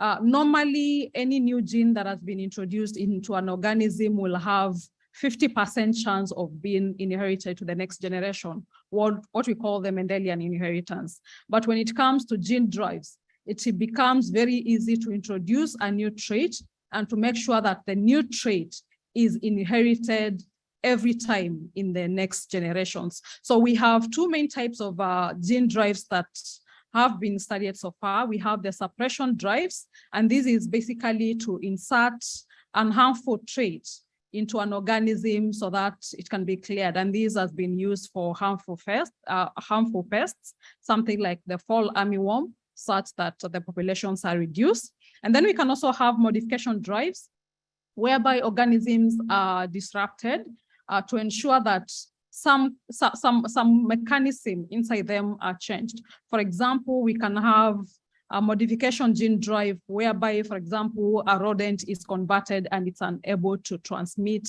a disease that it was able to transmit initially, or a crop can be edited to make sure that pesticide-resistant genes have been knocked out. They are no longer there, and therefore pests are able to die. So gene drives come with a special concern, or rather there are special concerns that have been raised with gene drives. And reason being that, like I said, it overrides the natural evolution process, the natural inheritance, the natural chance of inheritance, which is usually 50%, now to make it 100%. And of course, again, remember that when gene drives are released, when these organisms, living organisms are released out there, it becomes very difficult, next to impossible most of the time, to be able to reverse that process. And therefore, there are unique concerns that have happened to gene that has come with gene drives, being that it can adversely affect the ecosystem, maybe biodiversity. And again, as much as these gene drives have been tested in confined facilities, maybe in laboratories or greenhouse, there is a chance that maybe when they go out there to the environment, they might behave differently from how they behaved when they were tested in a confined facility. So going now to the potential risks of biotechnology, I'm explaining these with examples. These are examples that are publicly available. You can check them out. And these are some of the things that can happen, or some of the possibilities that are there with the new technologies that are there and that are coming up. The first example is this one of reconstruction of the deadly Spanish flu of 1918-1919. So using reverse genetics, in 2005, scientists were able to actually reconstruct this particular virus. The information that was used to do this reconstruction is readily available online in most nucleotide databases. And therefore, now this raises the risk of potential misuse, because if bioterrorists come across this information and they decide to actually use it to manufacture a virus that, or a pathogen that has been not been around, that has been eradicated, then it is possible. And of course, again, with genome editing, remember we talked about the potential of being able to knock in or activate a gene that was inactive, or inactivate a gene that was active. So there is the potential of actually being able to change the virulence of the pathogens, and even be able to change the replication patterns. Maybe the virus increases much faster, transmission patterns, pathogenic patterns, and all that. Another example is from Australian scientists, whereby as they were trying to boost the antibody response, that is the immune response, they inserted a gene called interleukin-4. And by inserting this gene, actually what happened is that by inserting this gene to the virus, the mouse pox virus, they managed to create a very lethal virus. This now is an example of accidents that can happen. The intention is meant for good, but then it turned out to be something else. So that a virus that ordinarily only caused mild symptoms in the mouse, it was actually turned to a lethal virus. And the mice that were infected were actually dead in 9 days. So this again is a danger whereby genetic manipulation of viruses. This was a mouse virus, but what if it could have been a human virus? And what if it managed to leak out to the outside of the laboratory? So these are some of the risks that are associated with technology. Another example is that in 2002, US scientists actually managed to biochemically develop an authentic poliovirus particle. Again, they used publicly available genetic information to be able to do this. And again, a similar method was used to synthesize another virus called horsepox virus, which is very similar to the smallpox virus. Just to note as we continue, most of this research was meant for good. It was supposed to improve the medical field, but then it shows just the potential of technology to create organisms of biosecurity that are biosecurity threat. Now, coming back to genome editing, in 2021, research found that as much as genome editing is supposed to be very precise, in 16% of the cases, mutations usually actually happen outside the intended target locations. And that means that genome editing can lead to unintended and unpredicted genetic variations. So for the National Biosafety Authority that was established by the Biosafety Act 2009, it is there to ensure that potential adverse effects of biotechnology and GMOs are addressed to protect human, animal health and the environment. So to help do this, we have 4 biosafety regulations.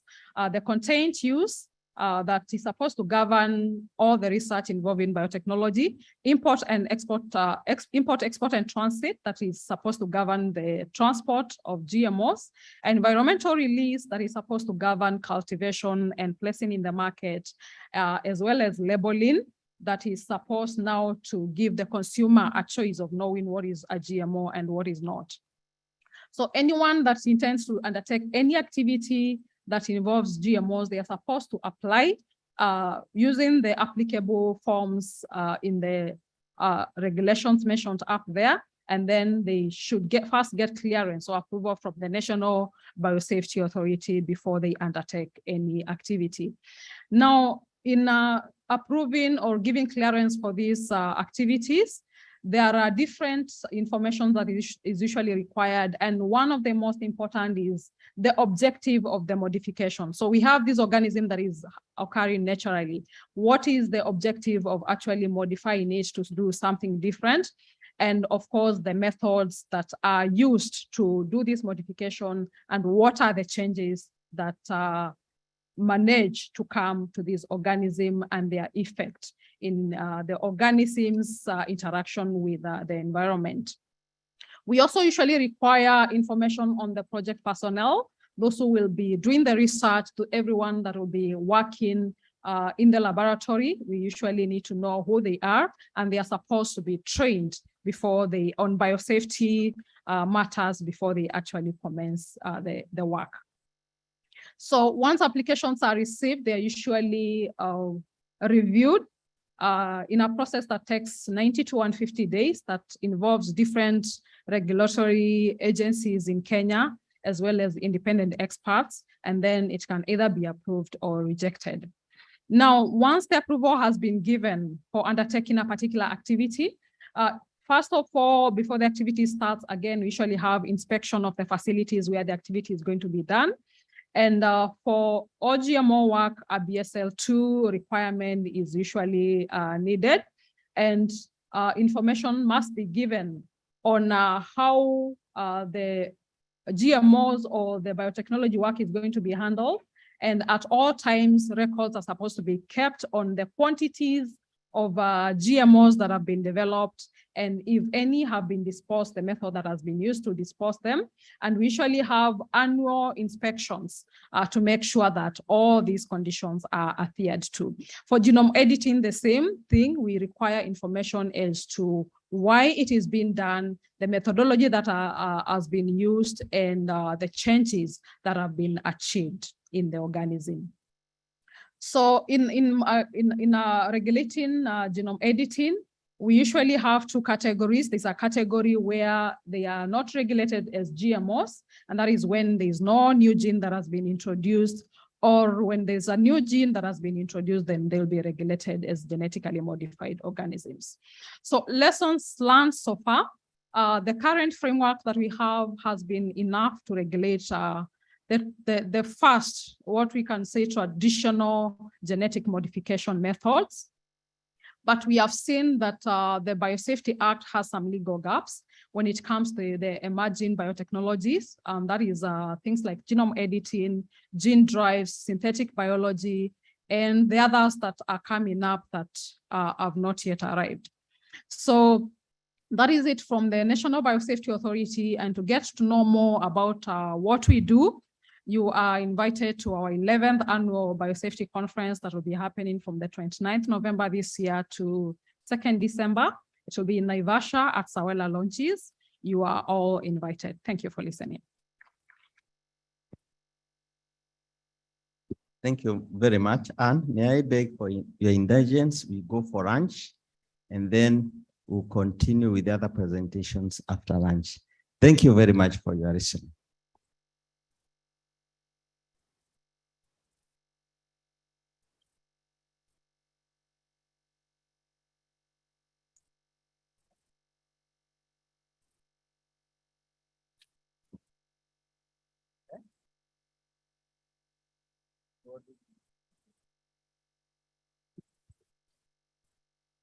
Kindly bear with us. I understand there is a lot of crowding there, that we can do one more presentation so that we are able to, they would have cleared the dining place.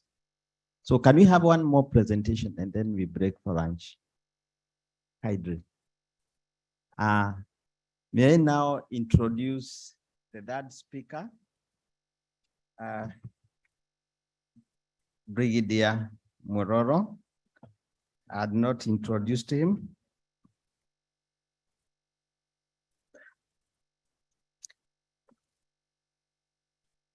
Brigadier Mororo is the current Director, Academic Affairs and Research at the National Defense University, NDU. He holds a Master's of Arts in Public Administration, a BA in International Relations and Diplomacy, Diploma in National Security and Strategy, that is in Canadian Air Forces College, PGD in Strategic Studies, University of Nairobi, Qualified Flying Instructor, Kenya Air Force. He was appointed the Commanding Officer, Technical Transport Wing, MAB, and Commander, and he has worked as a Colonel Operations, Plans Training, Kenya Air Force, and Commandant, Kenya Air Force Training Wing. Brigadier Mororo served as the Deputy Chief of United Nations Multidimensional Integrated Stabilization Mission in the Central African Republic. Welcome very much, Brigadier.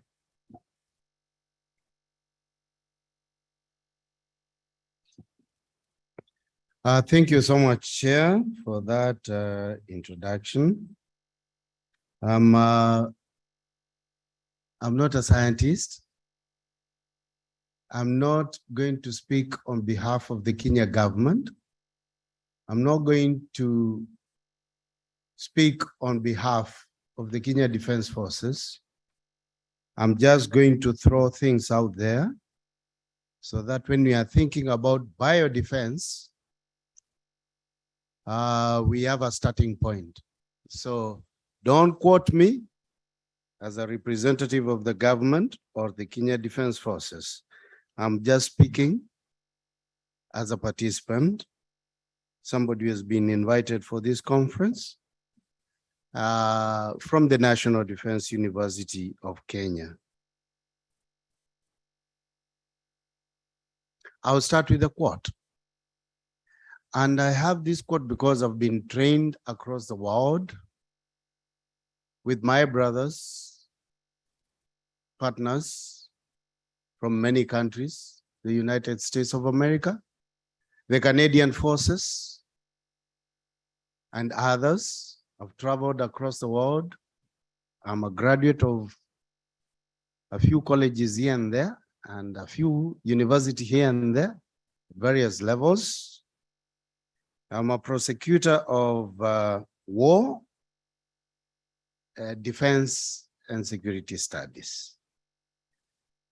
The US Department of Homeland Security states, while technological advances in biological sciences have created potential for novel threats, information and capability to develop defeat strategies are insufficient. In the military, we always talk about defeat.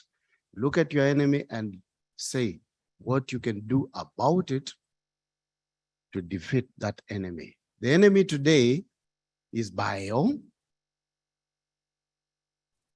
and I mean the threats from bio. Key is how to define biodefense. And I can say it's those actions designed to counter biological threats, reduce risks, and prepare for, respond to, and recover from bio incidents. And biodefense is wide, but key, it incorporates a few activities: biosurveillance, threat monitoring and awareness, biological arms control and non-proliferation, which you've had since yesterday, counterterrorism, biosafety and biosecurity, development of medical countermeasures, medical planning and preparedness, response and recovery activities. The last one is very key.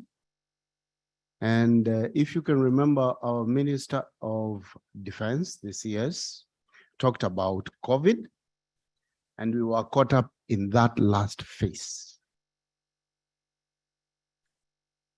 Now, our National Biodefense Strategy provides a framework for coordinating these diverse activities across ministries, departments, and agencies, what we in Kenya these days call the MDAs. My previous speaker has talked about the coordinated efforts across all departments. So I will not dwell so much on that.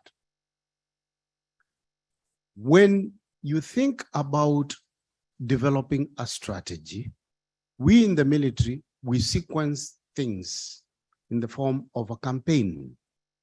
You talk about where you want to start and where you want to end. We call that the end state, the state of affairs at the end of a campaign. So when you are crafting a biodefense strategy, you should align it first of all with the national security strategy. Ask yourself, in your country, do you have a national security strategy? And what are the key pillars in your national security strategy? Who are the key players? The national security principles in our country, in Kenya, they are anchored on the principles that are defined therein in Chapter 14 and more so Article 238 of the Constitution.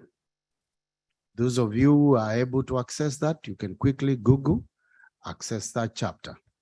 You will find the security organs defined therein, meaning these are the people vested with the capabilities, funding,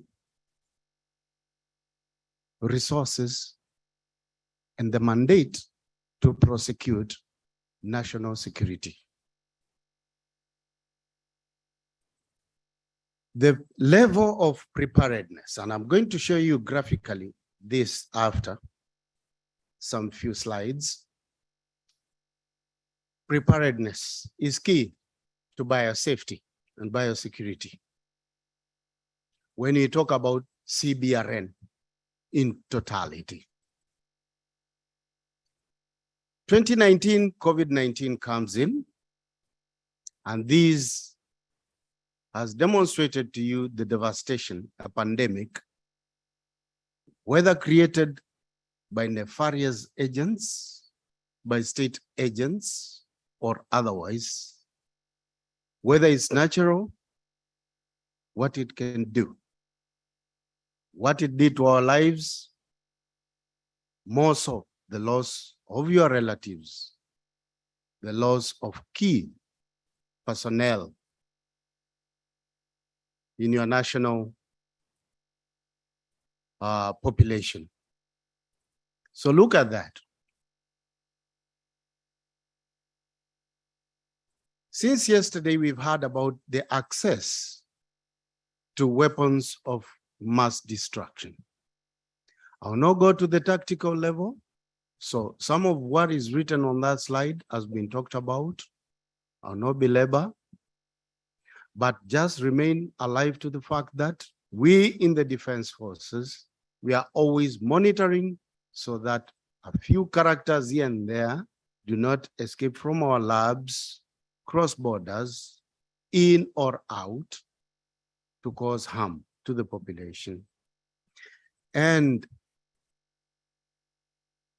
we in the military, when we are called to intervene, then it means things are bad.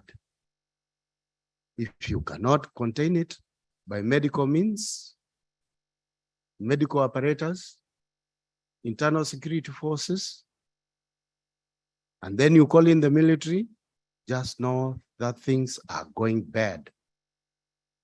So the big question you were asked yesterday, could biotechnology be misused?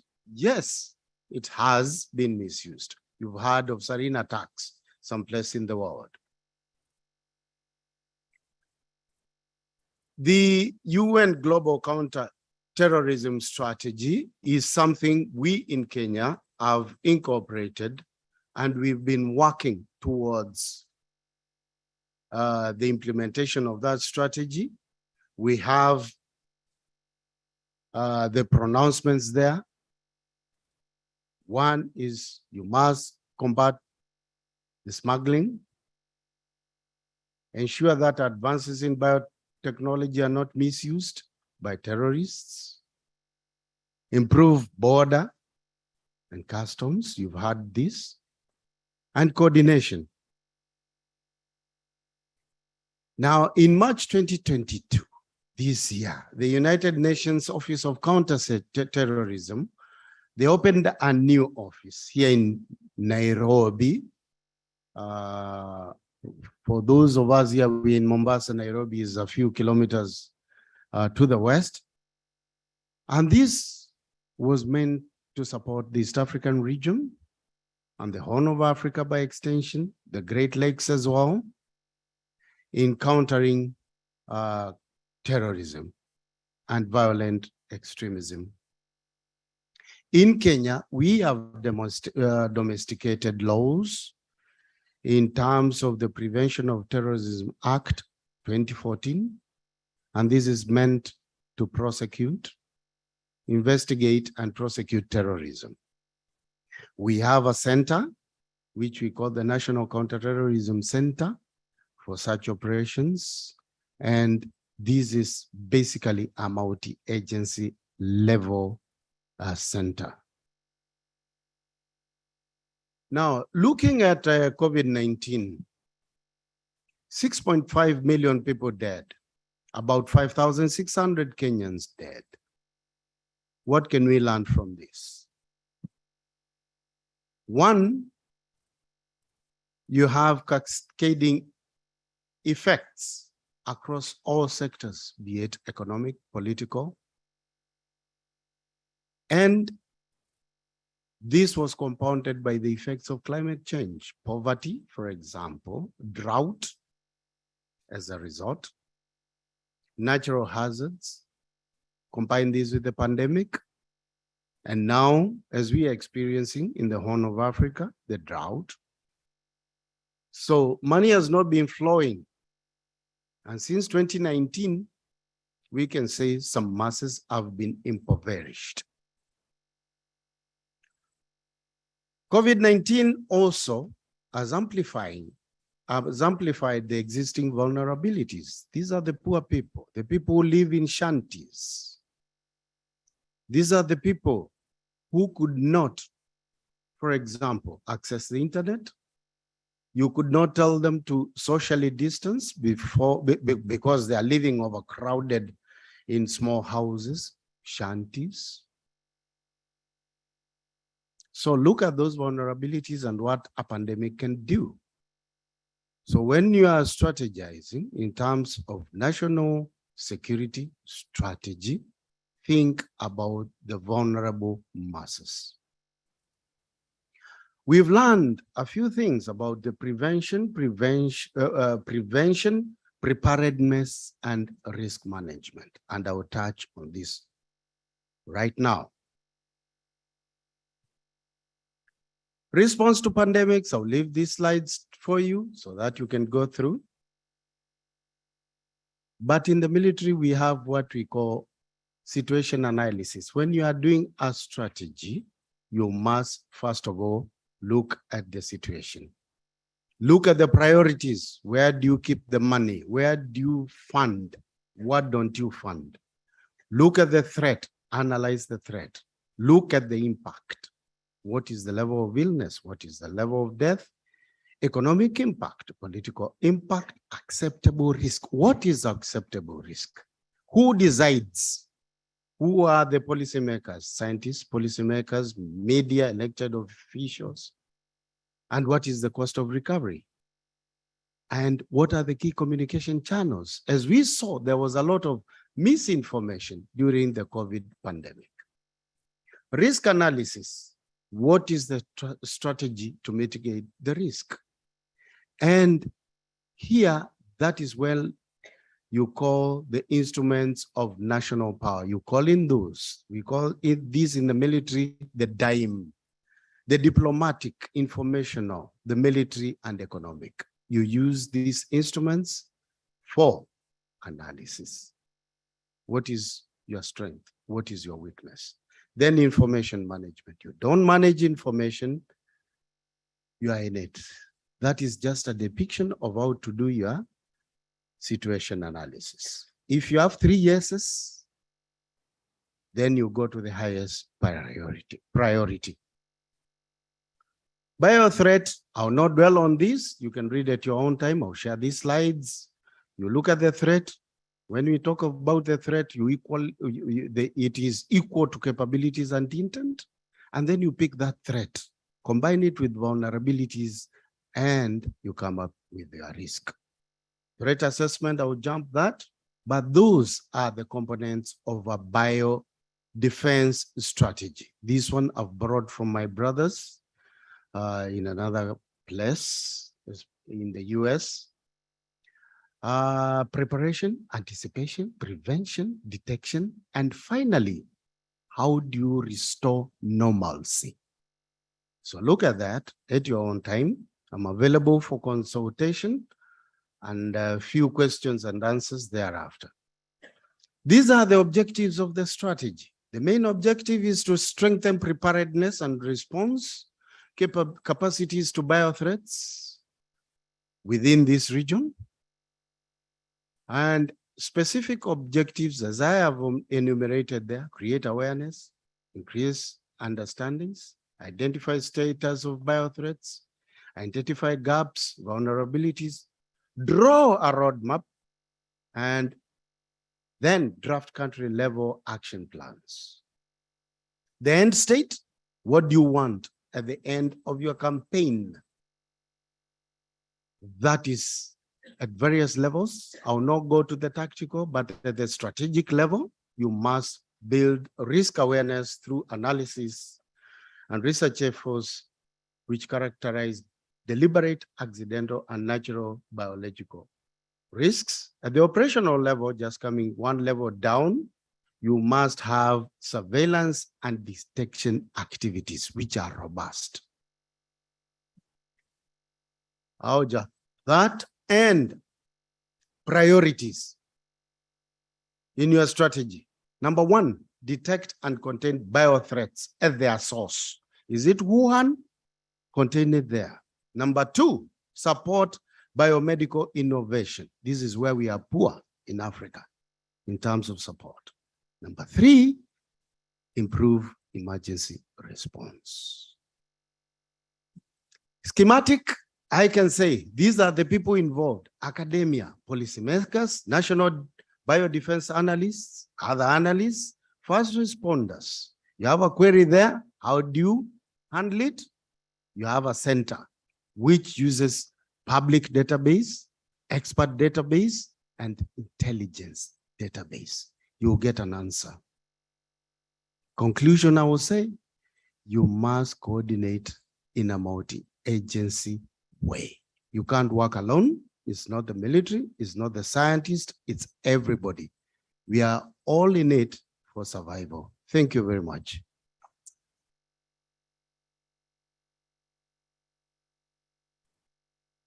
Thank you very much, Brigadier. I'm told there's a queue. The queue is still on. So may I ask, we allow another presenter to go on. We want to know how we are going to counter issues of future emerging infection bio. And to do this, I want to ask Professor Mary to come and make a presentation on emerging infections and biosecurity threats and responses. Welcome, Mary.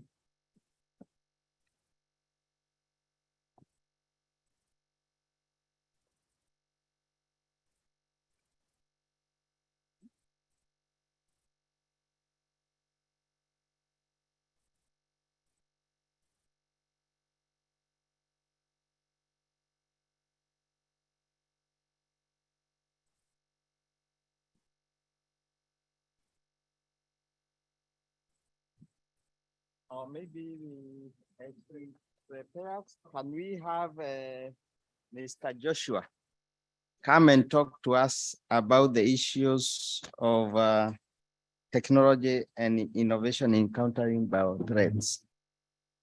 Mr. Joshua.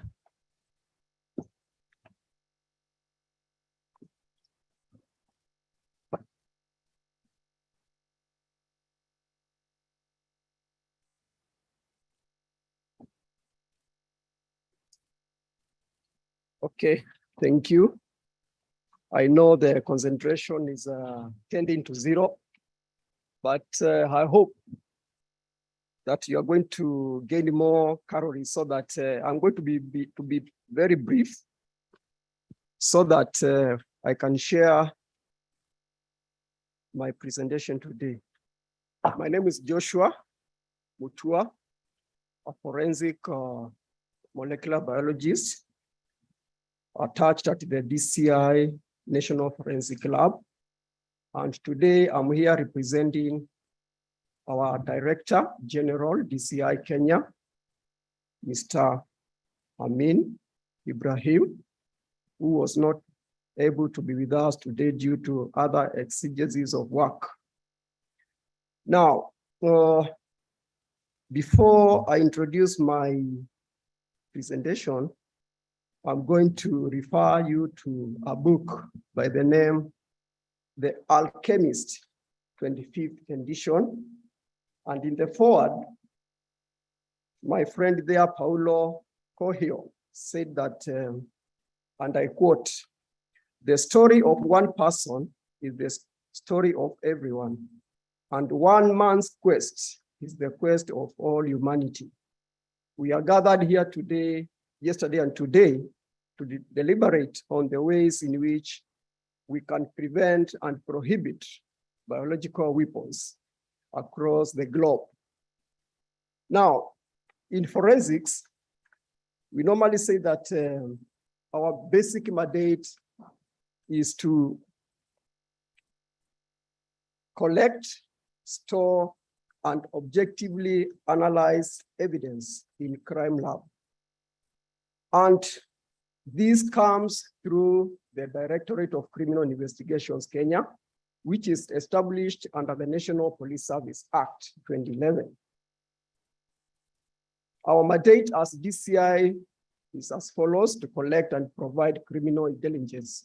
And in this context, if we prohibit, we prevent, and then we don't prosecute and investigate the criminal, then our efforts will not be fully realized. So we need to undertake the criminal and present him to answer the charges as to why he is breaking the laws of the land and that affect the security of our country. So we need to detect before the crime occurs. We need to apprehend the offenders and then conduct the forensic analysis. So the biggest question in today's event is question number one is, where is the position of the security agencies in the implementation of BWC? Because if we prohibit the manufacture, stockpiling, and then we don't involve our security agencies across the represented countries in this forum, then it means that we are not deterring the criminal from propagating such kind of acts in their day-to-day activities. So Kenya reaffirms its commitment to the realization of the objectives of the convention as was informed by the COVID-19 pandemic, which indeed threw countries out of control in terms of preparedness and how to manage such kind of catastrophic emergencies that was not expected. And in this case, Kenya is a committed partner in implementation of this BWC. Now, in our laws, in the Prevention of Terrorist Act 2014, this terrorist act has been defined as an act or threat of action that involves the release of any dangerous, hazardous, or toxic and radioactive or microbial or biological agents into the environment. So in this law, we are able to investigate because already this offense carries a hefty penalty in terms of when someone is convicted, it can carry even up to 30 years or life imprisonment. So that is a very, very serious deterrence that we normally undertake so that we prevent somebody who might in the future threaten our security. So we normally carry out awareness with the different stakeholders in the security sector so that we can share the experiences. And in this case, we have managed to have one selected incidents which occurred in the 2016, whereby the Kenya police were able to foil a bioterrorism attack, whereby an intern was arrested when he was harboring anthrax spores. And that occurred in a local hospital in Makueni County. His accomplices were in different parts of this country in Kitale. And when they heard that their counterpart had been arrested, they disappeared.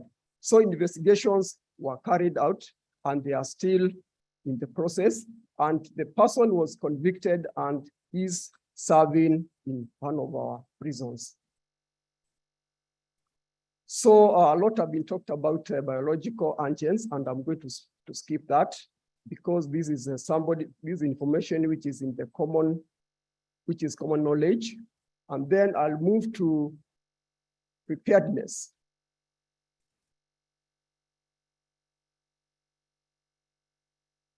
So in terms of preparedness on how we can handle, my brother Bunyasi asked a very, very serious question here. Suppose somebody with an unmotivated criminal throws a biological agent into this room. How are we going to approach that crime scene? And in fact, at the DCI, we have a toll-free call center, which is called the Fichwakwa DCI, which is manned 24/7, so that if any members of the public gets information that somebody somewhere is trying to perpetuate any criminal activity, it can send that communication to that desk, and then immediate action is taken.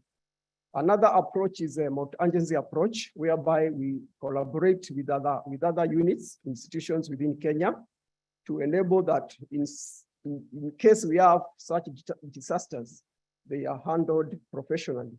We also have surveillance and screen at the entry points.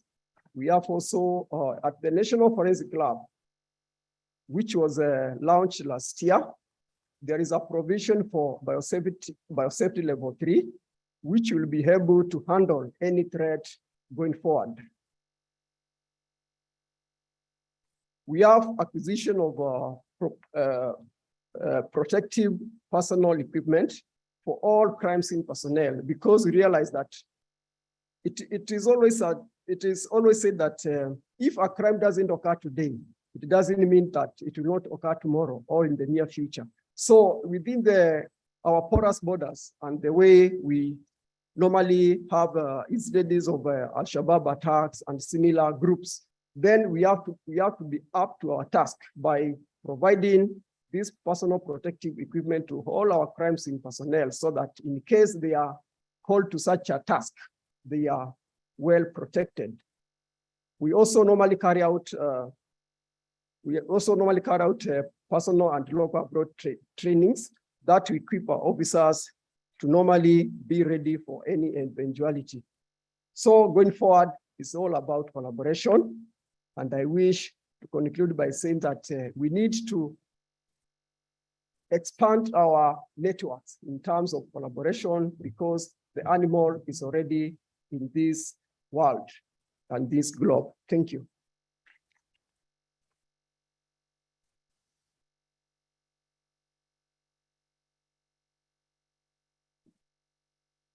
Thank you very much. Now, Kenya is democracy. I was told the ranch could be available from 2:15. So what do we, how do we go about this? We have only 2 presentations to go. So we are very democratic. So do we relax now, or Professor? Do we go and relax outside and then wait for 2:20, or do we make another presentation? It will be around 2:30.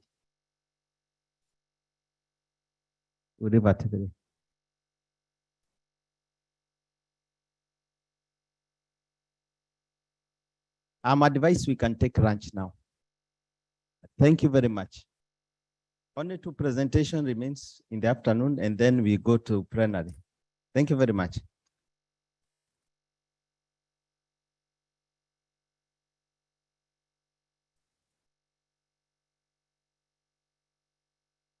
Another 15 minutes or so, but then we can relax now. And only 2 presentations remains.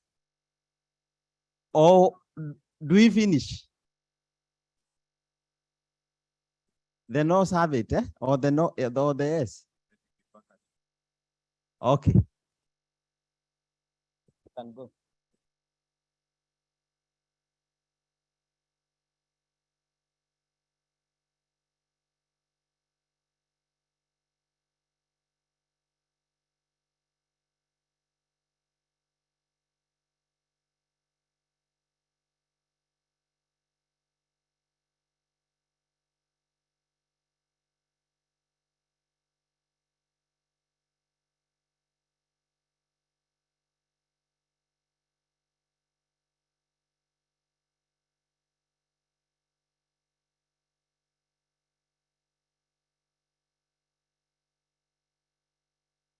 So many things inside of my jeans. Slide down, everything, DBT.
yes. Come to smoke cannabis. Doctor say make a pop one of this. Make me feel like say I'm Aladdin. Come bring some kind melodies. Oh, mommy, myself, no two like these. So many things inside of my jeans. Slide down, DBTs, DBTs.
Whoa, mama tetema. Whoa, mama tetema. Whoa, mama tetema. Whoa, mama tetema. Whoa, mama tetema. Whoa, mama tetema. Whoa, mama tetema. Whoa, mama tetema. Tetema. Tetema. Tetema. Tetema.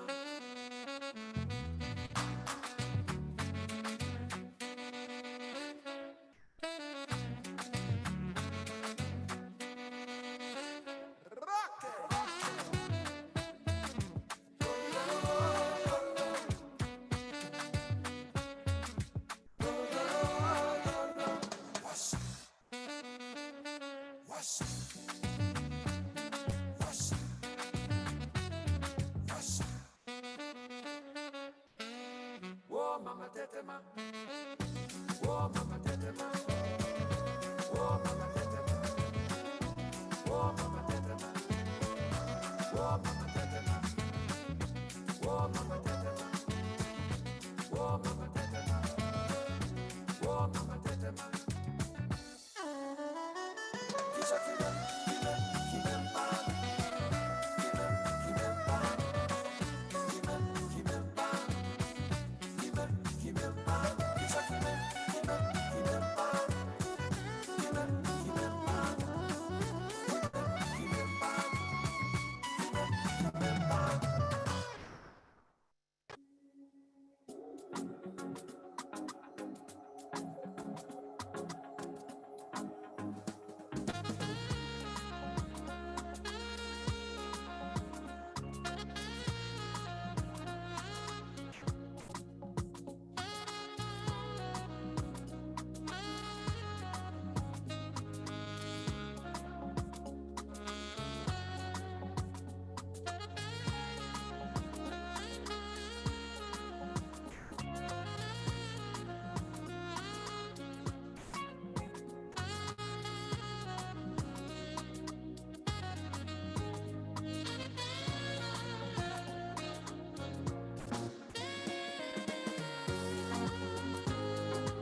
but it's quite different. It's not the normal live stream, yeah.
Good afternoon, ladies and gentlemen. The session is just about to start, so could kindly request those who are behind the curtain to join. We'll have a session. We have the session chairs are here, and they will guide us on how to proceed. They're requesting our peers also to come on the high table. And then the two presenters, Professor Mary also.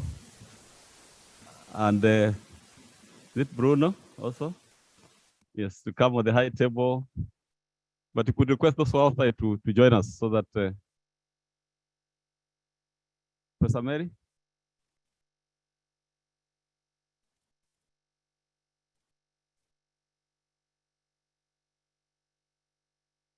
Yes, our peers will guide the session. He's not an ordinary presenter. He's a special presenter. So the chair will guide on that. So with that, chair, I hand over back to you.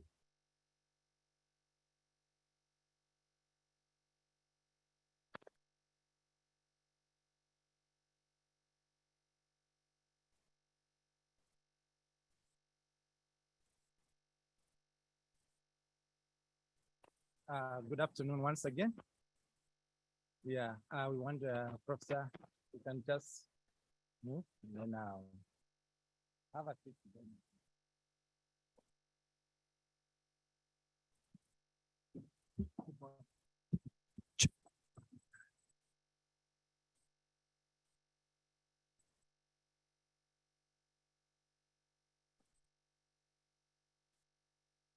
Now, welcome again to this afternoon session. I know we have had a good lunch, but I believe that we'll be attentive as we continue, like in the morning. And at this particular time, allow me now to invite our Principal Secretary for University Education, Ambassador Nabukwesi. Welcome, sir.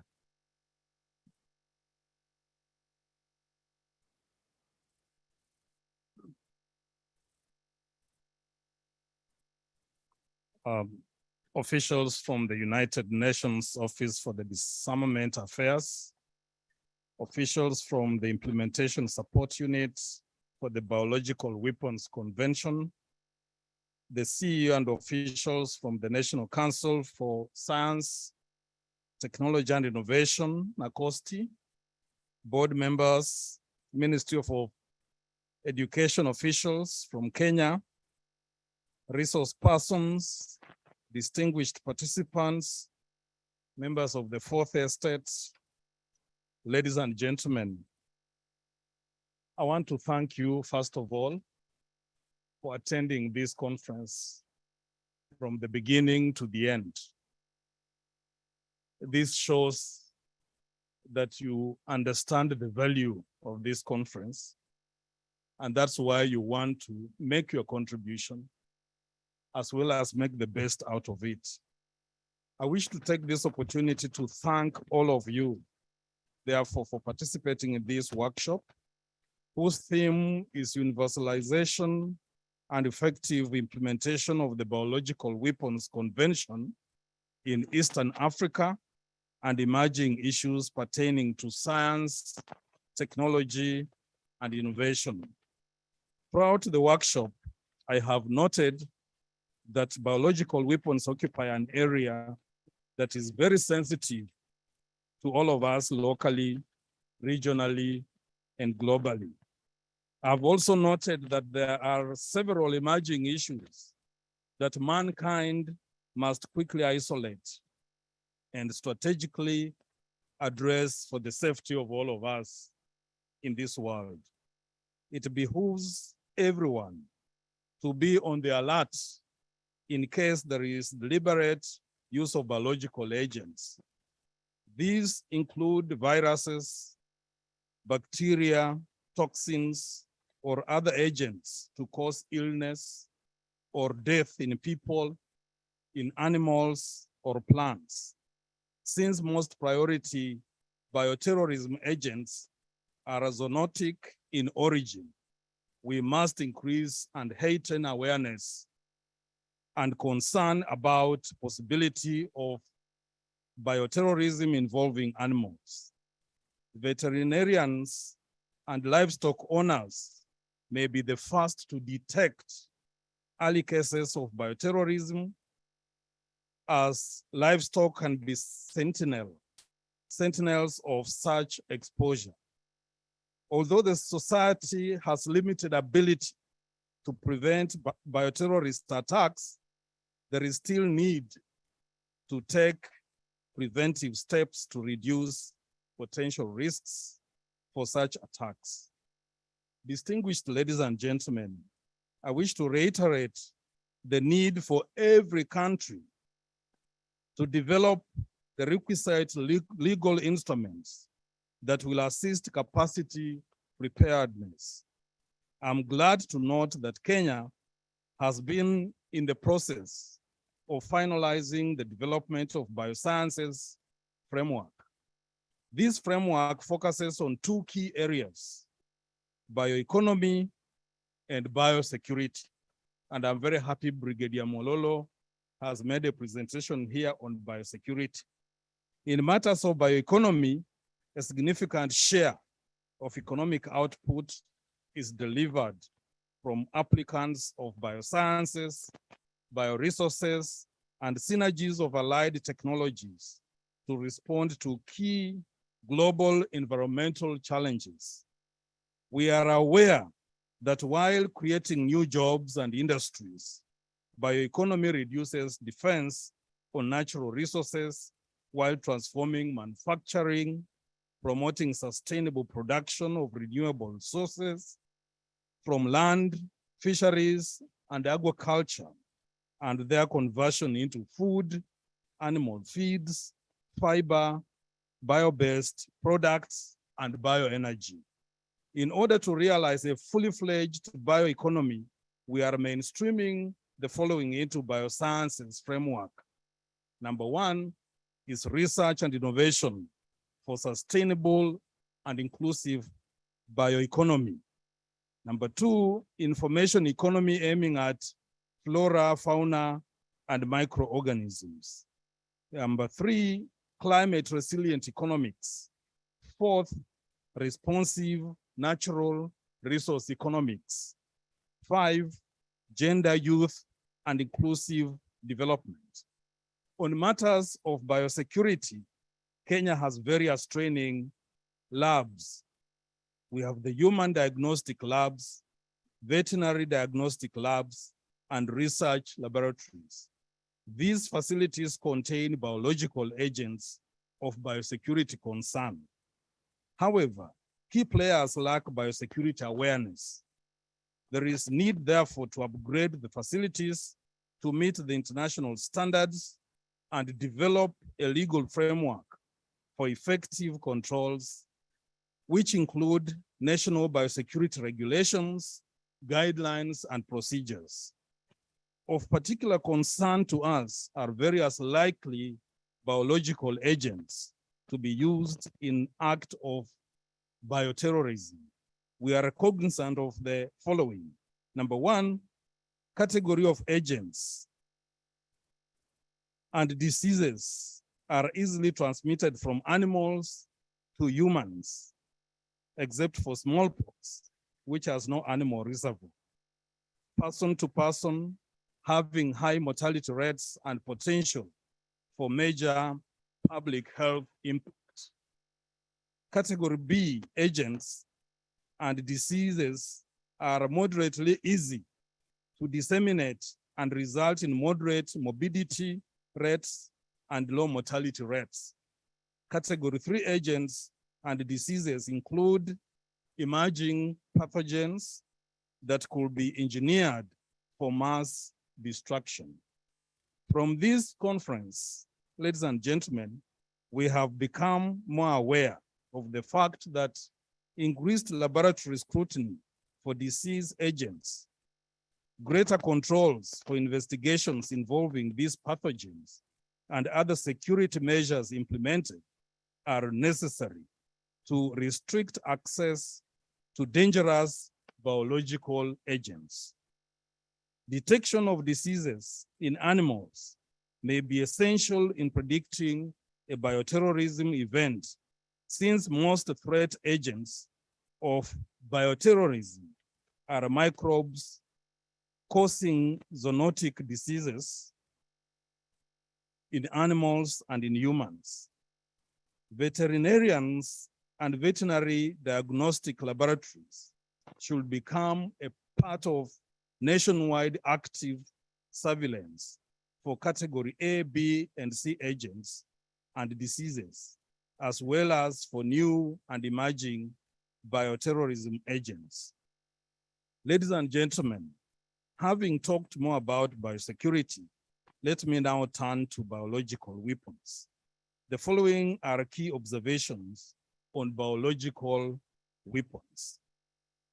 First, biological weapons are unique because they are made up of pathogenic organisms that can reproduce and cause infection and even death in large numbers of hosts. It takes hours to days for symptoms of exposure to appear.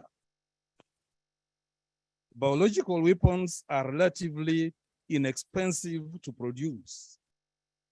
All of the equipment used to produce biological agents is dual use, with the applications in the pharmaceutical, food, cosmetic, and pesticide industries. Dissemination and dispersion are key to the effective employment of biological weapons. And finally, many toxic organisms are subject to destruction by external forces, which include sunlight and even explosives. The knowledge of biotechnology increases the risk of using biochemical weapons for mass destruction.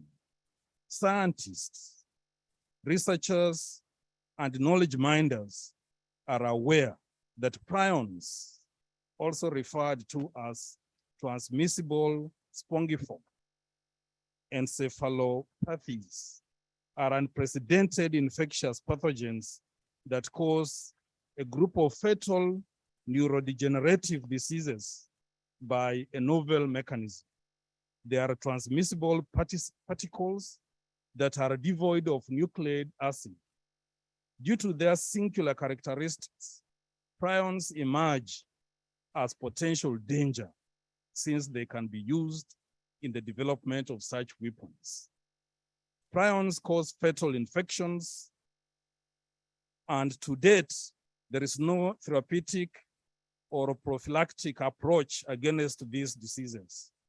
Furthermore, prions are resistant to food preparation treatments such as high heat and can find their way from the digestive system into the nervous systems.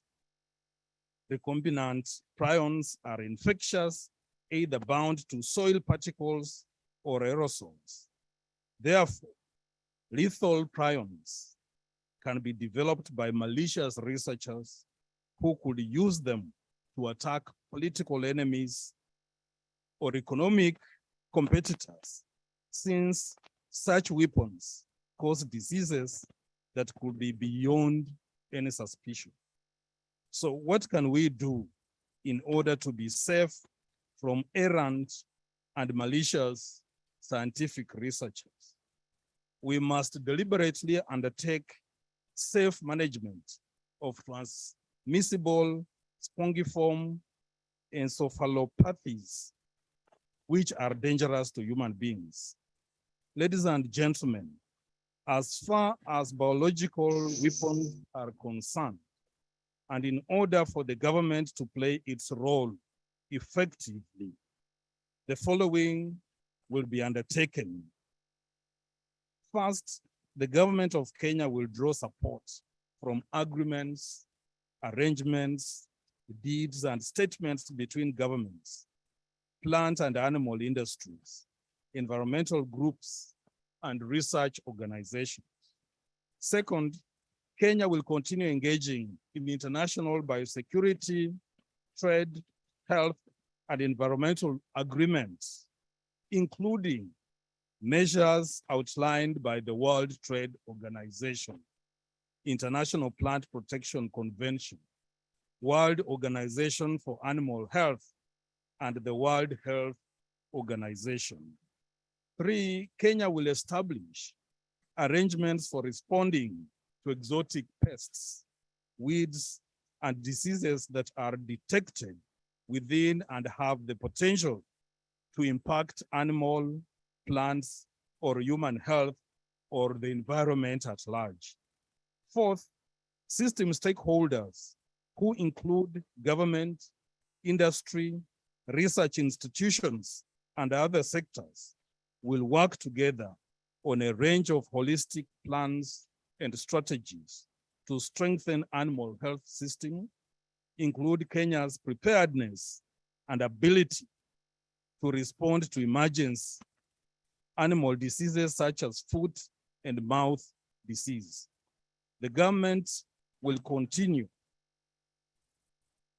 to outline a national statement on national biosecurity goals, roles, responsibilities, principles for managing biosecurity risks, among other recommendations that you'll make in this conference.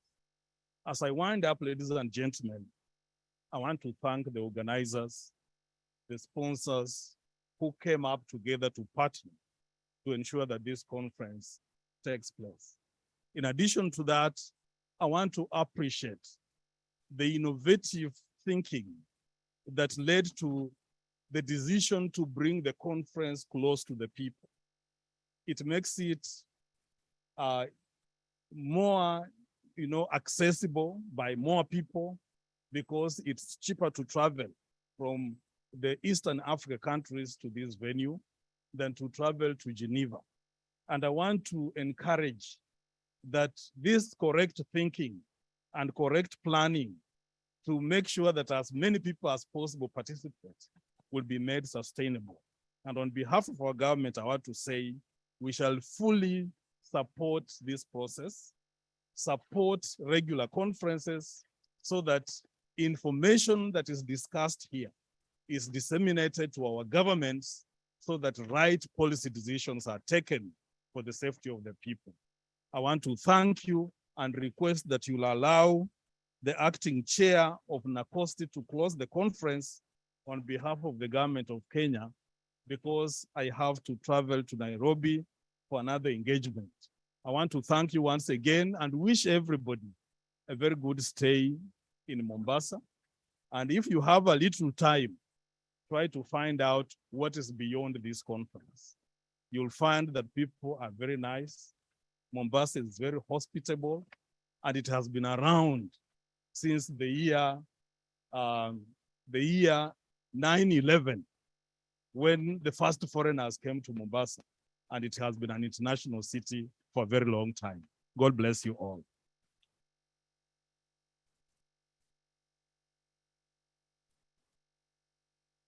Yes, let's give another round of applause for our peers.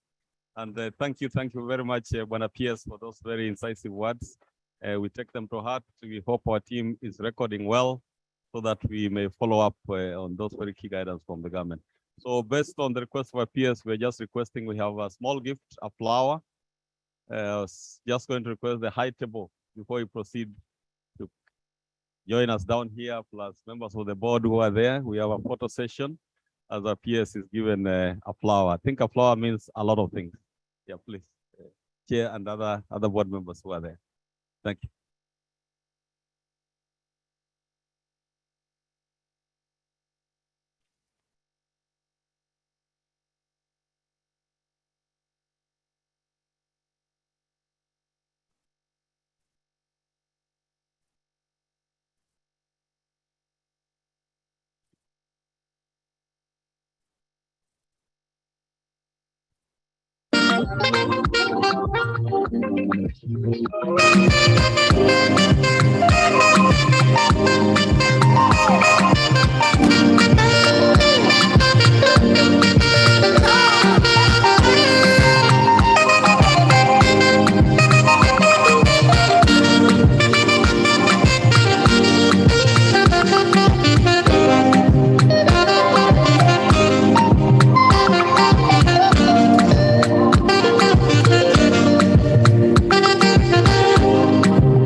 All the hits, all the time.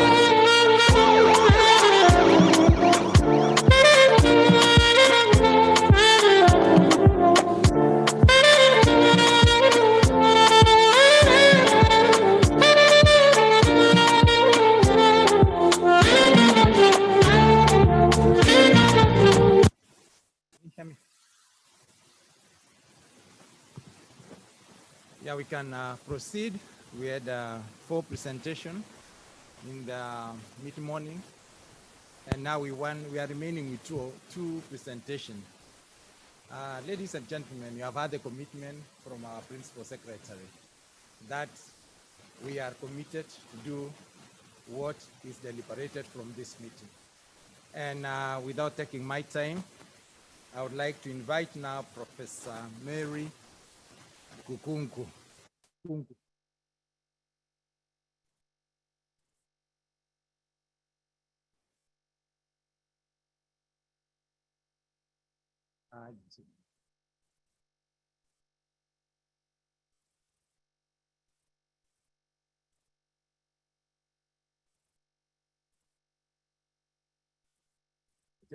Just help us with the technology here.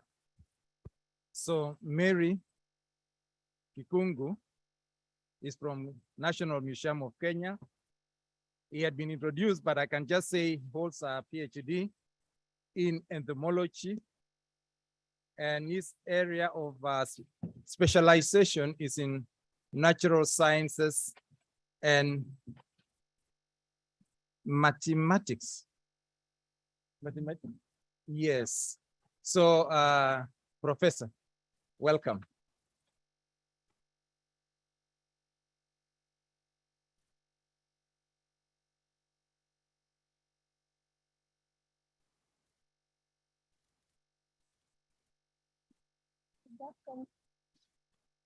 Good afternoon. I think I want to acknowledge that this is the worst time to make a presentation because all the blood has gone to the mesenteries to digest your food. Yes, Prof. So if you find yourself dosing, it is biological. You shouldn't worry, but try to start to make sure that blood is circulating well. Okay, I'm happy to be among the last presenters during this particular conference. And I want to acknowledge that I work for an institution that cares about heritage. I was asking myself in the morning, God, why did you create the pathogens? Were they meant for punishment? Or where do they sit as part of our heritage? And I told myself, that's beyond me to answer. And I want to say that I work for an institution that cares very much about everything that God created, including the pathogens. We have an Institute of Primate Research at NMK, and we have a Department of Infectious Diseases. So we are very active in trying to understand what are these diseases, what are the right responses, maybe to be able to manage them. And we use animal models, that is the primates and the rodents. I don't want to take long because most of what I would have wished to say has been said by many other people. In my presentation, I will not talk about the livestock. I will talk about infectious diseases that affect human beings. And before I start, I want to state that emerging infectious diseases are a high burden on public health and have impact on global economies. I cannot expand that much. We've already know what we went through with Corona up to date. It was very devastating economically and also socially. I also want to mention that emerging infectious diseases, for those of us who are struggling with the word emerging, are mainly those that have recently appeared in a population or have already existed, but are rapidly increasing in incidence or geographic range. They are responsible for about 1/4 of deaths worldwide, causing at least 10 million deaths per year, and mainly in the tropical countries. And their origin is generally connected to social and economic conditions, as well as environmental and ecological factors. Approximately 60% of emerging infectious diseases are zoonoses or zoonotic, of which 72% are from wildlife.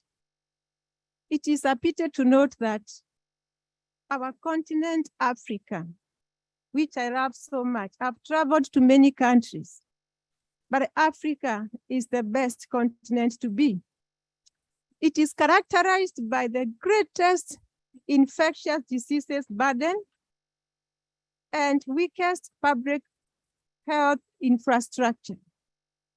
And I think as we sit here, every speaker has acknowledged the need to improve the infrastructure, the need to come up with a security policy, the need to educate people, because Ideally, Africa is not at a good place as we talk. I've been telling myself many times, how secure are we? What do we know about what we eat? If the food was made using contaminated water, it means we would all go down with cholera. So Africa is at a place where we need to be more alert than before because of the emerging infectious diseases. Why the emergence? This could be because of microbial adaptation and change. Before COVID-19, at NMK, together with partners from Cambridge, and I think CDC, we were studying the coronaviruses in the country. But little did we know there would be another one called COVID-19. So there are so many species of corona naturally occurring. Even the common flu that you experience is part of a corona virus. But now with the changes and the adaptations, how prepared are we? That is the greatest problem that we have. The other one is human susceptibility to infection.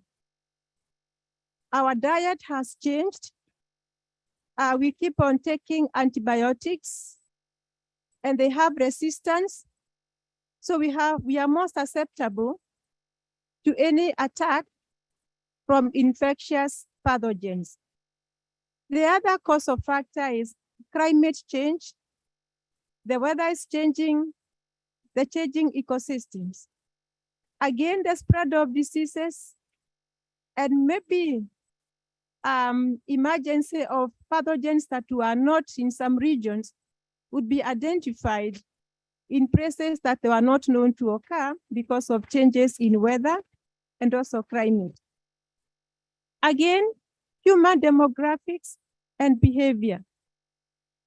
There are many things that are happening out there socially. And we realize that we are exposed in every way. And this is not something that we can control. If you go to Europe, you would find that a majority of the people there are elderly people with low immunity. So you can imagine when there is an epidemic, they would be the first one, they would suffer most compared to the young people. Economic development and land use. There is a lot of degradation. There's a lot of permeability.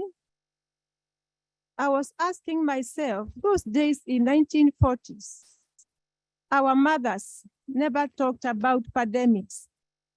But this generation that has come up after 1960s and 70s, and now the current generation, we are experiencing a lot of pandemics of all forms. So what is happening out there? There's a lot of degradation.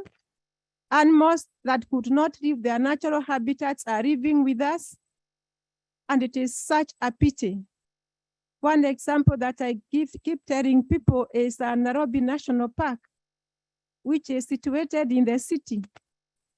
When the habitats were intact, the animals from Nairobi National Park would leave the park during the wet season, and they would move to Ardhi Kapiti. The Kenyans would agree with me.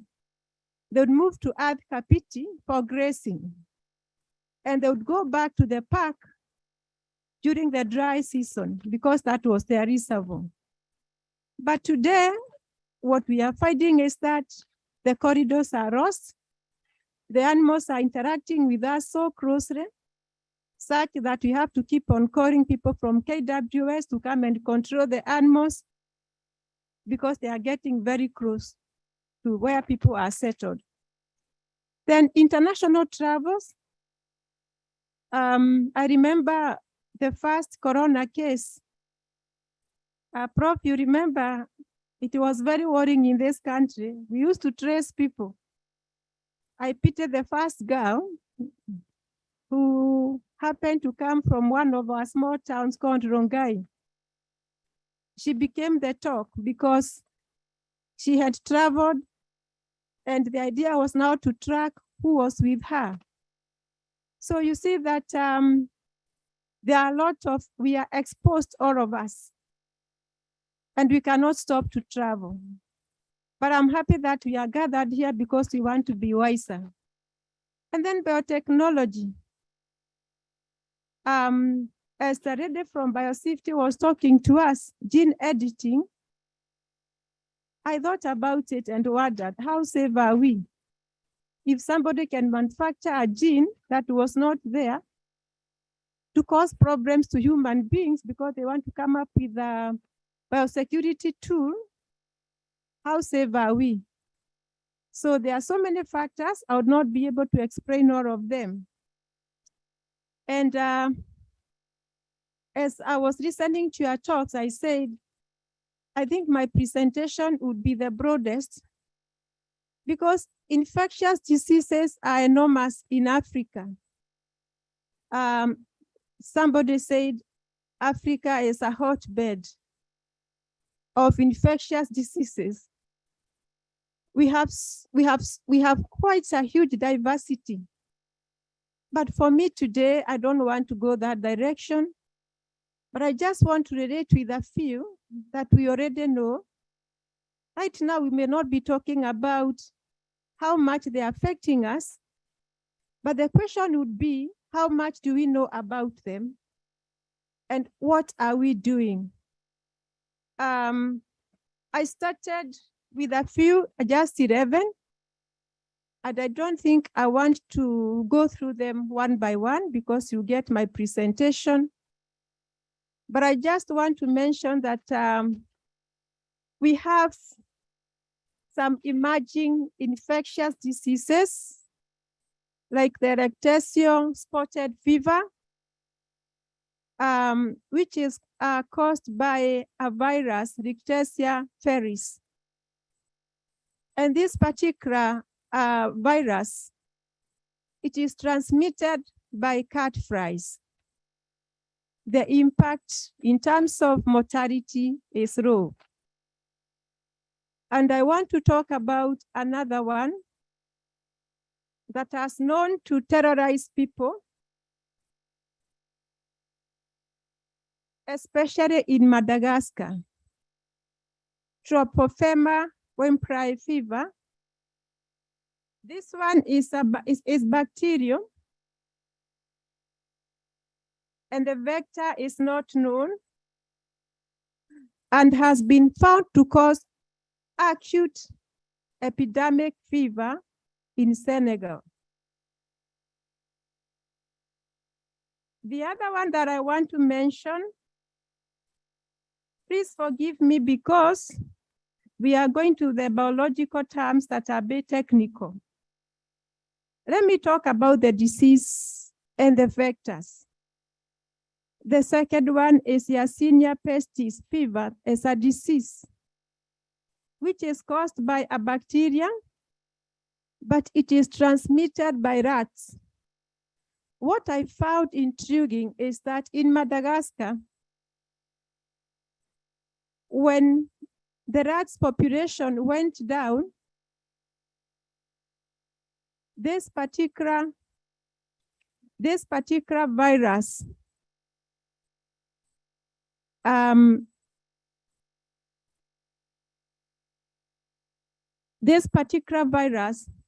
affected people so much, and several people died in Madagascar. We need to think about the zoonotic. Those of us who are keeping animals in their homes, including cats and dogs, how much information do we have in terms of the diseases that could affect us as human beings? I don't want to labor on cholera.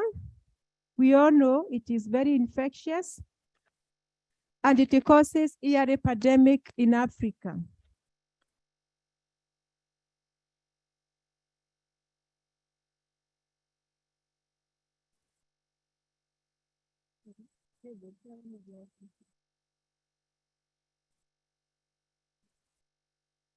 I've managed.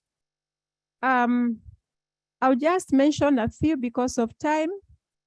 We have the Ebola fever. Right now, we have had problems in Uganda. How prepared are we to manage Ebola?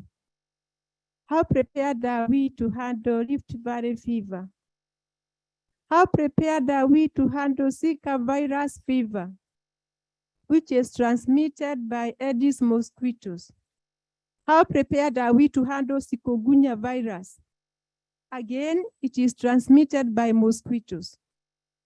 Do we eradicate all the mosquitoes? That could be one of the responses.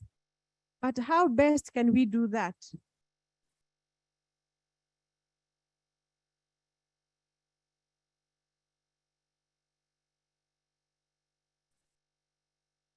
Because of time, I want to skip some areas that have already been mentioned by the area presenters and talk about some recommendations for my presentations. We need to have a well-thought mapping of the emerging infectious diseases, and they should be identified as priority diseases.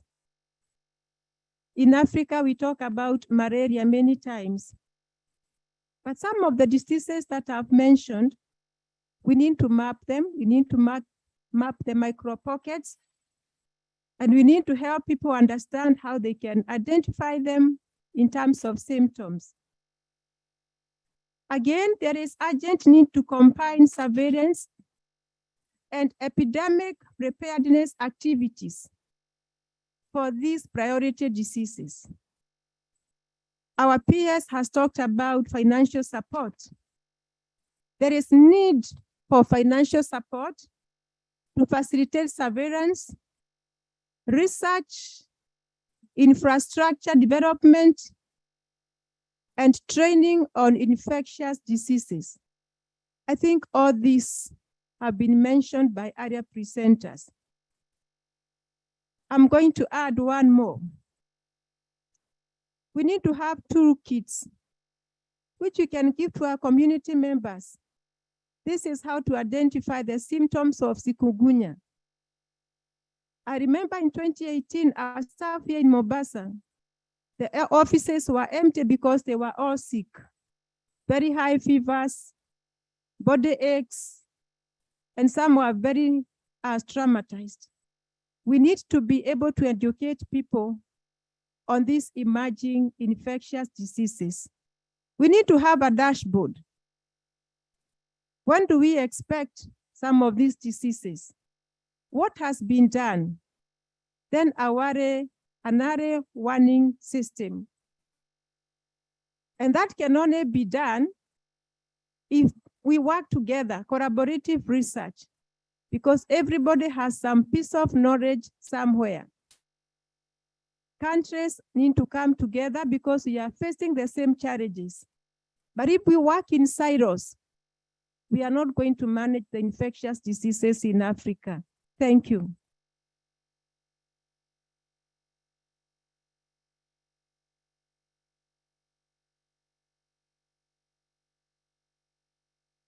Thank you, Professor, for that presentation.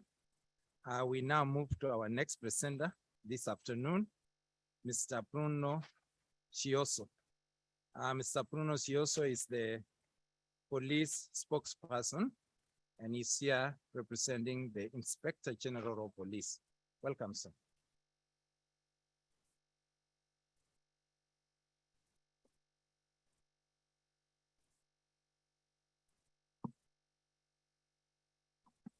Good afternoon. My name is Bruno Chioso, as you've been told, the National Police Service spokesperson. Before me have been other great presenters. One of them, my colleague from the DCI, who is our Directorate of Criminal Investigation, the person in charge of the investigation of all crimes, including biothreats related crimes. I've been sent by the Inspector General, who would like to be here today and share in these reflections, but he's so busy with other activities of service. So he sent me these remarks that I'll share with you. I start to Mr. Daniel Fix, Chief of BWC Implementation Support Unit at UNODA, Professor Walter Oyawa, Director General Nakosti, distinguished participants, ladies and gentlemen, good afternoon. It is such an honor to join you in this distinguished regional workshop on universalization and effective implementation of the BWC in Eastern Africa.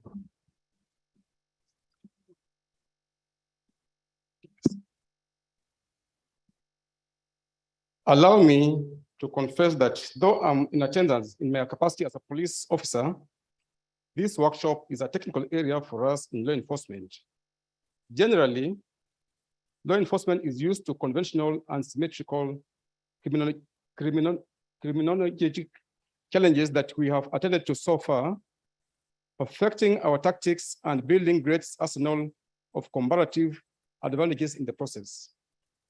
As such, a discourse on biosecurity and safety may appear aligned to our work environment. Yet over time, and with advancement in technology in all spheres of life, new threats abound, not only targeting life, but also animals and plants. This newfound onslaught then has to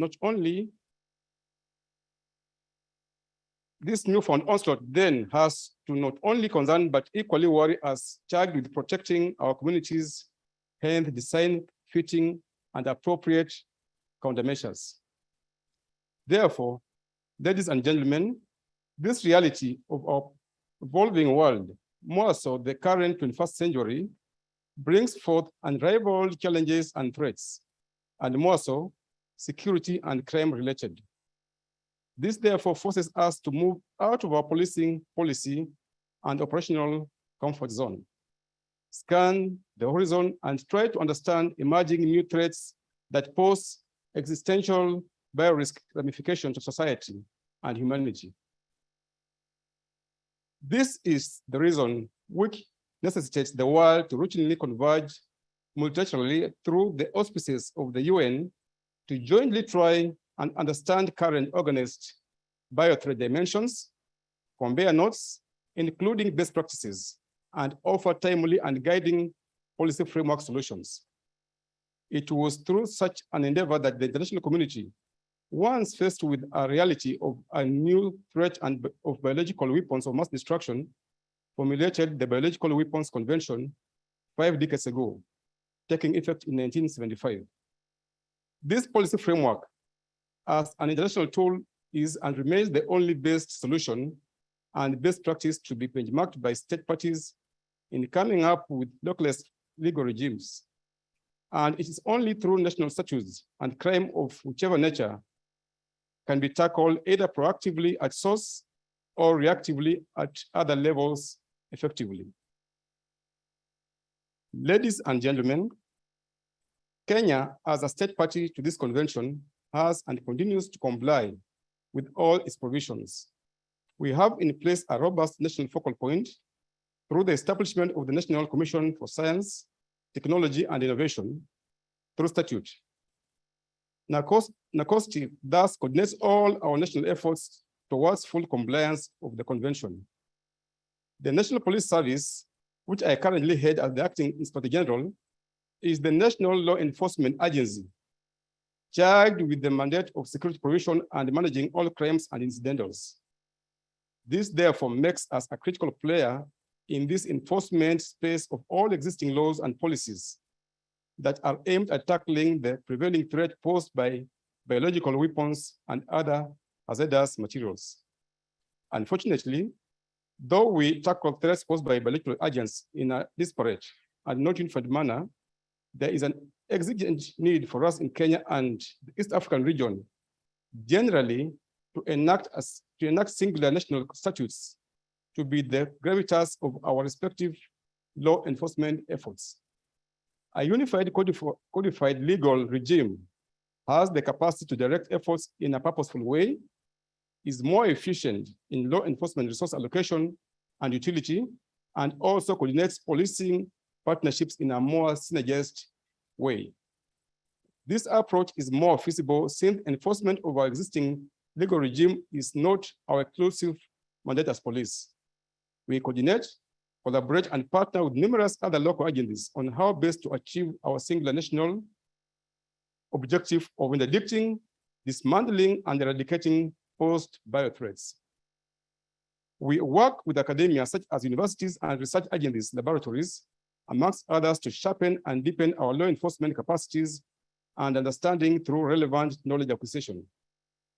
We therefore leverage our respective comparative advantages and operational synergies accruing from these relationships to level with or be ahead of this insidious threat situation.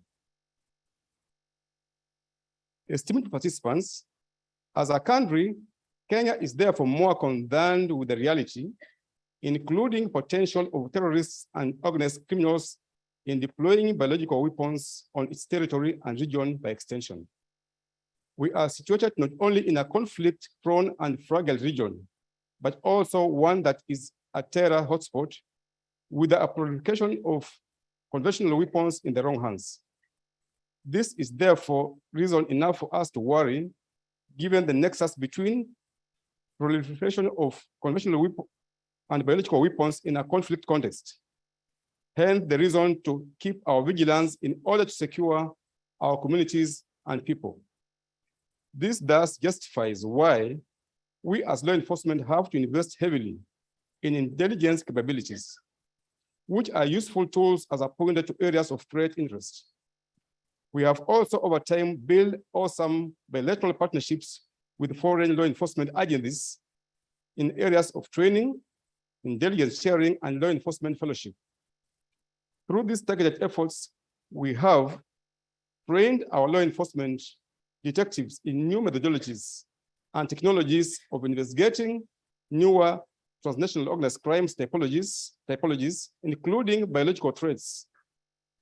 It was for this very reason, owing to our enhanced proprietary investigative capacities, that enabled our local law enforcement officials to be handy and resourceful in the containment measures of a deadly and threatening virus during the unprecedented COVID era.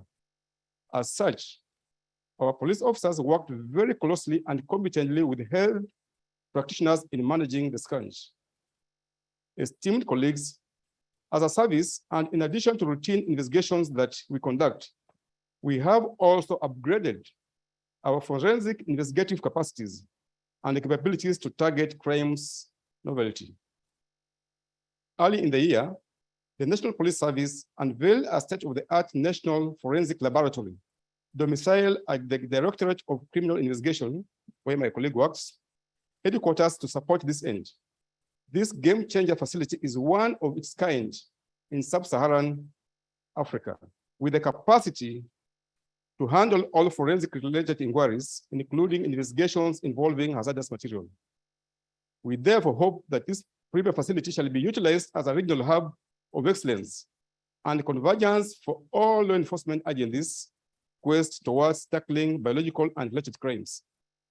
Through sharing of knowledge across regional borders, we shall design a common integrated approach against this complex problem area and be more prepared to defend our common regional security and individual states from harm or fear of pervasive crime, including bioterrorism.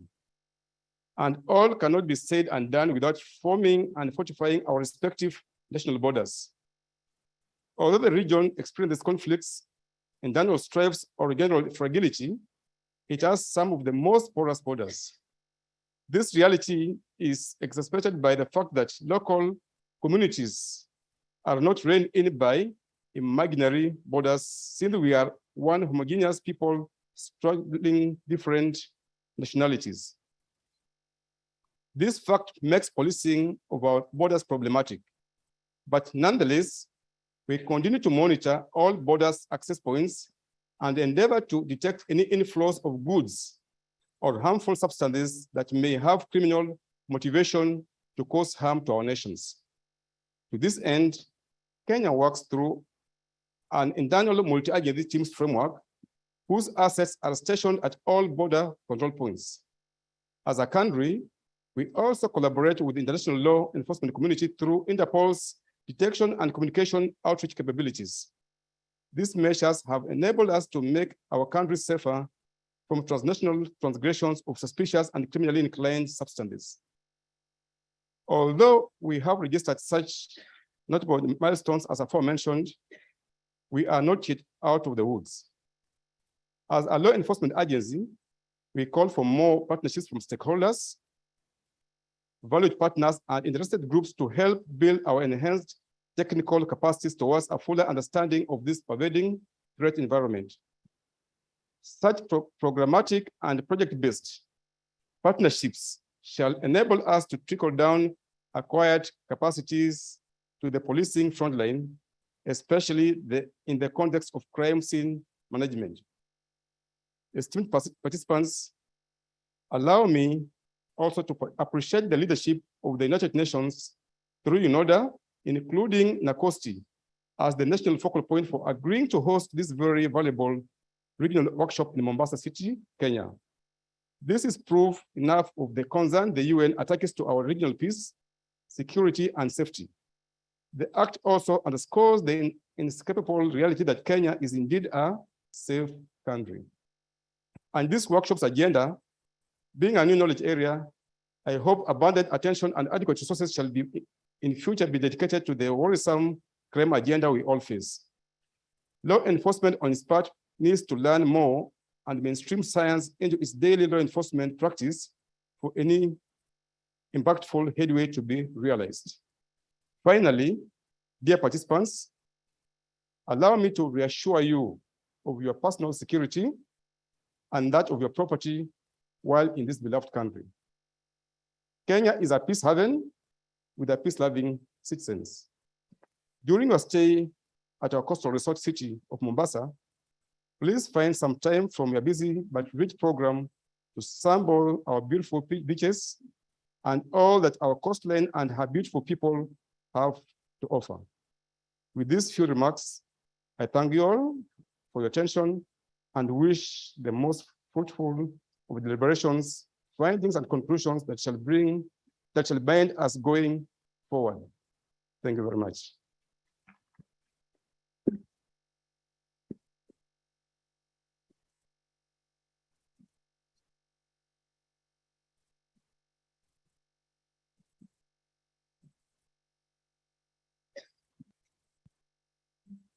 All right, thank you so much for that speech.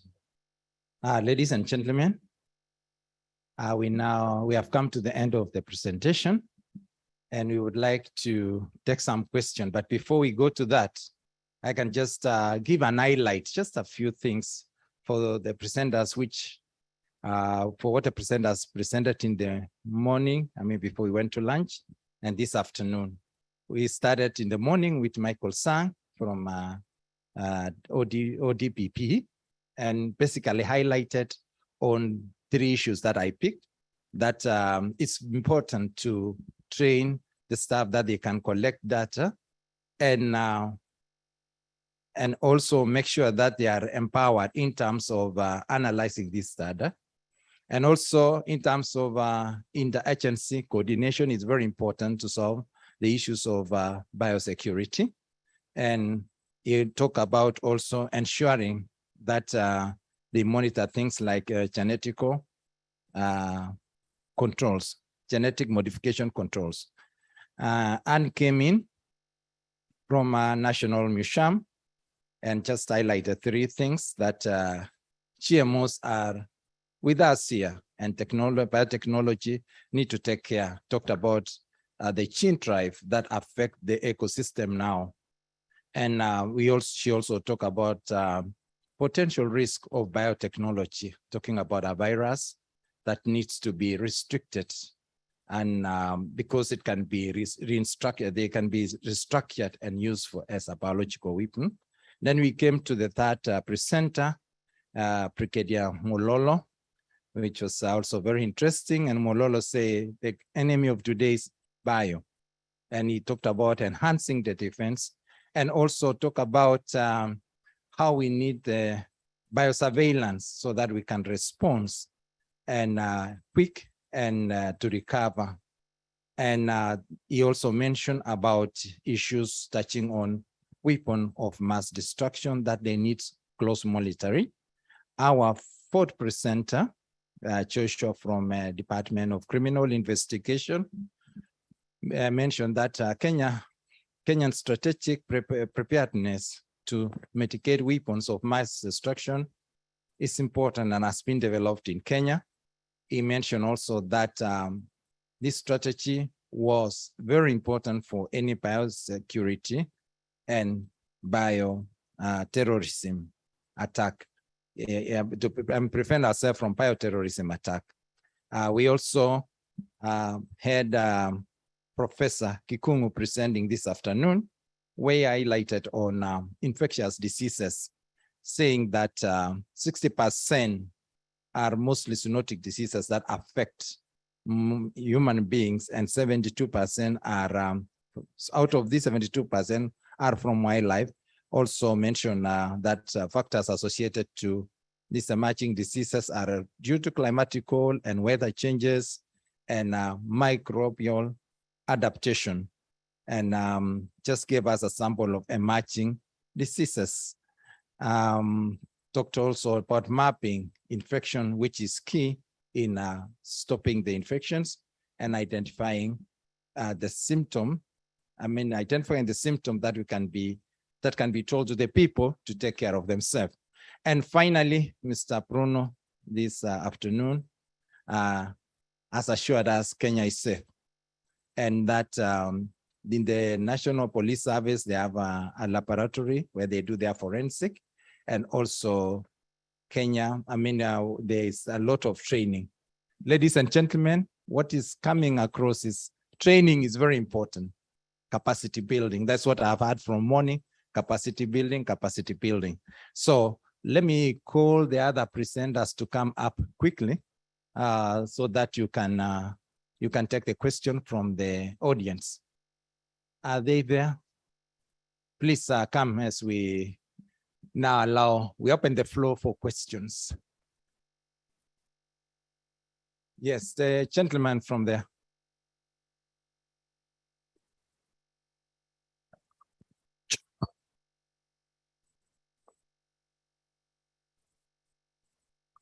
Thank you, Chairman. I'm Francis Gakuya from Wildlife Research and Training Institute. I have two questions. One of them is to Mary, Professor. You've rightly saying that recent emerging diseases have originated from animals, and mostly they are of wildlife origin. And actually, we know the very recent ones, especially coronaviruses, have come very quickly in successions, starting with MERS-CoV, SARS-CoV, and even COVID, and influenza viruses and several others. My question is, and also the PS has alluded to that although he said livestock, animals generally are very good sentinels of circulating pathogens.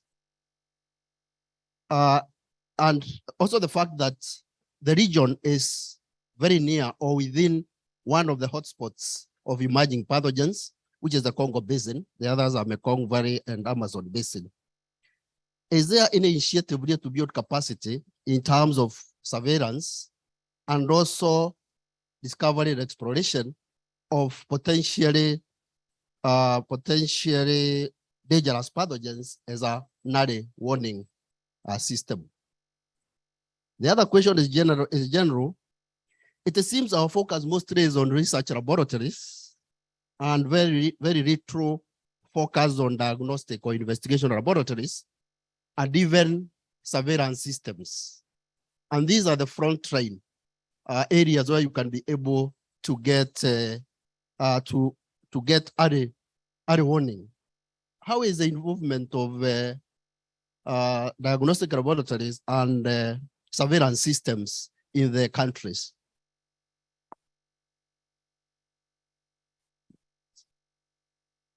We can take two questions. Yes, sir. so that we can combine. Okay, thank you very much. Actually, my question goes to Biosafety Authority. In the presentation, we heard that your Biosafety Act have a gap to regulate gene editing and gene driving technologies. So hopefully you are implementing some technologies on gene editing as well as gene driving. So how you are doing or how you are regulating this technology, or if you fill the gap, I need to know how you fill the gap and regulate those technologies. Maybe my second question also goes to the Biosafety Authority. So main problem in our country is the transboundary issue on genetically modified seeds. So I want your monitoring mechanism, especially on borders, to regulate these gem seeds. Thank you very much. So, Professor. Thank you for that question. You have said it very well about where we know that these diseases are endemic, like in the DRC Congo, and maybe Central Africa. When we think about Ebola, I can talk about a national task force for these diseases. In the country, in Kenya, I am sure that institutions have been collaborating in terms of monitoring these diseases, the surveillance. But one of the greatest challenges in Africa, it is the funding challenges, consistency, because if we get one funded project and it comes to an end, that means the monitoring and surveillance is not continuous. But I want to acknowledge the work by the African CDC because they have been quite consistent and also collaborating with other institutions. And I think this is the way to go, that countries collaborate and we come up with regional task forces because we are facing the same challenges, so that we can come up with strategies that can help secure our people and maybe be able to raise enough funding support from other donors who can support us in these activities, including our governments. The other one that you have raised was about the diagnostic laboratories, whether there is any involvement in countries. Again, this is what many presenters talked about. We need to collaborate because there are institutions that have better facilities for analysis within the country and also within the region. This calls for further research collaboration and use of equipments that are available to help us analyze the data that we have. Again, this calls for collaboration. I don't know whether I'm answering your question, but I thought it is important to mention that. Thank you for those questions.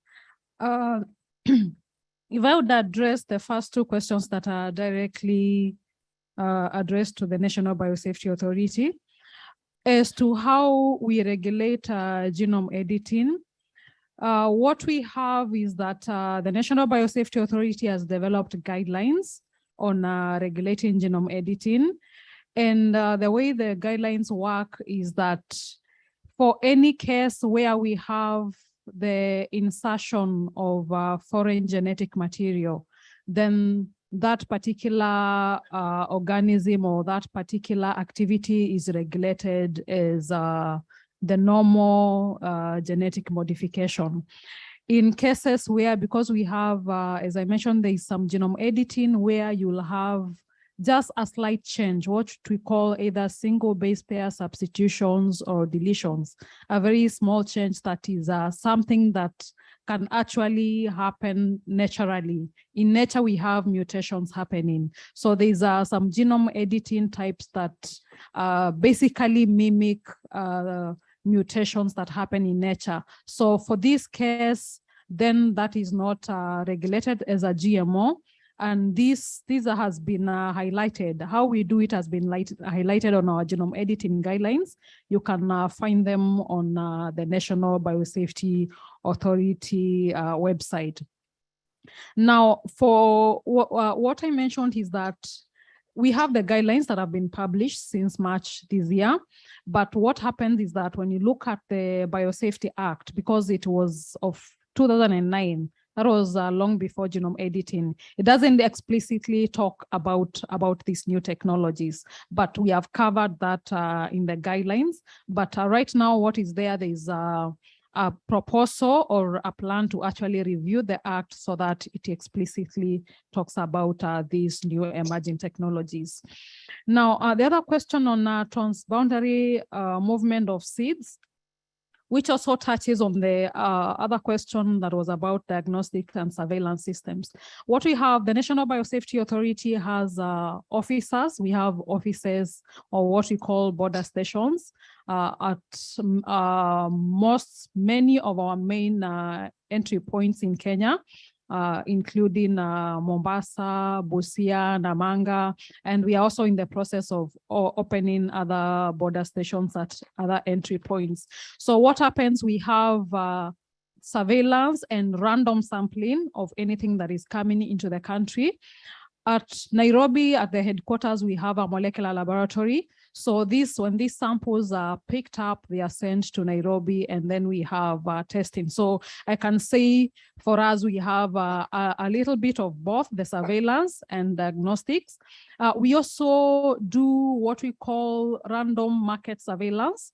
We go around the whole country, and we basically pick items, we purchase items from our markets, from our supermarkets, and then we take them to the laboratory for testing, just to ensure there's nothing out there that has not been approved that is circulating. So that is what we do in terms of diagnostics and surveillance, as well as monitoring for transboundary movement of unauthorized GMOs. Thank you. Maybe in terms of the question you had asked about research laboratories, most of these research laboratories, within it, there is maybe part of testing or detecting where there is something, which is a bit of diagnostic. But maybe if you are talking about diagnostic, research laboratories, I think there is one in Cambridge where they were developing some testing kits, which can be used in diagnostic. However, there is also another on which the recent one for I think, no, in Cambridge, I think that one is in Cambridge, that I'm sure, where they do some diagnostic, developing, they work on diagnostic research. Or you want to elaborate it? Yes, sir. Just somebody to give a microphone.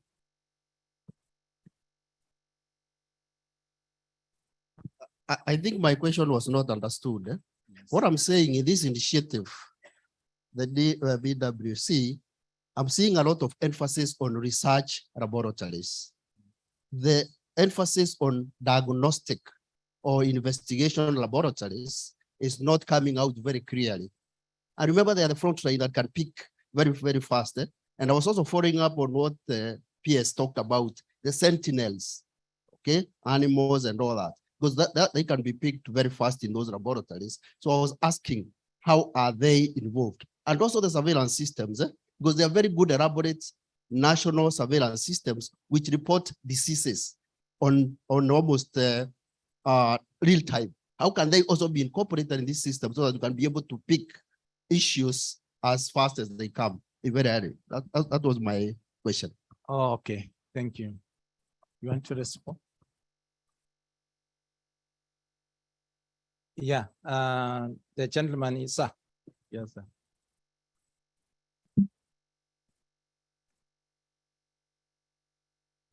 Yes, I've worked in medical labs for quite some time.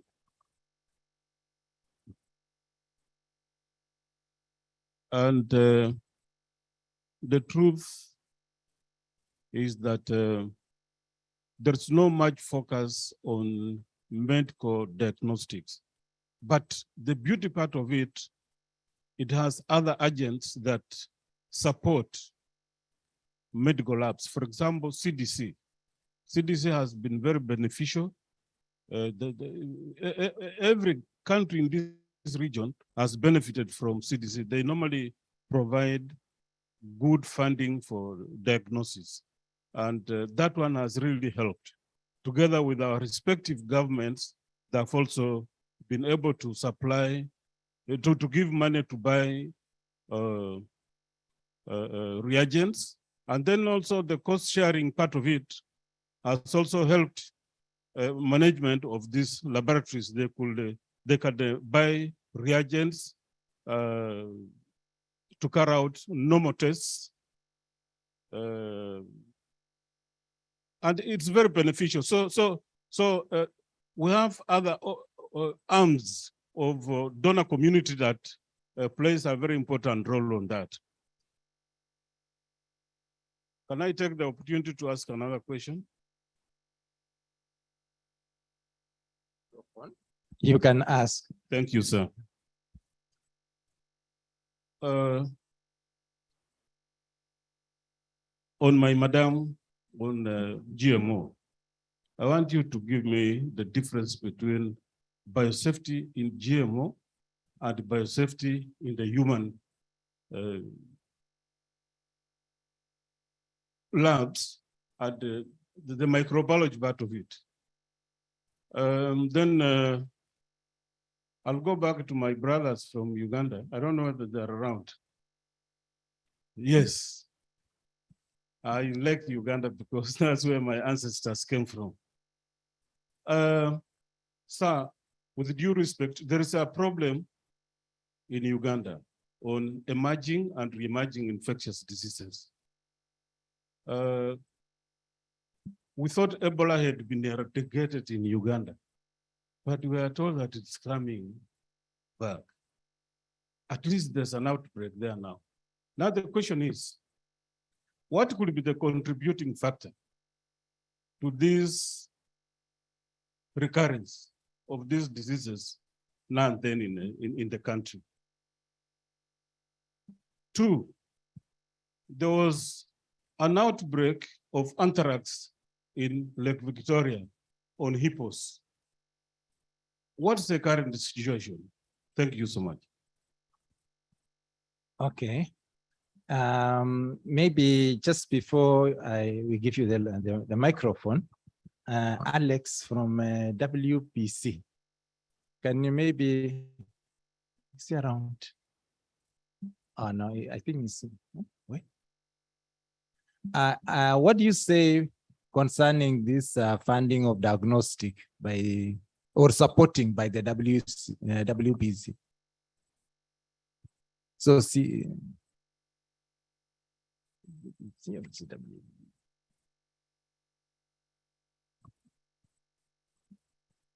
If I understood your question correctly, it referred to potential funding opportunities of diagnostic equipment, if I say it in a layman's perspective. As outlined yesterday, there is a mechanism under Article 10 of the Biological Weapons Convention to facilitate matchmaking between assistance offering and assistance receiving countries. It is really up to each individual state to submit a request for support to enhance international collaboration and cooperation. And of course, one needs to identify potential partners that are willing to fund such an activity.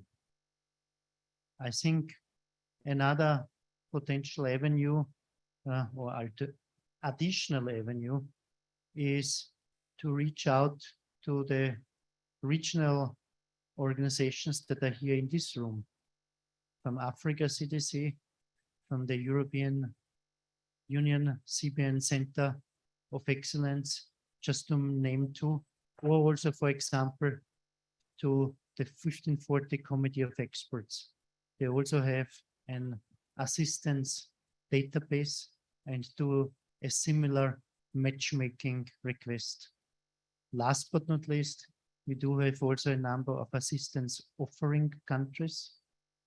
Again, I encourage participants to reach out directly to the representatives, for example, to the US delegate here in the room, if of interest, and I'm sure she can share further information, at least to take note at this stage of any requests for further assistance. Thank you. Thank you. Your question has been answered, isn't it? My friend, it has been answered. Thank you so much. So there was, I saw a hand. Okay, the lady at the back. Thank you very much for the presentations, both in the morning and the afternoon. My first, I have a few questions, and then I have also one challenge to make. So the first question goes to Anne of the NBA. And I noted that there's a lot of internal control. You know, there's a lot of control on the internal research environment as far as GMOs are concerned. So, but in my feeling, the Kenyan context, for example, or the East African context, we might not be there yet in terms of manufacturing these GMOs. So we are relying mostly on the imported ones. So do we have control measures or regulations for the imported GMOs? Do we have testing of what has been imported?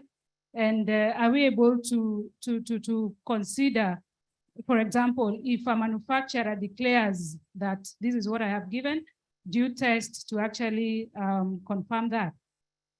The second thing is that there has been rightful mention of climate change and how much it's really affecting our countries, and especially these East African countries. If we look at them, we have a lot of deserts, we have very dry areas, the arid and semi-arid lands are expanding. Kenya is almost now at 90% desert. So there's quite some role of our climate in the spread of these infectious diseases. And as Professor Gikungu, you said in Madagascar, the rat populations went down, so the diseases transferred themselves to the humans. So what are we doing as the East African countries to combat climate change? What are we doing with all these dry lands that we have? What are we doing in terms of reforestation, in terms of fighting the invasive weeds? Probably I would ask Dr. Khalid from IGAD if maybe there are such measures and support for our countries in terms of improving our social well-being.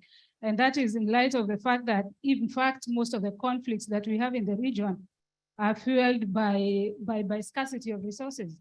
You know, people fight because they don't have enough water, they don't have enough food, they don't have enough pasture. So maybe that is also food for thought as we look at ways of dealing with the biological weapons. Then we should also look at the root cause. Are we addressing it adequately? So thank you very much. Thank you. So maybe we start from Anne. Thank you for that.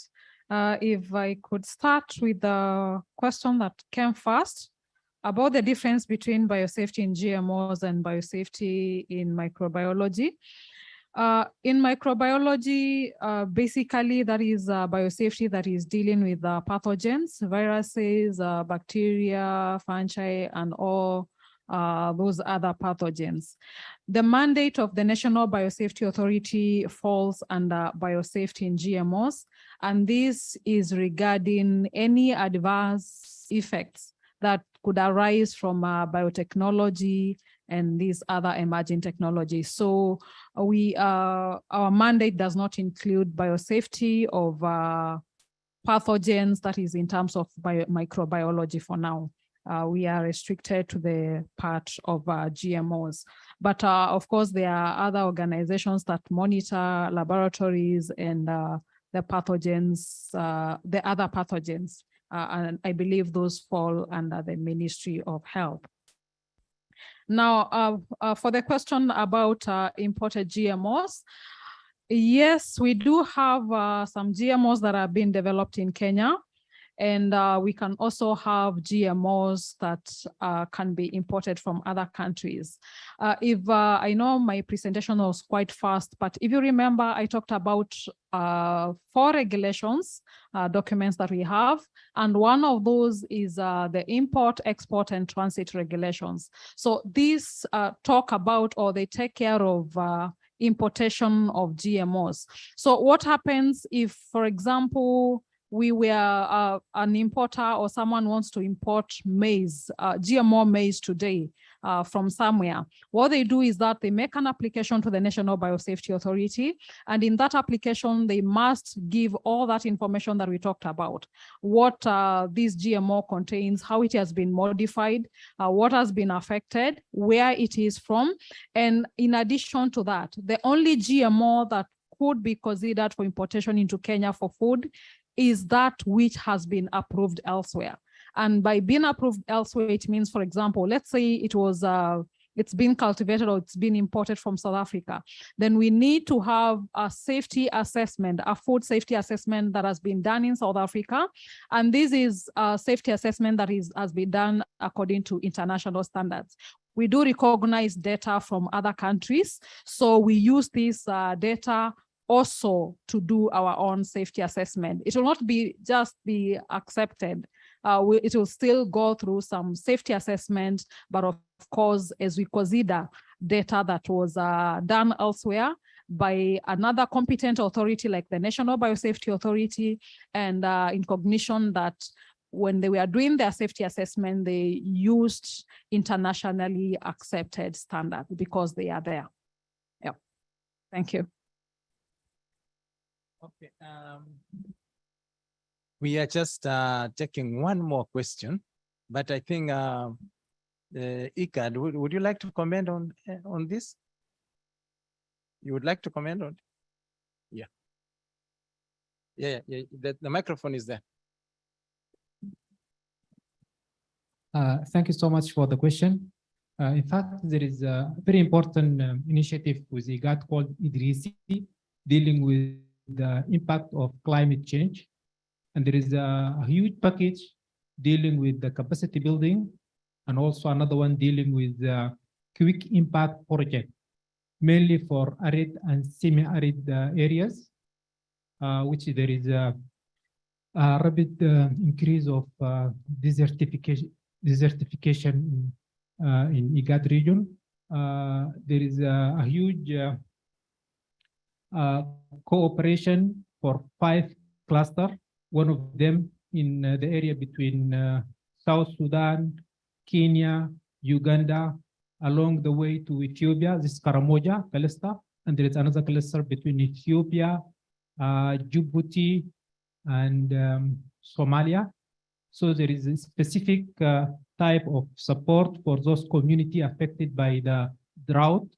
I encourage my young sister there just to go to the IGAD website and click on the BWC initiative. There is a lot of details there for the link between climate change, conflicts, and development. Thank you. Thank you so much. So we take the last question. Sir, yeah. Yeah, thank you. I'm Stephen Matinde from the government chemist. I had CWC national implementation programs.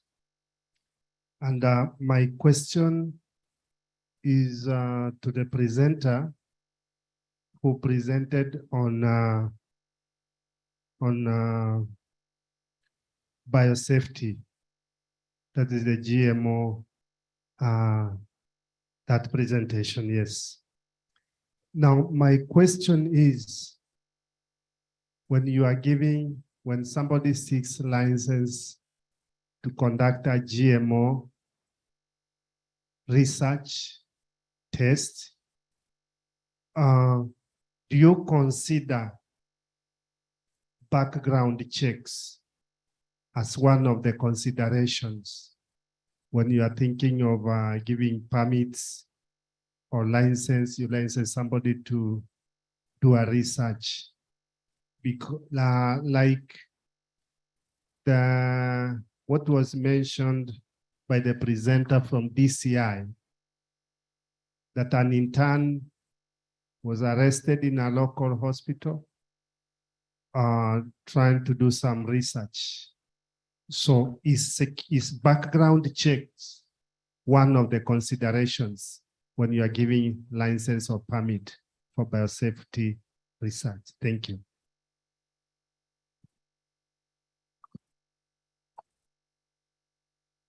Thank you for that very important question.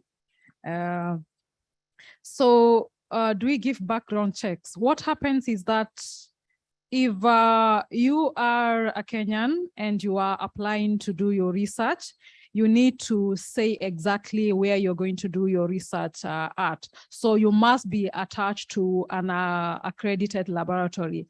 And we usually have annual inspections of these facilities just to ensure that they still meet the containment levels that are required. Now, if you are a foreigner, that is, you're not a Kenyan, then you usually need to collaborate again with a local scientist. So I guess that is the extent to which we do background checks, maybe not as excessively as it may be done in forensic matters like the DCI and such, but at least we usually require a CV, so we have some information of the PI, that is the principal investigator of any research that is happening. They need to submit their CV, and they also need to submit information about all the people that will be working under that project. And as I said, we do annual inspections just to confirm that the information that has been submitted is as it is. So that is the much that we do the background checks. Thank you.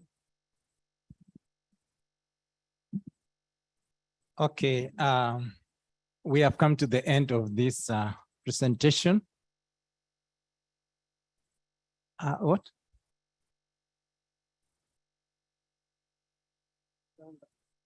Oh, sorry, sir. Somebody from Uganda to answer our colleague here. I don't know if they are able to answer. It's okay. I think maybe maybe they are not able to answer at the moment. So, ladies and gentlemen, thank you so much for being patient, being here on time, and concentrating. I want to also thank the presenters who have done a very good job, and my co-chair, Dr. Njumbi David, and everybody. I thank you all, and thank you so much, and God bless you, and good evening.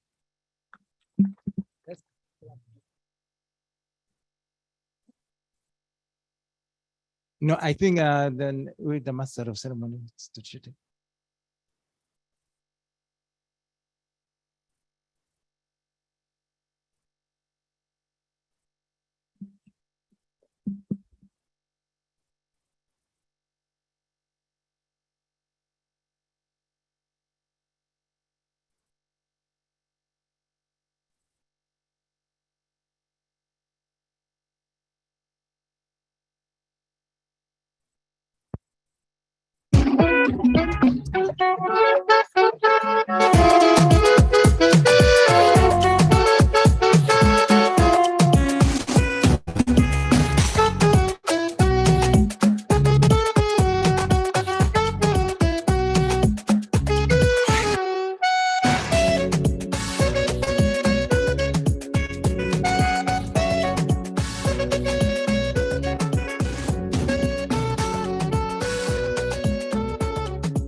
Welcome to the wrap-up session of this regional workshop.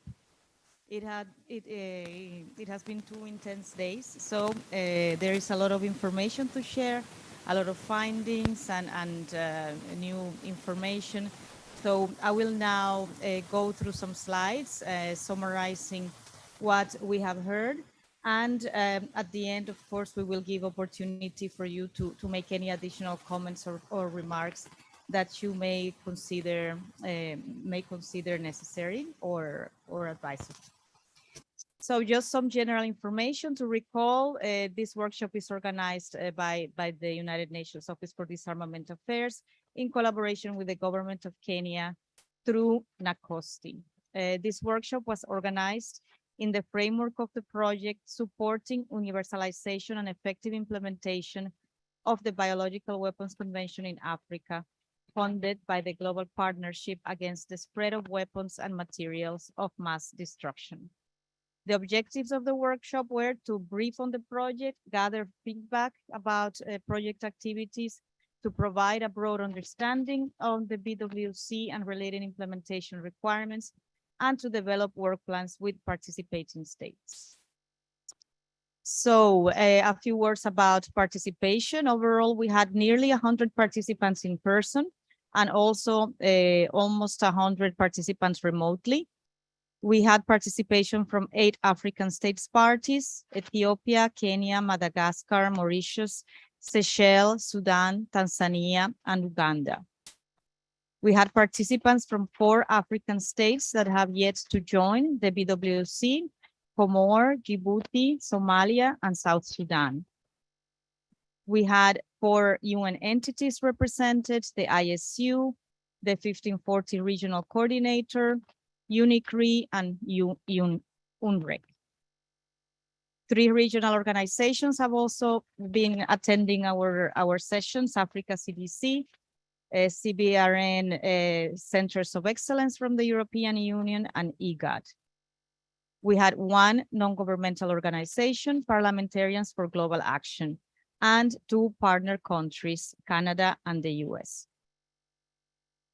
For the opening session, we were honored to have the workshop formally opened by the Honorable Cabinet Secretary from the Ministry of Education, Professor George Magoa, and the Speaker of Parliament, as well as the Chief Justice, were also represented at the opening. We had opening remarks from Ms. Annie Brunton from Global Affairs Canada, and on behalf of UNODA, we had opening remarks delivered by Ms. Izumi Nakamitsu, Undersecretary and High Representative for Disarmament Affairs.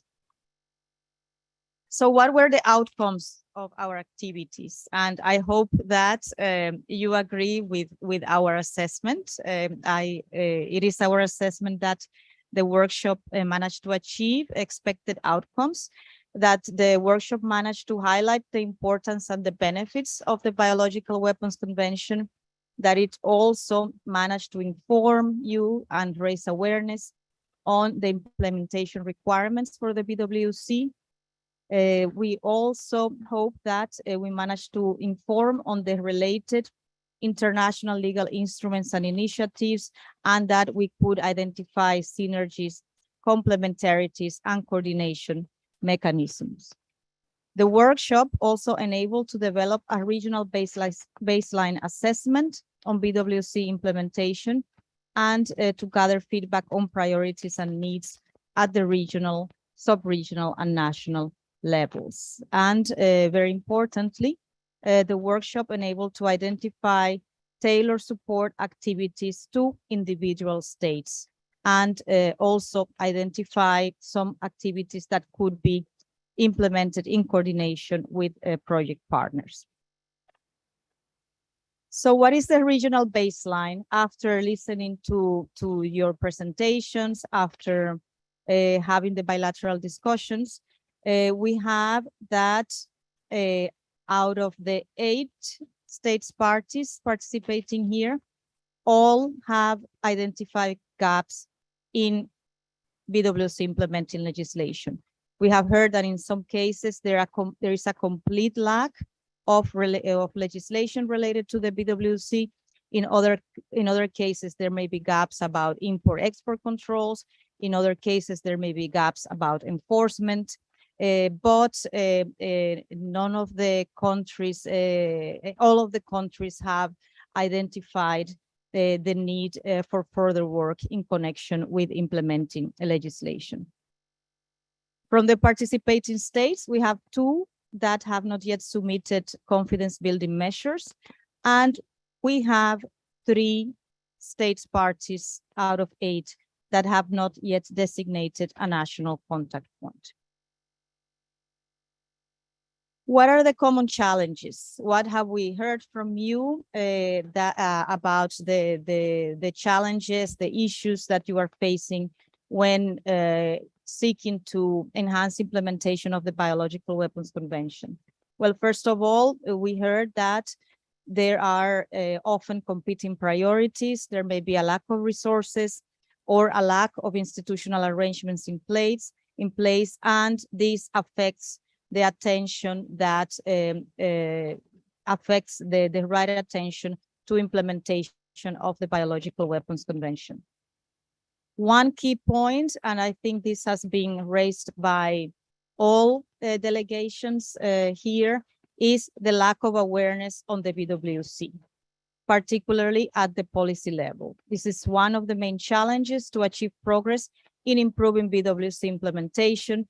We have heard that lack of awareness affects the designation of national contact points, affects the collection of information on CBMs, even affects affects also, of course, the development of the necessary legislation. So this is one of the main aspects to be addressed in the context of the project, as we have, in the context of bilateral discussions, identified the need to conduct awareness-raising activities in all the countries that we have been discussing with. We also heard from you that often, or in some cases, it is not clear what the communication channels are to follow up on matters related to the BWC. So how the communication is between the ISU, the contact points, permanent missions. So the lack of clear communication channels sometimes also affects the follow-up of matters related to the Biological Weapons Convention. In some countries, gaps in the national legal framework hinder the taking of implementing measures. So the institution has informally the task of following up on BWC implementation, but there is not a legislation a legal framework that is giving that institution the power to collect information or to take other measures to enhance implementation. So this is also a gap in terms of following up on implementing measures. Another common challenge in this case is that the COVID-19 pandemic prevented some states from implementing planned activities. So there are a few states here represented which had already planned to enhance implementation, but the COVID-19 pandemic prevented them from implementing these planned activities.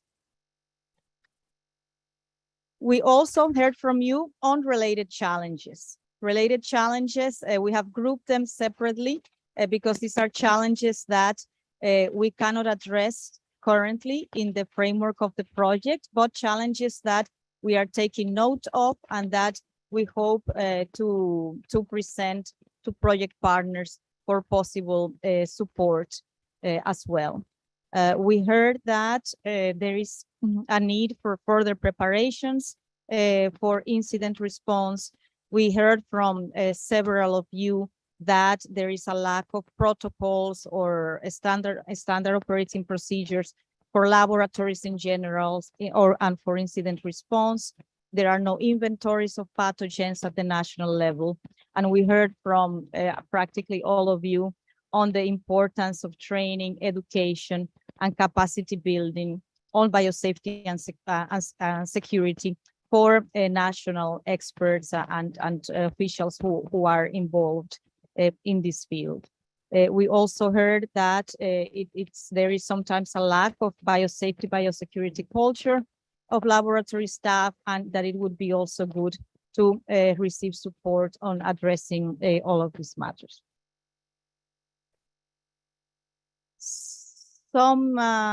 Here we have summarized some findings of topics of discussion that we consider also useful to share. There was a lot of discussion on the synergies between the BWC and Resolution 1540.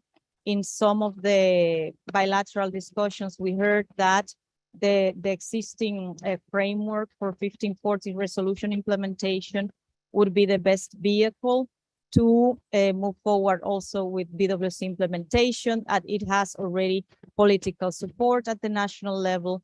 We also identified further synergies between the BWC and Africa CDC initiative on biosafety and biosecurity. In particular, how this initiative from Africa CDC may further support countries in addressing matters that are not covered in the framework of the project. We heard about the advantages of multi-sectorial institutional structures. Several countries have such structures in place, and they have found it, of course, very useful to move forward with BWC implementation, and some have expanded the mandate of existing structures to also address the BWC implementation.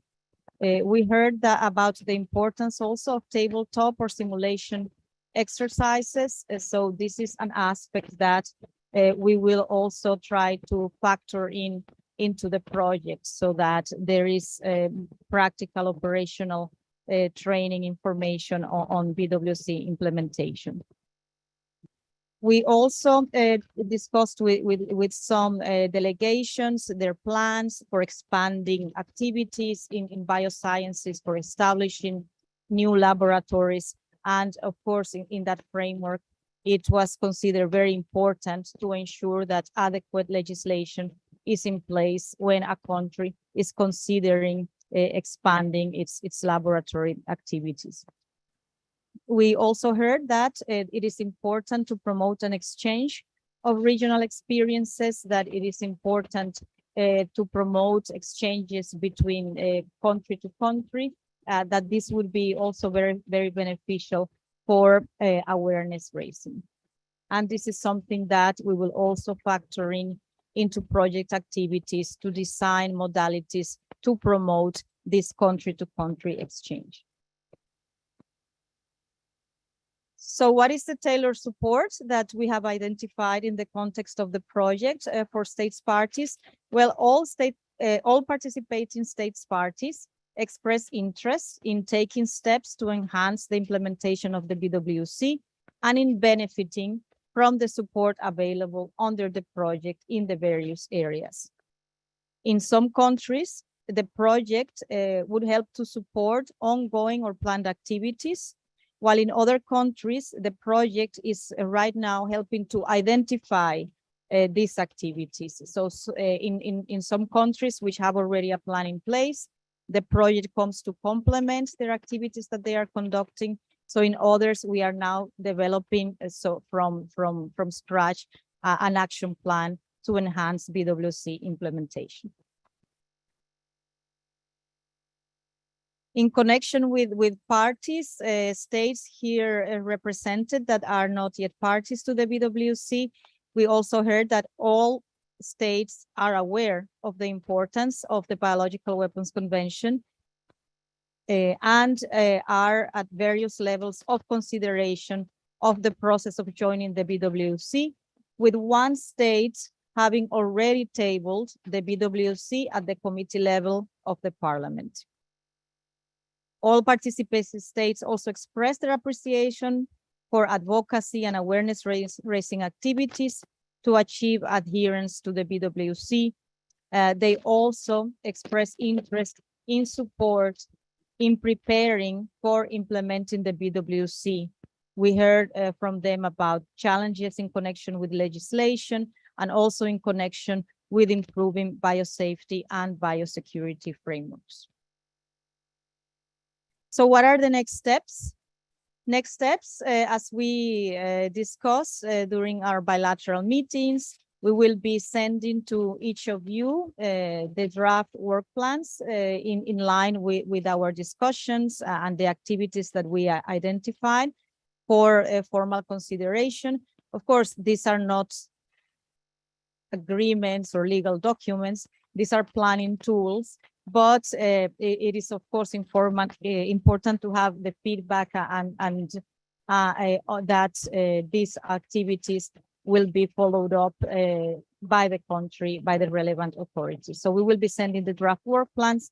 Then we receive your feedback, finalize the work plans, and then we would start planning and implementing relevant activities as of next year. And another step from our side is also to consider how we can consult with partners to encourage them to support activities that, while not under the scope of the project, support its objectives as well. Some conclusions here.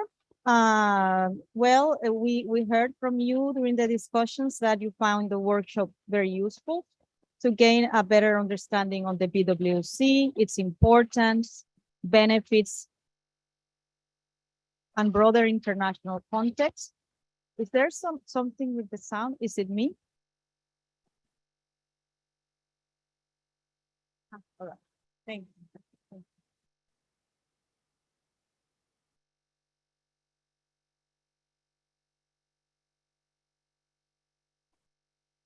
No. Now, yes. All right. So yes, we heard that you found the workshop useful and to gain a better understanding of the convention, the broader international context, and also it was useful to reflect on how best to improve its implementation at the national level. The workshop also allowed us to further identify opportunities for coordination and collaboration with relevant regional and international organizations in the framework of the project. Participants, you welcome the support made available under the project for assistance in enhancing implementation or adhering to the convention. The ISU and participating project partners appreciated very much your substantive contribution and your active participation as key element for achieving the outcomes from this workshop. And we are very pleased to note as well that this workshop is paving the way for the organization and planning of the further 4 sub-regional workshops that will be held in the framework of the project. And finally, the ISU and participants, we all express our appreciation to the host country, Kenya, for the excellent arrangements in the organization of a successful project. So with that, we conclude the wrap-up session. And if you have any comments or remarks to add, if there is something that you feel that we have missed or we haven't duly reflected here, please let us know. Thank you very much for your attention. From my side, it has been a pleasure to participate in this workshop. Thank you very much.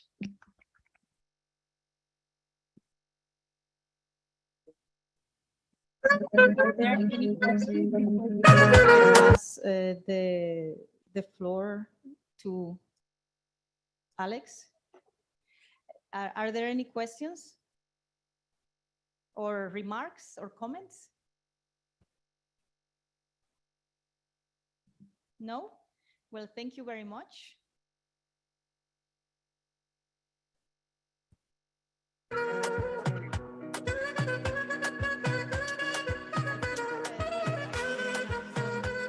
Before moving to the formal closing session, then Alex, some announcements about the evaluation survey. I think you all have received by email a link to the evaluation survey. Please do that. It's very helpful for us and for the further planning of activities. And all the presentations will be shared.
Participants from the 12 African countries, my colleagues, I think board members are also here, still here.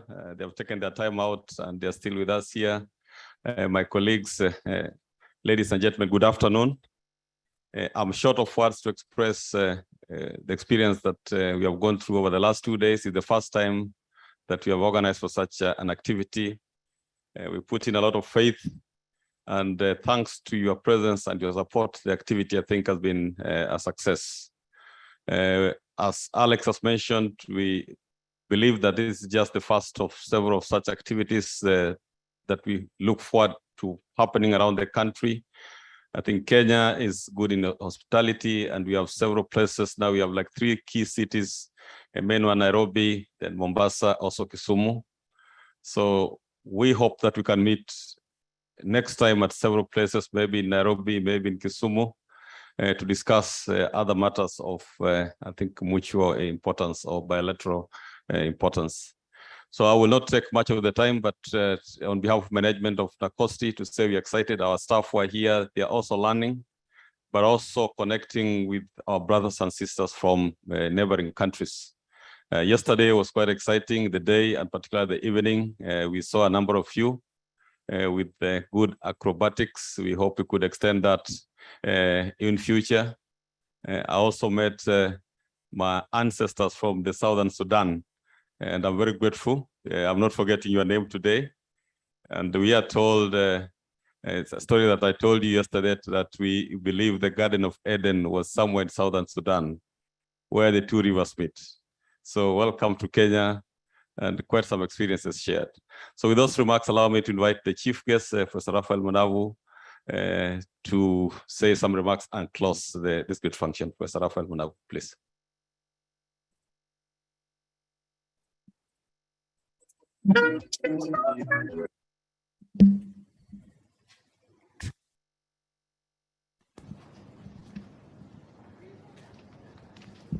I really feel honored and privileged to say just a few words before I declare this workshop officially closed on behalf of the PS, the Ministry of Education.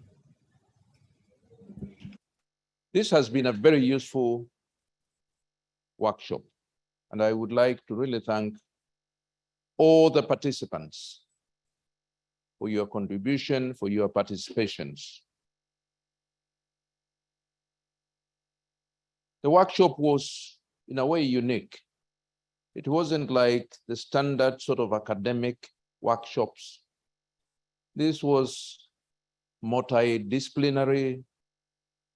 It was multifaceted. It was multidisciplinary, multi-sectoral, and that to me was very unique. It was a learning exercise for all of us. But,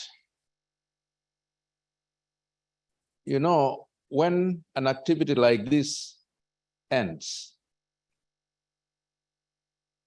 then it is the beginning of a new process. And I think that is extremely important for us to note. That we have had an integration, interaction, contributions from many regional organizations. We have shared visions. And this is from different stakeholders. So moving forward, and I think this is very important. Moving forward, we need to check what is it that we have learned? What are the visions that we think we share as we move forward? Ordinarily, it is always, I like myself to ask myself, so I've been here for the last 2 days, so what do I take home? And I think there are some comments that have been made, suggestions on steps forward that we need to carry with us. Take homes. Other people will not say take home. They will even say resolutions. So it's up to you, however you choose it. Either take homes, steps forward. You can call it the Mombasa Declaration. Oh yeah, that sounds better. Eh? Or the Mombasa resolutions. However you capture them, madam, it will be very important. I think we have learned a lot. One of the presenters a little bit earlier in the day talked about some author called Paulo Coelho. He has written many books. The Alchemist, he told us, it's also my favorite. But the favorite comment from what Paulo Coelho has written was, he wrote a book called The Witch of Portobello, or Portobello. Oh yeah, if you haven't read that book, you better read it. Okay? The Witch of Portobello. And some of the things he says, you know, the guy used to be, he wanted to be a priest. He studied to be a priest and didn't work out and so on. But finally, he went to writing. And he takes very simple concepts and makes it memorable. For example, in The Witch of Portobello, he says, Professor Moregi, he says, when you light a lamp, you don't put it under the table or under the bed. You keep it on top so that it can shed light. That is important message. So our minds have been lightened. Our minds have been triggered by this facilitation. Sorry, this participating in this activity. So please, as we depart Mombasa, don't go and close your mind. Don't go and take the light under the bed. Put it on the table. Let it float. Let's ask ourselves, what have we learned as we move forward? I think there are several things. One of them is, let us continue to share information regionally. Let's continue to coordinate, to get together. And most important, let us continue to collaborate. Because I think the word has been reported several times that our boundaries are very porous. And therefore, if you focus as a country on issues that are affecting you only, you end up losing. So let us open our minds and we say, as we move forward, we will keep on sharing ideas, collaborating, working together as much as possible. That to me is extremely important. The issue of rapid response is another one. I'm just mentioning a few things that we need to really say these are declarations of intent. Rapid response. How ready are we? That bothered me. Eh? How ready are we? Emerging issues. We keep on talking about emerging technologies, but there are also emerging challenges. Are we ready for it? Within the region, but also nationally, we need to ensure that we are ready for it. So that anything that comes, we don't spend months saying, oh, we didn't know this could happen. So rapid response is extremely important. The capacity to undertake rapid response. I think developing local capacity in terms of human resources, in terms of infrastructure, laboratories, and so on is also something, yes, it has a cost implication, but it's something that we again cannot ignore. So that is moving forward at the country level, regional level, and even globally. I think developing that capacity is extremely important for rapid response, and also to ensure that we have sufficient capacity, appropriate laboratories, and so on. That to me is extremely important. You know, I keep thinking that there are a lot of things that we should mainstream in our activities. Mainstreaming, for example, we talk about biological weapons, convention, and so on, as if it is a context that can only be understood by us. I keep thinking, indigenously, issues like those were learned and they were communicated to young people and so on through parents, through parenting, and so on. So if there are issues that can impact on our lives, let's find a way, Professor Oyawa, to really mainstream it in our educational system, beginning from as early as possible, in a language that is understandable to the young people, so that people, by the time they reach maturity, they are not caught off guard. They don't understand it, and so on. That to me is extremely important. How to do it, I may not have the answer. I'm just saying, this is just a declaration of intent. I think another thing that arose when there were presentations, and by the way, they are very useful, very frank, the issue of development of relevant policies. And I have to really confess that I was deeply touched by, I think, the presentation from Uganda. If you remember, and correct me if I'm wrong, what they did is in Uganda, they convened a sort of expert group to develop policies on the issue. And the fact that they were able to use scientists from their academy, experts, to develop the policy, and then cascade it to Parliament to now form the bills and acts and so on. That to me is very innovative. So all of us, the 12 countries, that's something to keep in mind.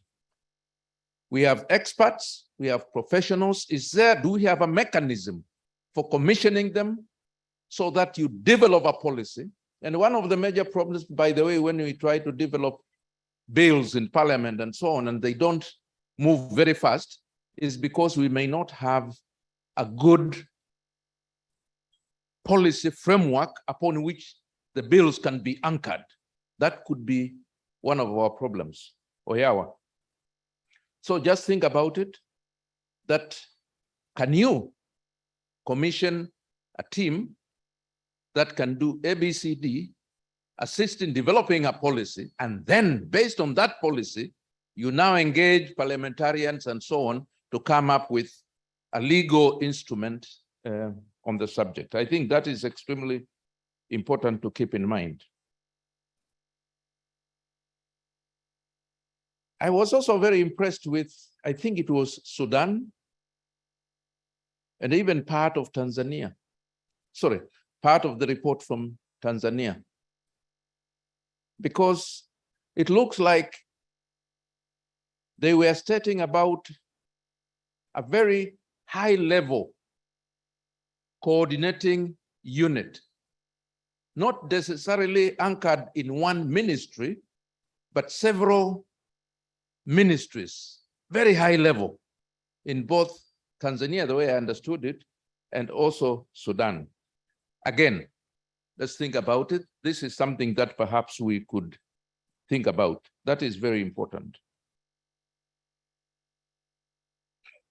Do we need database? Yes. I think we need to ask ourselves, what is the current position in our countries? The presentations from the countries, I think, was very good. But sometimes it is good to ask ourselves, what is it that we are able to do? How many laboratories do we have? How many of these are we doing? And when we talk about this biological pathogens and so on, what are we talking about? What are they? Do we have baseline data? And can we develop it? I believe we can. I believe it. Maybe it is even there. Okay? But these are issues that can be very useful as we move forward. Mapping. Mapping of laboratories, mapping of professionals. I was embarrassed because I asked myself, by the way, how many laboratories in Kenya should we be focusing on? How many laboratories in University of Nairobi are sort of ring-fenced so that not everybody can go in and so on, research labs and so on. Yet, I am in that university, and this is some data, some information that I don't have. I think there is a lot that we really need to pick up and take home. So this issue of high-level way of really coordinating this activity is something that we need to think about. My friend from Uganda is like he knew I disagreed with him. So he has run away, but no, he's there actually. Yeah? You remember Oyawa, he was telling you, no, the other one, there is another gentleman who is very close to Ugandans, and he was telling Oyawa that he should go and see the head of state in Kenya so that this team can go and visit and so on. But you know, what happens is systems work in very interesting ways. When, for example, you see the cabinet secretary here, that is the executive. That is the face of the head of state. Okay? Yeah. If you see somebody here representing the judiciary, then you know that you have really, and parliament, then you have covered the Kenyan position. that high level leadership also, I think also in Tanzania. So let's learn from each other. That to me is extremely important, okay? Because we have the experience, we have the capacity, and we can collaborate, learn from each other, and then we can move forward. I have a friend who keeps talking about a tree with 2 hands. And don't take it lightly. I disagree with him because I tell him the arms of the tree are not 2. They're actually 3. But he talks about 1 arm, something happening until you have a biological weapon. The other arm, he says, it keeps on things, keep on moving, and then you can have fruits that you can eat. Am I right, Vainadu? Yeah, the 2 hands. Now I know why you say 2 hands. You don't say 3 because we don't have 3 hands, okay? But remember, you are talking about a tree, and a tree can have many branches. Huh? So I think we can generate very threatening substances, but at the same time, we can also get and reap very beneficial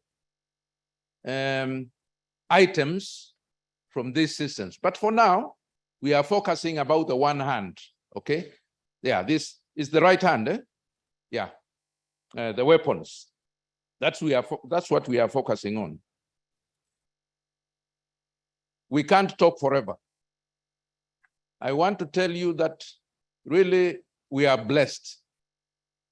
We are blessed because we have been very patient.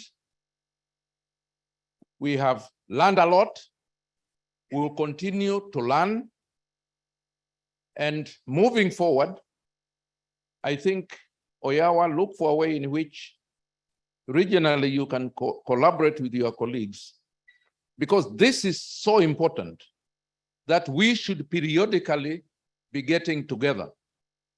So today's resolution, the most important today's resolution is moving forward. Every year or every 2 years, we should be convening, and the convening should be rotational. So next one, we go to Uganda. Would that be okay? And Tanzania. 2 years, eh? No, they are not here. I thought the Tanzanian was here. Okay, we can go to Southern Sudan, eh? So that's okay. But that will be subject to consultation with Oyawa.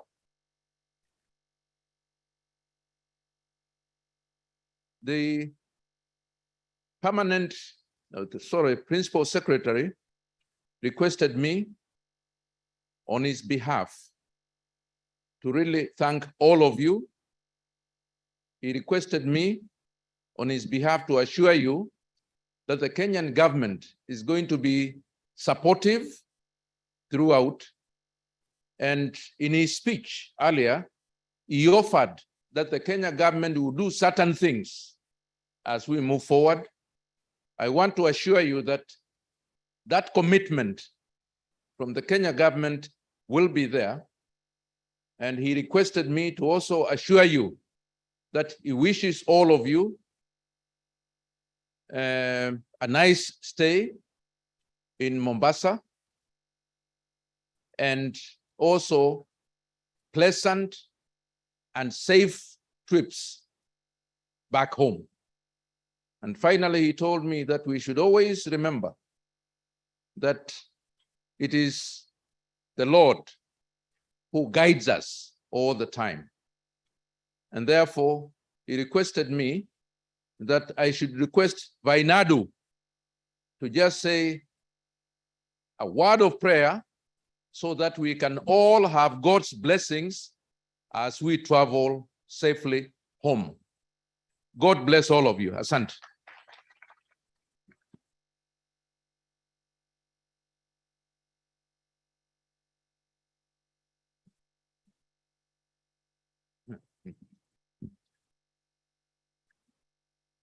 we were arguing because Oyawa believes that the official closing comes before the prayer. But I had told him that no, let us say the prayer, then it's only after the prayer that we officially close. Thank you. Please let us remain standing. I beg of you as I pray. Father Jehovah, the creator of the heavens and the earth, we now come to the climax of this very important workshop that is sponsored by the international community and even co-hosted by our institution, which is NACOSTI. Thank you for the government of Kenya and our guests and friends from the respective countries that participated in this workshop. Thank you for those who presented papers, for those ones who gave comments, and thank you even for the climax and recommendations. And therefore I pray, oh God, as our guests depart at various times, starting from now, you shall accord them the opportunity to order their steps, to bless them, to bless all of us, and realign us to the safety measures that we are recommending today. In Jesus' name I pray and believe. Amen. And now, the congregation may depart. The meeting is officially closed.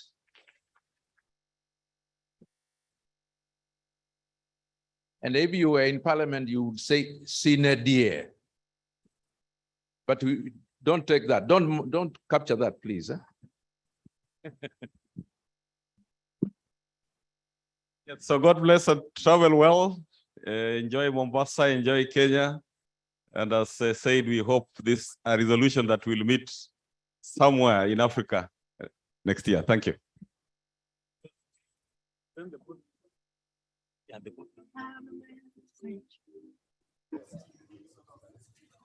Yeah, and there's tea served for all of us here. Yes, please take some tea. It's part of networking as you prepare to enjoy Mombasa.